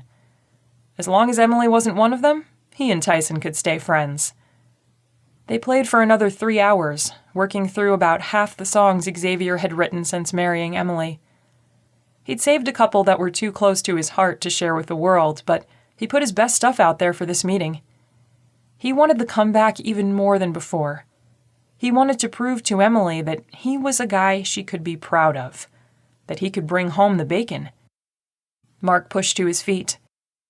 "Guys, I know you can play all night, but we've got to catch a plane in the morning." He wasn't as worn out as he claimed, but he wanted to end on a high note. Xavier had seen him do this before. Tyson set Bessie back in the red velvet lining and carefully shut the lid. "It's been a long time, but you've still got it, man." He shook Xavier's hand. "I'm going to sit down with my manager to talk about the new album this week." Xavier set his guitar in the stand. He wasn't sure what to make of Tyson's statement. Even though there was a compliment in there, it wasn't an outright offer for any of the songs they'd gone over. "I look forward to hearing from you." "You bet." Tyson led the way out. "Tell Emily thank you for dinner." "Will do," Xavier promised, though he'd downplay it and make sure she knew that he was more grateful than the hot rod singer. Mark gave him a silent thumbs up and a wink before following. That was a good sign. Xavier let out a breath. As soon as the door shut, Emily was there. She changed into a pair of plaid pajamas and an oversized t-shirt.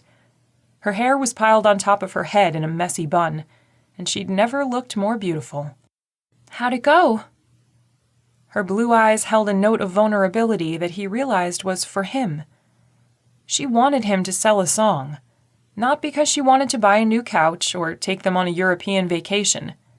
No, she wanted this because he wanted this. Her hope and support undid his fortitude. He crossed the room in 4 long strides and swept her into his arms. "Good." She gasped in surprise, the sound only adding to his need for her. He kissed her. She held still for a moment and then softened in his hold, molded her body to his. He deepened the kiss, and something otherworldly happened. A crescendo of emotions and pent-up need, with violins climbing higher and faster and cellos thrumming along, and, at the end of the kiss, a smashing of cymbals. "Don't apologize," she whispered, putting her finger over his lips. He could kick himself for backing away last time. He wasn't dumb enough to make that mistake again. "I wasn't going to." "Good." She kissed him softly. "Good night." "Night." She slipped out of his arms and out of the room. Xavier watched her go, wondering how his life had gotten so amazing in such a short amount of time. 1 ad in the paper was all it took. Well, 1 ad and a huge leap of faith. He held still, the beginnings of a song off in the distance, but getting closer. Closing his eyes, he concentrated on the feel of Emily's lips against his, and a melody appeared. At the desk once again, he wrote the song of their kiss. Chapter 22. Emily. "I'm in love, and I don't care who knows it." Emily threw her arms out to the sides and spun in a circle. She threw her head back and took in the bright blue sky and 1 white fluffy cloud. "It's such a beautiful day." Lexi licked her ice cream. "I may not be in love, but with chocolate, I can agree that it's a beautiful day." She lifted the cone in salute. Emily had made breakfast for her guys, like usual. Cody was wiped out from staying up late the night before with Tyson and Mark, and he was grouchy, so she felt kind of bad leaving him to meet up with her sister. But she and Lexi had had lunch, ice cream, and girl talk planned for over a week, so she couldn't cancel. They sat on a bench to work on their individual ice cream creations. The street vendor had limited options, vanilla or chocolate, but he mixed in all sorts of wonderful things. Emily had peanut butter cups, hot fudge, caramel, and walnuts. Lexi had gone with her usual, chocolate with Butterfinger chunks. "How'd he tell you he's in love with you?" asked Lexi. Emily made slow swirls in her ice cream with the spoon. "He hasn't." "But you just said you guys kissed and the earth moved beneath your feet." "We, haven't exactly said those words." Lexi pointed at her and narrowed her eyes.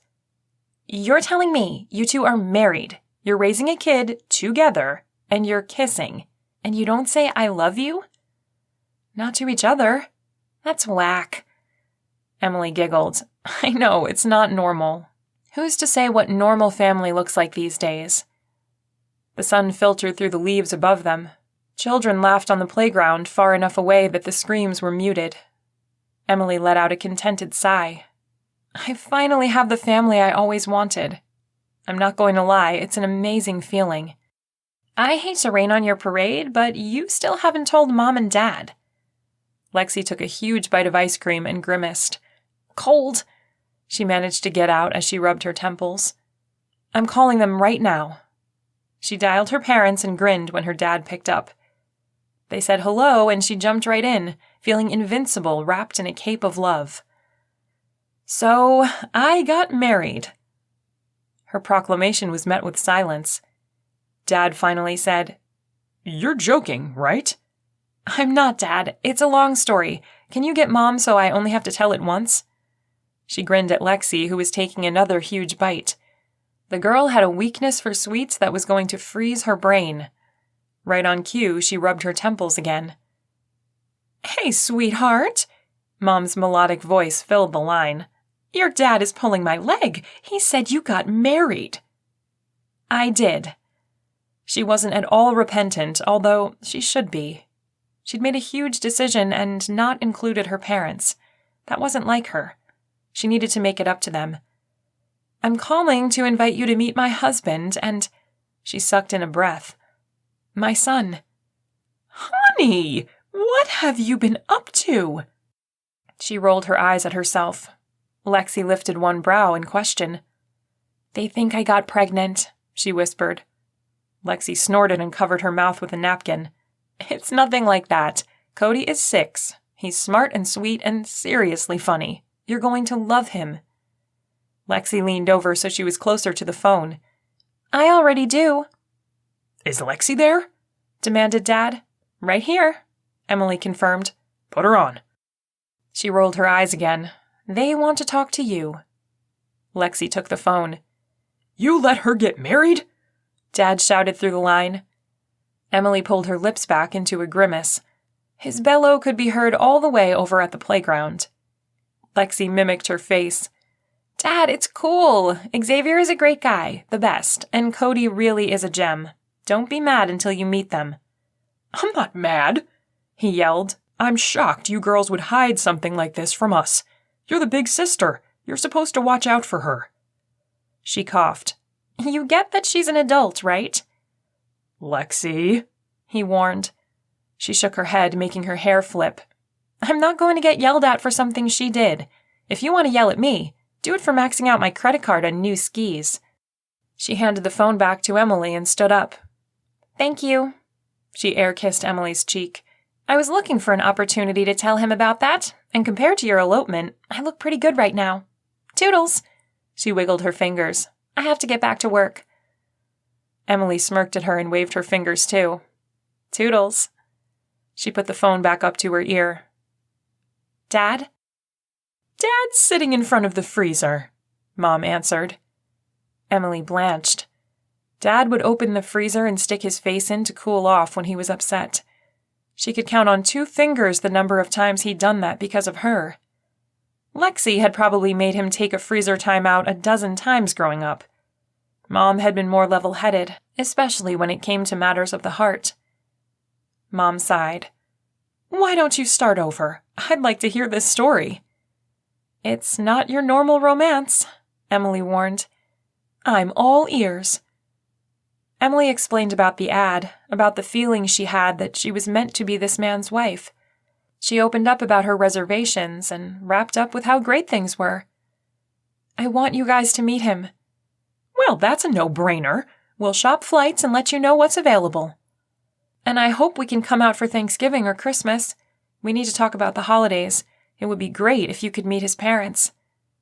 She stopped short of saying they were nice people. They weren't bad, but they hadn't welcomed her with open arms. She knew they were resigned to having her in the family, but sharing holidays was questionable. Maybe meeting her parents would soften them even more. Permanency seemed to be the way into their good graces. She had no desire to go anywhere. Everything she'd ever wanted waited for her back home. She smiled to herself. "Mom, I should go."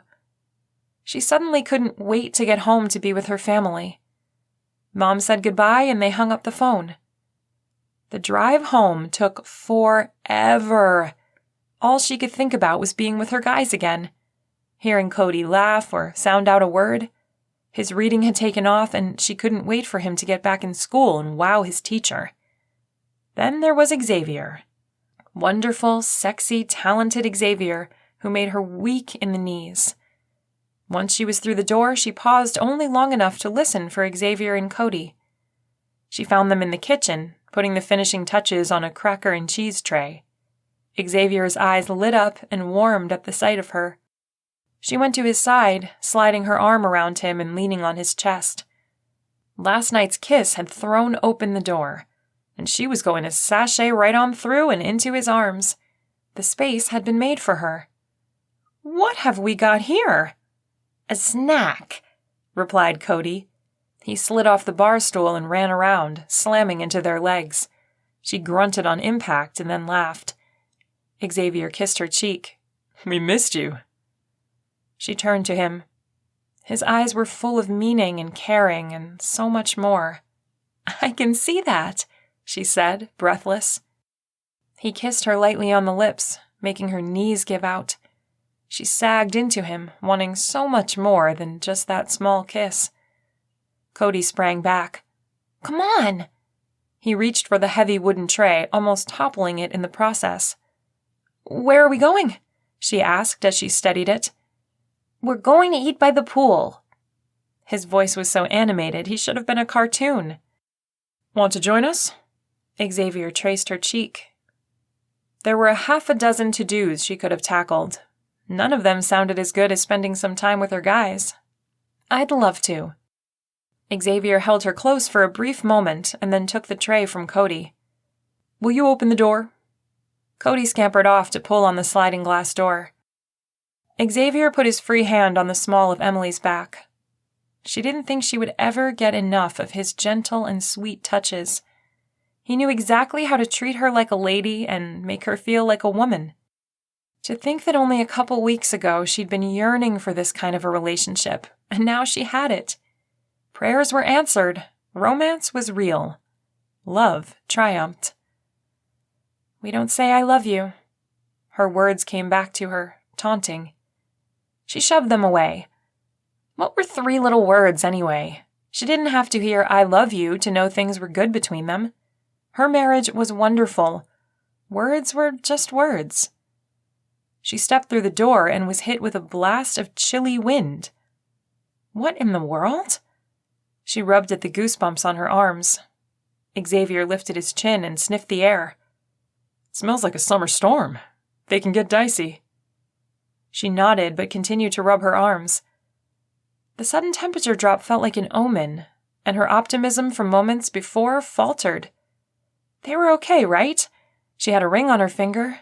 There was no stronger confirmation that she and Xavier were meant to be together. They were happy. She was happy. She'd contented herself with a loveless marriage and being a mother before. Now she had the physical connection she craved. She should be satisfied. Instead, her world was wobbly, like the cheese tray. If she didn't hold it tight, the substance of her marriage would tumble to the ground. Chapter 23. Xavier. Xavier glanced around the deli. Emily had mentioned this place a time or two, and he wanted to try it out. So when Mark called that morning to see if he could do lunch, he gave him the address. The room was full of business professionals on their lunch break. He tried to picture Emily in here with the suits and blouses, and he just couldn't. Her clothing would stand out. She would stand out. If he'd come in here one afternoon not knowing who she was, would he have looked twice? He hoped so. If not, he definitely would have missed out on a beautiful person. Not that she was unattractive. She was definitely pretty in a gentle way. He grinned, thinking about the delicate curve of her neck and the softness of her skin. Mark waved from the counter, and he hurried over to add his order. Once they had their food, they took a seat in the corner. Just as he was about to take a bite of his Reuben, Mark slapped him on the back. "You did it!" He jarred the sandwich loose, and the innards were now outward. Xavier glared at him. "Did what?" "Tyson loved Love on a Dream. He wants to buy it, and he wants your whole family to fly to Denver to hear it performed for the first time on stage, in 2 days. Xavier's scowl evaporated and was replaced with a perma-grin. He'd done it! He sold the song, his first in years. That's awesome! Not only that, he wants to use 4 more of your songs on his next album. I think this is a comeback for you, man. Mark grabbed his shoulder and pushed him side to side and then let go. He looked at his turkey on rye as if he'd forgotten it was there and he was starving. That's the best news! He was shocked and yet relieved and surprised, and yet it was all expected. The kind of music Emily inspired was epic and yet everyday. Falling in love was different for everyone and yet exactly the same.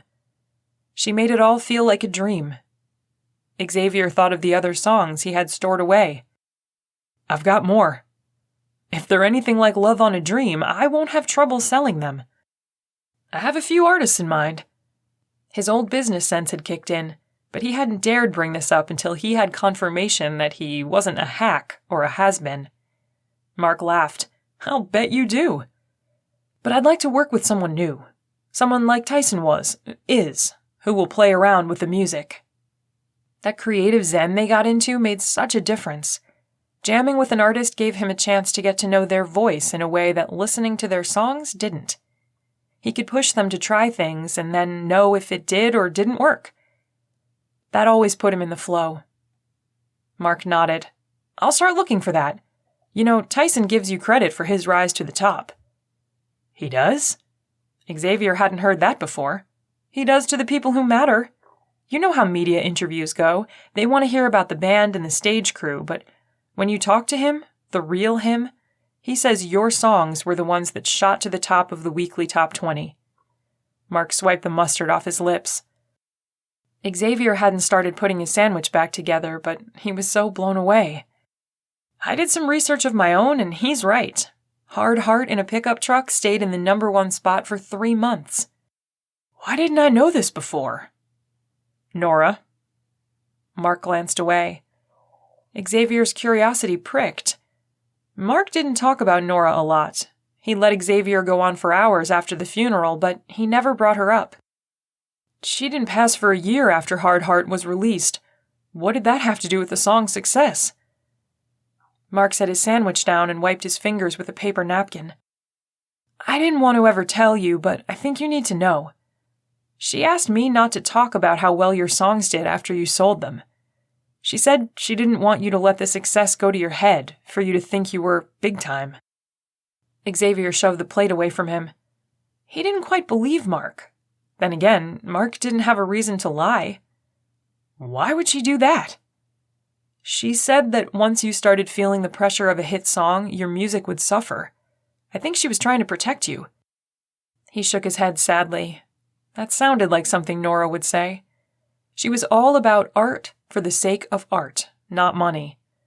There was one song she'd insisted he never pitch because it was too special. He'd bought into it then, but now he wondered.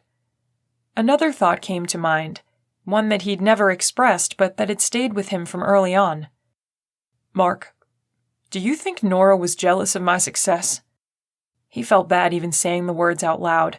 Nora had been a cellist, a good one. She tried out for several symphonies but never got a call back. Then she was pregnant and she backed away from her cello.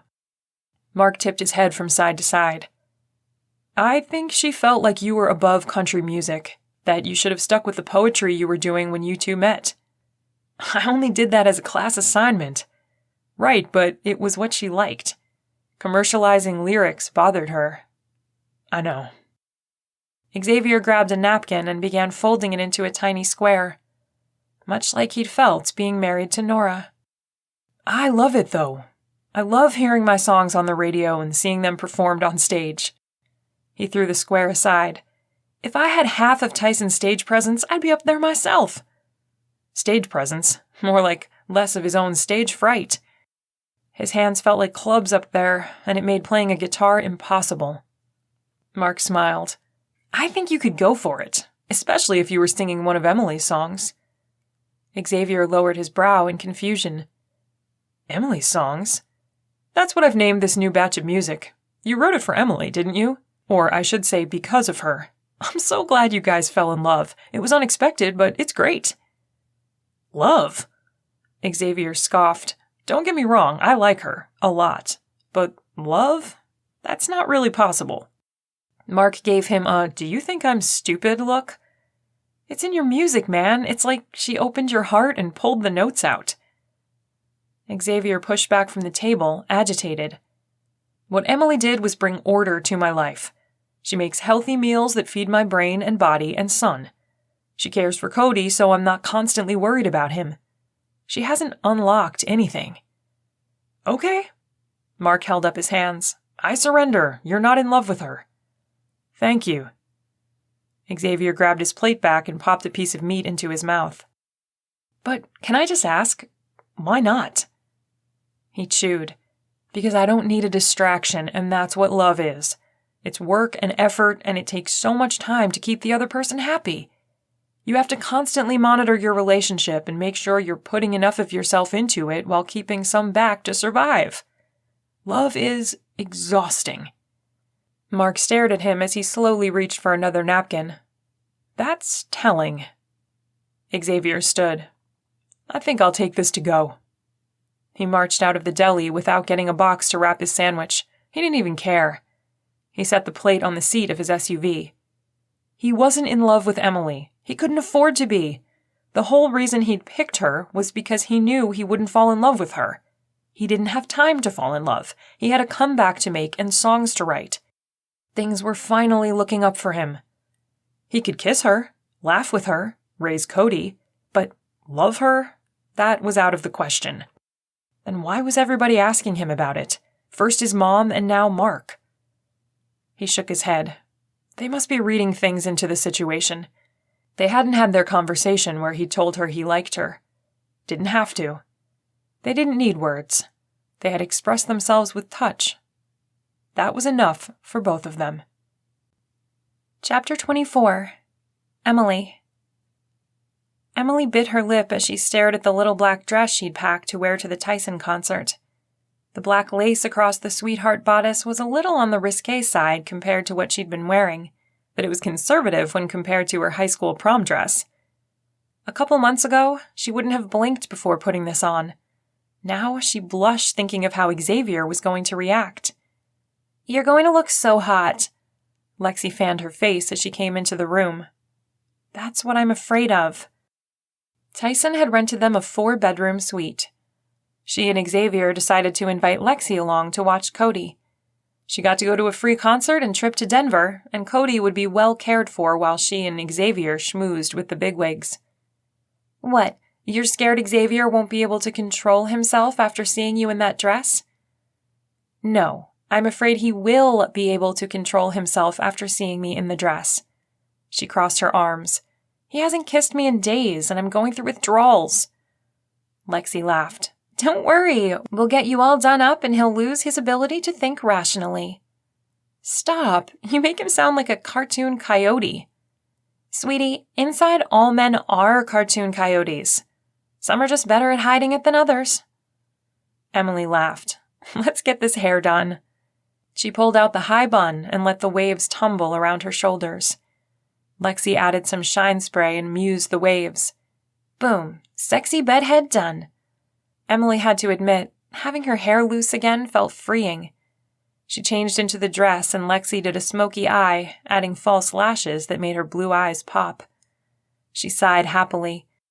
It's more than I used to do, but I've missed wearing eyeshadow. She spun around. I feel like me again. Lexi patted her arm. You look beautiful. Now go get your man. He's in Cody's room. Thanks. Thank you. That autographed picture of Tyson is payment enough. I can't believe he was at your house and you didn't text me to come right over. What is the point of being sisters if we don't have each other's back? Emily laughed as she hurried out of the room. She wished she could set Lexi and Tyson up. She had a feeling they would get along. She just had to figure out the right time and place to ask him. There was no need to ask Lexi. She'd cancel surgery to be there. Now that Emily knew Tyson was a good man under all the spotlights and album covers, she was working on a plan. But her plan tonight was to blow Xavier's socks off. She tapped on Cody's open door and walked in. Xavier and Cody were on the bed reading. Xavier's black cowboy boots dangled off the side like he was afraid to get them on the coverlet. She smiled. They were as shiny as if he'd bought them yesterday, but scuffed in all the right places. His faded jeans were long enough to stack on his boots. He wore a button-up shirt and a belt buckle that Tyson had given him long ago. He had 3-day scruff, but had shaved his neck and sculpted the rest. He was so hot he could melt lava. Cody was dressed just like his dad. The two of them together were so cute she could hardly stand it. Does anyone want to go to a concert? She lifted a hand in question. They looked up and Xavier's eyes popped. She laughed inside, thinking of her conversation with Lexi. Coyote. He slowly got off the bed, his eyes never leaving her like he was afraid that if he blinked, she'd evaporate. Your hair, he whispered. She ran her hand over the waves. I think it grew 2 inches in the last month. It probably had since she hadn't used heat on it. He came to her and lifted a strand, rubbing it between his thumb and fingers. It's so soft. She cut off the diatribe about conditioning treatments and a list of the products she applied to get that natural, soft feeling before it came out of her mouth. Thanks, she whispered. He let her hair fall to her shoulder and moved his hand to her neck, his thumb just over the pulse in her collarbone. Her heart pounded, and she wondered if he could hear it. His pupils were big, and she had a hard time catching her breath. Dad! Cody tugged at Xavier's arm. Let's go! Emily released the air in her lungs and turned her attention to Cody. It felt safer that way. If she continued to take in Xavier's intensity, she'd melt. Are you sure you're ready? She asked Cody. He glanced down at his own pair of boots. Yep. She grinned. Oh, how she loved this little guy. Bending over, she swooped him into a hug. Hey, cowboys don't hug, he complained. They hug pretty girls every chance they can get. Xavier wrapped his arms around both of them. Emily's heart opened up and swirled around the two of them. She was so full of love for these two, for her family, that she didn't ever want to let go. Cody squirmed, letting her know she'd reached her hugging limit. All right, I guess we're off to a concert. As excited as she was to hear Xavier's song performed by Tyson, she would have stayed in that moment forever. Chapter 25. Xavier. The noise at a concert could cause hearing damage, and Tyson's concerts were known to be particularly loud because of all the screaming women. Xavier had told Mark that he'd be the one on stage if he had half Tyson's stage presence. He took in the women waving their hands, swooning, dancing, and yelling, and decided he'd rather have the quiet life of a songwriter, a father, and mostly a husband. He didn't want all these women. He just wanted Emily. The opening strains of his song started, and he put his arm around Emily, pulling her close. She was breathtaking. He'd always known she had a shape under those baggy clothes. He'd seen hints of it here and there. He just never put much thought into what she would look like in a skin-tight dress. As far as dresses went, this one was conservative. He'd seen women wear less to the grocery store. Then again, he hadn't kissed those women, hadn't held them close, hadn't shared his days and thoughts and hopes with them. Those women didn't champion his music, or tenderly hug his son. It wasn't just the dress that made Emily so beautiful. It was Emily's goodness. She was a good person, through and through. He moved his hand from her back to her hip. She smiled up at him and snuggled into his side, her hand on his chest. Tyson stepped to the microphone, the lights dimmed, and the music that had flown through him to the strings of a guitar filled the stadium. Unexpected. You were unexpected. Tyson's deep voice did more with the words than Xavier's tenor. He sang along anyway, close to Emily, wanting to share the words with her, the meaning. But when you came into my life, a light went on. You were so bright. Emily began to sway, as if she were so caught up in the notes and the guitar and the single fiddle dancing slowly in the background. And now I know I can't live without you, girl. You are my world. Xavier's phone buzzed in his pocket. He ignored it. If it was about Cody, Lexi would have called Emily. Everything and everyone else could wait. He was captured in the experience of watching Emily while his music played. His eyes closed and her face relaxed. She hummed a few notes and he couldn't hold back. He leaned in and kissed her as the music swelled, his heart, mind, and soul building right along with it. His phone buzzed again. He continued to ignore it. Kissing Emily was worth a missed call. He wouldn't be able to hear in this place anyway, especially with the women crying and swooning. It created a sense that they were in their own bubble of time and space. In fact, time had taken on a 3/4 beat. As the song came to a close, he pressed his forehead to hers and took in a deep breath of her vanilla concoction. The concert ended 3 songs later. The crowd screamed for an encore. "He'll never come back out," Xavier yelled near Emily's ear. "Not so romantic, but necessary. Let's get out of here." Emily pulled out her phone. "Lexi says she and Cody are already back at the hotel. They left before the last song was over. He was falling asleep in his headphones." Xavier had bought him noise-canceling headphones. He'd seen several other children with them as well. He checked Insta and found it blowing up about his song. The fans loved it. All of them. As they were leaving the building, his phone rang. He glanced at the screen. Seeing Mark's name, he answered. "Hey man, that was amazing. Tyson did right by the music. I couldn't have asked for a better representation." He held fast to Emily with his spare hand, lacing their fingers together. A quiet dinner awaited them at a nice bistro 2 blocks away. They'd walk, giving the after-concert traffic a chance to clear out. "Where are you?" Mark yelled. The sound of the stage crew packing up came through the line. "I was at the concert. Great tickets, by the way." He winked at Emily and plunged through a group of 20. "Why didn't you answer the phone?" What is going on?" Mark never drilled him like this. "I had Todd Maxwell backstage. He heard the song and wanted to talk to you about buying a set for Sunlight Records." "That's great!" Xavier threw his and Emily's hands in the air. Everything was coming up roses for him. They had a beautiful son. Tyson just played his new hit song. He kissed the most beautiful woman on the planet. A contract with Sunlight Records would set them up for life. "No, it's not great. He had to leave and the offer expired with him." "How?" "He said if he couldn't get a hold of you, he didn't want to work with you." A feeling of falling off a cliff swept through his stomach. "That's ridiculous." Even as he complained, he knew that was how Maxwell worked. He demanded people be there when he was ready for them, not the other way around. "What can I do?" "Answer your phone." There was a pause. "Look, man, we needed that contract. Both of us." "I know. I'm sorry." He dropped Emily's hand and tugged at his hair. "We'll figure something out."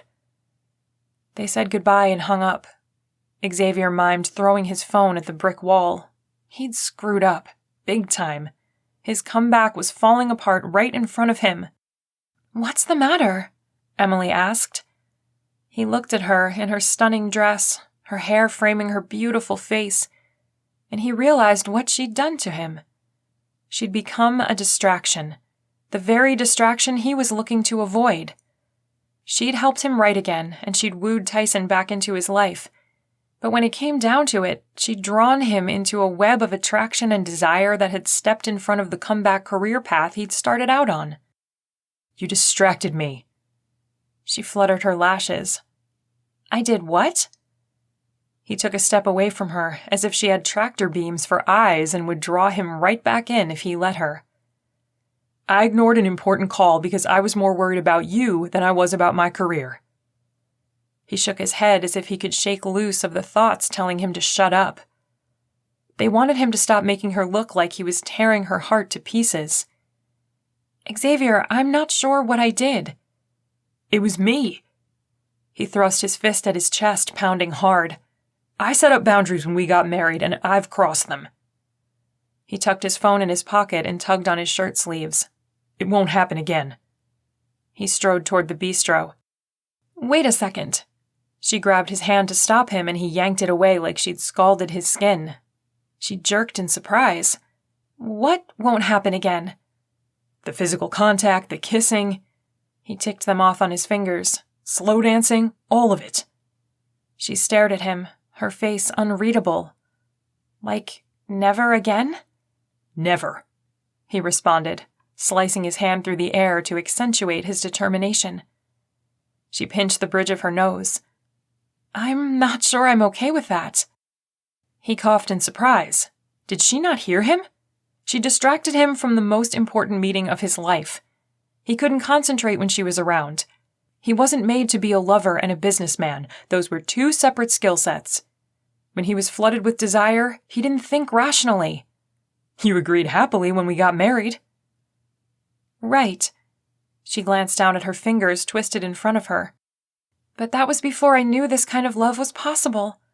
It's easy to agree to miss something when you've never had it. Well, I did have it before, and it's not all it's cracked up to be. We're better off without it. He walked 7 steps before he realized she wasn't with him. He spun around to see her standing in the same place he'd left her, tears streaming down her cheeks. He stared in awe. She was beautiful and broken. Shoot. A sad, lonely song began to play in his head. I can't go back, Xavier. I can't go back to the emptiness we called a marriage before. Well, I can't live falling all over you all day long. I have a job to do. One that I've left undone for too long. She sucked in. A swarm of emotions battled in her eyes. She loved him, and the fierceness of it was enough to stab him.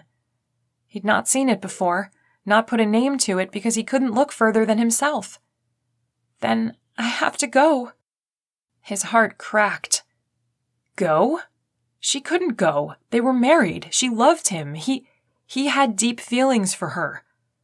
What about Cody? He asked, though his real question was, what about me? Wasn't he enough to stick around for? Wasn't what they shared big enough for her? She shook her head. Tell him I love him. She gasped and spun away, running, dodging between people who turned to stare after her. What about me? He asked softly, feeling abandoned and lost. He glanced down at his hands as if he could see the pride he'd held onto so tightly. They were empty. I made the right choice. He made his hands into fists. I chose supporting my son. If she can't put that first, then it wasn't meant to be. As they so often did, his thoughts grabbed onto the phrase, wasn't meant to be. Usually that meant a melody followed, but there was no music on that crowded street. He stuffed his hands in his pockets, hunched his shoulders, and made his way slowly to the hotel.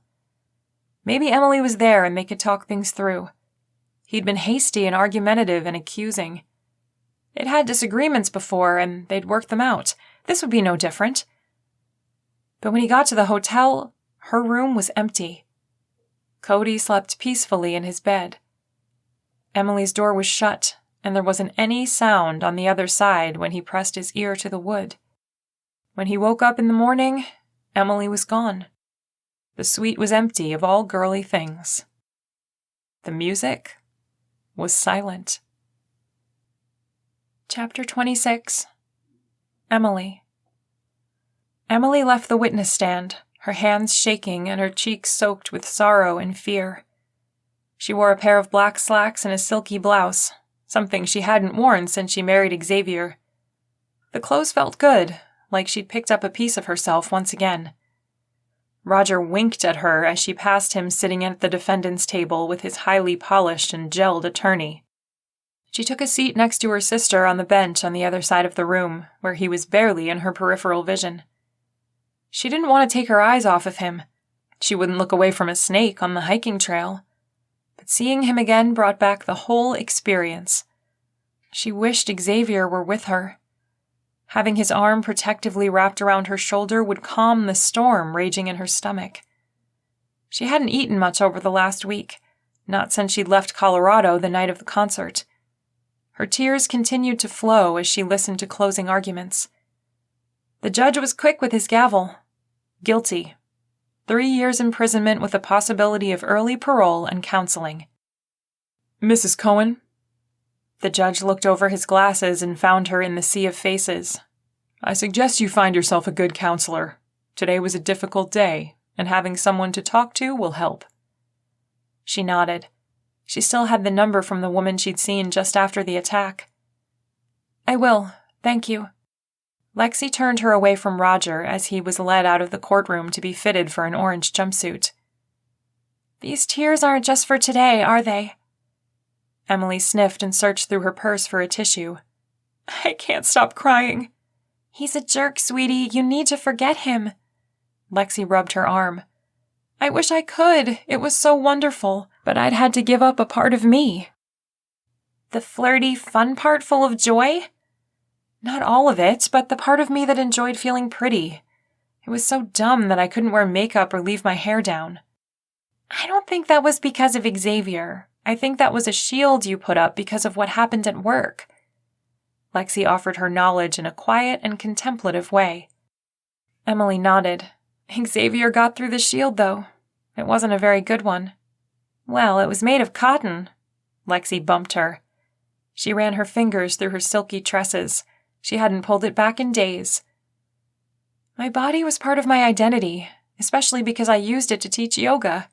I missed that, too. She hugged herself. Being Cody's mom was amazing. I loved it so much. I just wish there was a way I could have been me and a mom. The room began to shift as another case was brought before the judge. Lexi led Emily out the back door, through the hallway, and into the sunlight.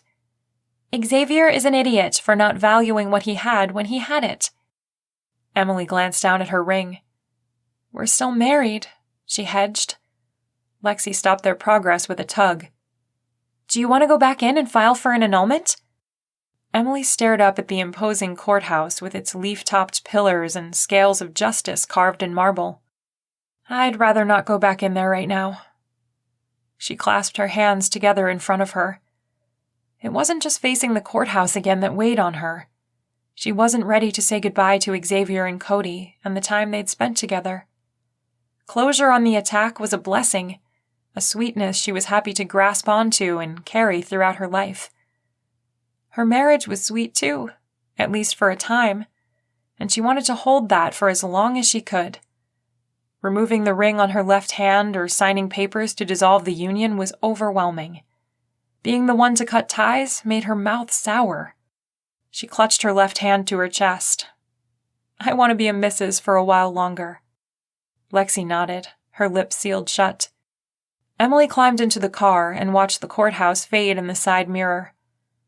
She wanted to hold her guys and be held. Her arms were empty without them. Chapter 27. Xavier. Xavier reached for the phone with his right hand. His left arm was wrapped around Cody, who was screaming and kicking his legs because he wanted to ride his bike, and Xavier had said no. His mom came in from the other room and took Cody. Come here, sweet boy. Xavier raised his eyebrows. Only a grandmother could call a tantrum-throwing child sweet. He and Cody had been out of sorts since they had come home from the concert. Sorry, he's adjusting to not having Emily around. Just about as well as his father, I'd say. She headed to the kitchen with a stern set to her brow that wasn't directed at the panting child in her arms. Xavier answered the phone call with a curt, "Hello." Mr. Cohen? This is he? This is Jennifer from Dr. O'Brien's office. We have the results back from Cody's blood work yesterday. Xavier reached for the couch, needing to hold on to something. He'd taken Cody in for a follow-up appointment on his pre-diabetes. This could be the moment he found out that his son was diabetic, and their worlds changed forever. They were already going through a huge transition with Emily gone. They didn't need any more of an upheaval in their lives. Yes. He swallowed thickly. Emily should be here for this. She should be holding his hand and holding him up. Strike that. He should be holding her. She'd put so much effort into meal planning and helping Cody become more active. She had her heart and soul in that kid. She should be here, and he'd chased her away. The test came back normal. What does that mean? Normal for pre-diabetic children, or normal? It means Cody is out of the danger zone. Dr. O'Brien recommends you continue with the changes in his diet, and we'd like him to come back in 3 months for a hemoglobin A1C. Xavier fell against the couch. Thank you. He breathed the words, unable to take a full breath. The nurse wished him a good day and said goodbye. Xavier stared at his phone, feeling like he was in a dream. He lifted his head, looking for Emily to share the good news, but suddenly realized she wasn't there. He groaned. Mom came back in. What's the matter? That was Cody's doc. He's in the clear. She put her hands on her hips. You should tell your face this is a happy thing. I know. I was just going to tell Emily, but... He shoved his phone into his pocket. The weight of her absence was too much to bear. You should have seen her face. I think I broke her heart. No, shattered it. I can't stop thinking about what she said about how she couldn't go back once she knew how good it could be. I'd open my heart and then slam the door on her fingers. What is wrong with me? His mom crossed the room and took his face in her hands. Oh, honey, you fell hard for that girl. You have to tell her how you feel. He blinked. I thought you didn't like her. Mom gave an apologetic smile. I didn't think she was authentic, but now I wonder if the problem wasn't you all along. Thanks, Mom. You have to admit you've been emotionally unavailable since Nora passed away. You've been living but not thriving, coping but not caring. It's like you took a step back from everyone so that you wouldn't get hurt. I get it. Losing someone you love takes a toll. But, hon, you've got to step back into the place where you love without fear. I'm not sure I can. What if I love Emily, give my whole heart over to her, and I lose her too? 1, you already love her. She gave him a look that said he'd better not argue. He didn't want to. He yearned to break out and sing the words, I love you, to Em. 2, there are no guarantees in this life. Even if you have Emily, there will be heartache and pain. No marriage gets by without it. But I can promise you that if you grab the good times when you have them, the hard times are easier. The truth of his mother's words sank deep into his mind. The last couple of months hadn't been easy. He'd been under a lot of stress from the comeback and with Cody's health. Yet they felt like the best months of his life. I need to get her back. Mom winked. What are you waiting for? He grinned. Can you watch Cody? He asked as he headed to the shower. It had been 36 hours, and he wasn't about to show up on Emily's doorstep smelling like he'd been dragged through a cow field and slept in a barn. I'll plan to stay the night. You go do what you gotta do. In his bedroom, he yanked his shirt over his head and started the shower. As the steam built up, a melody filled his mind. He didn't need to write it down. The notes were written on his heart. Chapter 28. Emily. Emily pulled a fuzzy blanket over her legs and sipped cocoa. Yes, it was August, but she needed comfort, which was why she was wrapped up like a snow bunny and watching a Hallmark Christmas movie. Lexi came through the door with a bag of groceries strung over one arm. She frowned. Hallmark? Again? Emily frowned. I think I need a happily ever after tonight. Lexi sighed. Then you might as well go outside. Emily wrinkled her forehead in confusion. Lexi waved her out, setting down the groceries and following her onto the porch. I don't see anything. Lexi put her finger over her mouth. Listen. At first, Emily didn't hear anything. Then, the sound of an acoustic guitar playing the first notes of Can't Help Falling in Love drifted through the complex. What in the world? Emily followed the sound around the building to the common area with a playground and a few picnic tables. In the middle of the park was Xavier, his guitar over his shoulder, his hands shaking as he strummed. Wise men say, he sang. Neighbors had gathered. He glanced around uneasily as more poured from their homes to watch. Emily brought her hands to her mouth in shock. Xavier said he had stage fright, but now she could see the results of it. The moisture beating on his forehead, his voice warbling, and his knees shaking with such force that she had no idea how he stayed upright. But I can't help.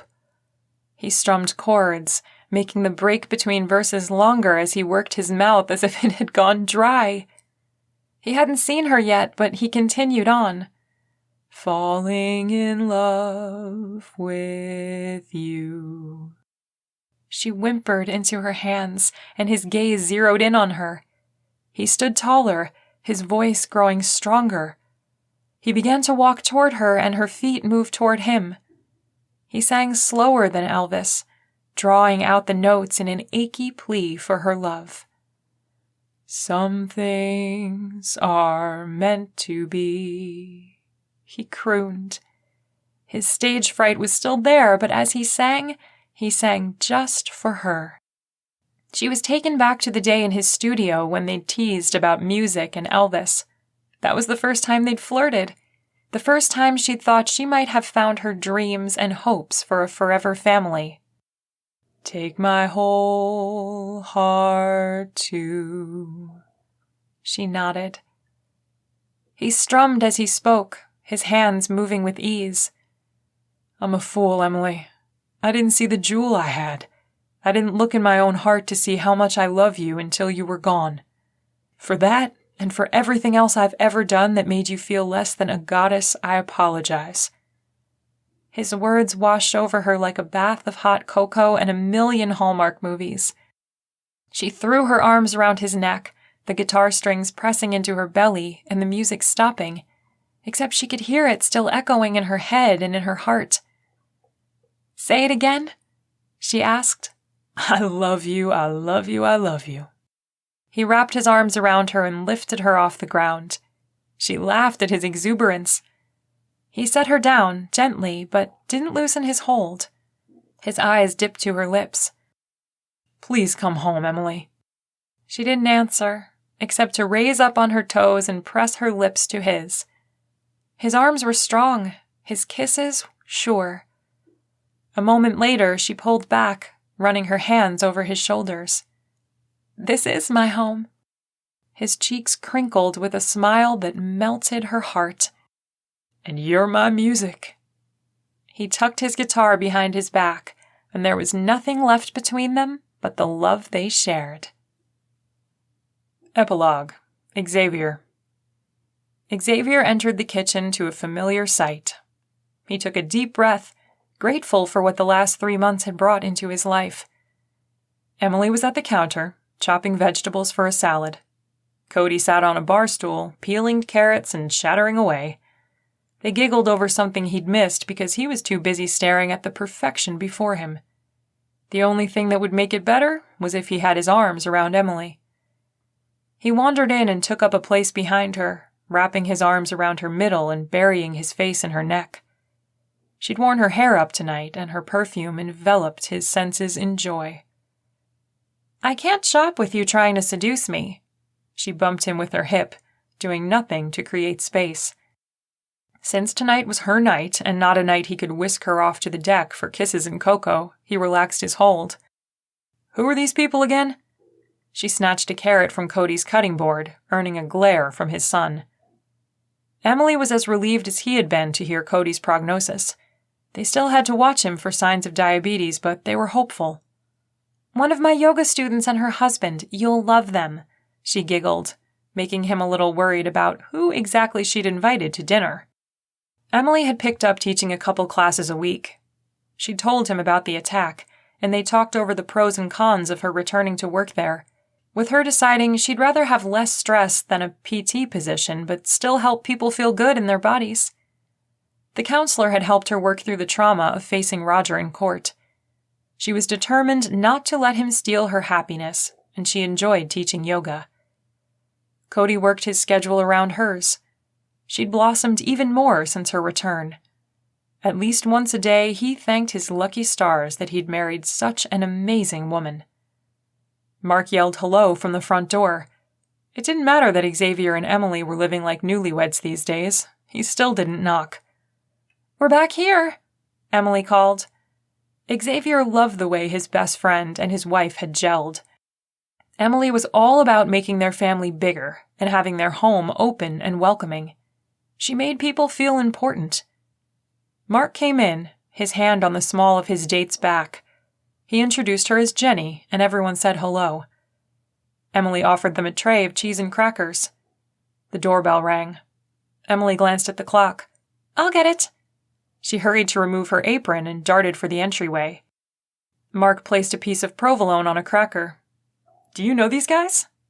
Xavier shook his head. "It was so wonderful you could make it." Emily's voice preceded her into the room. She entered, a funny smile on her face. "And this is my family." She moved to the side to reveal a smaller woman with gray hair and a large smile. Behind her stood Mr. Maxwell, owner of Sunlight Records.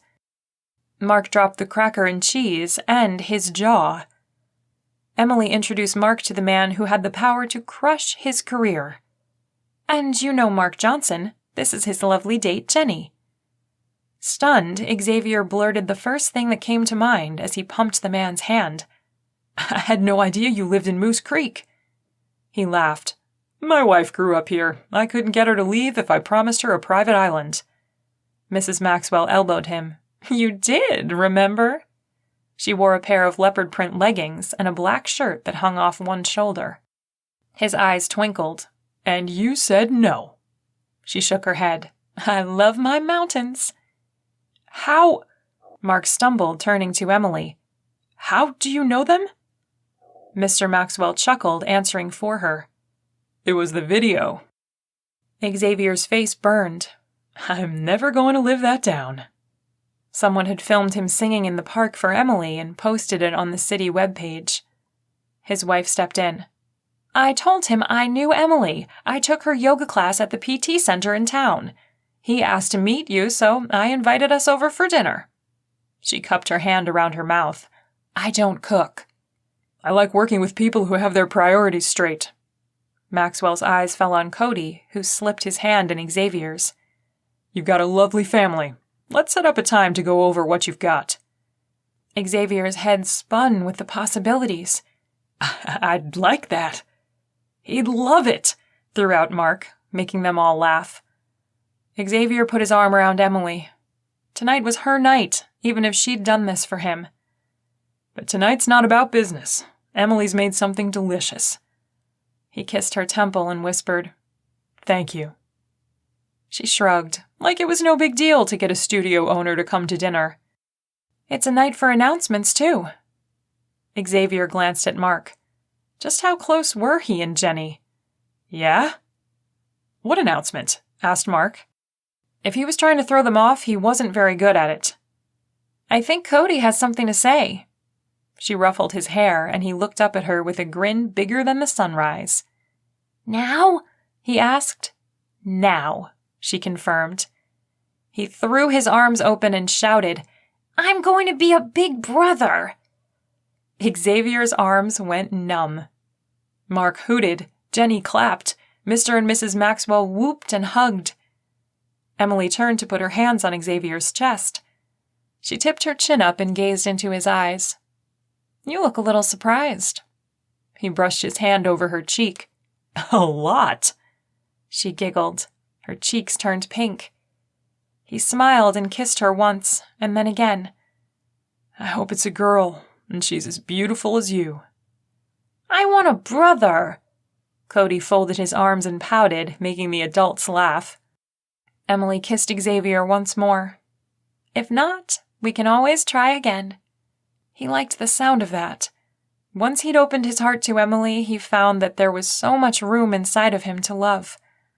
More than he'd ever thought possible. And when he gave it to her, it came back to him tenfold. He'd forever be in her debt. And he hoped that never changed. This has been the Cowboy Songwriter's Fake Marriage, the Brides Wanted Matchmaker series. Written by Lucy McConnell, narrated by Liz Crane. Copyright 2019 by Lucy McConnell. Production copyright by Lucy McConnell.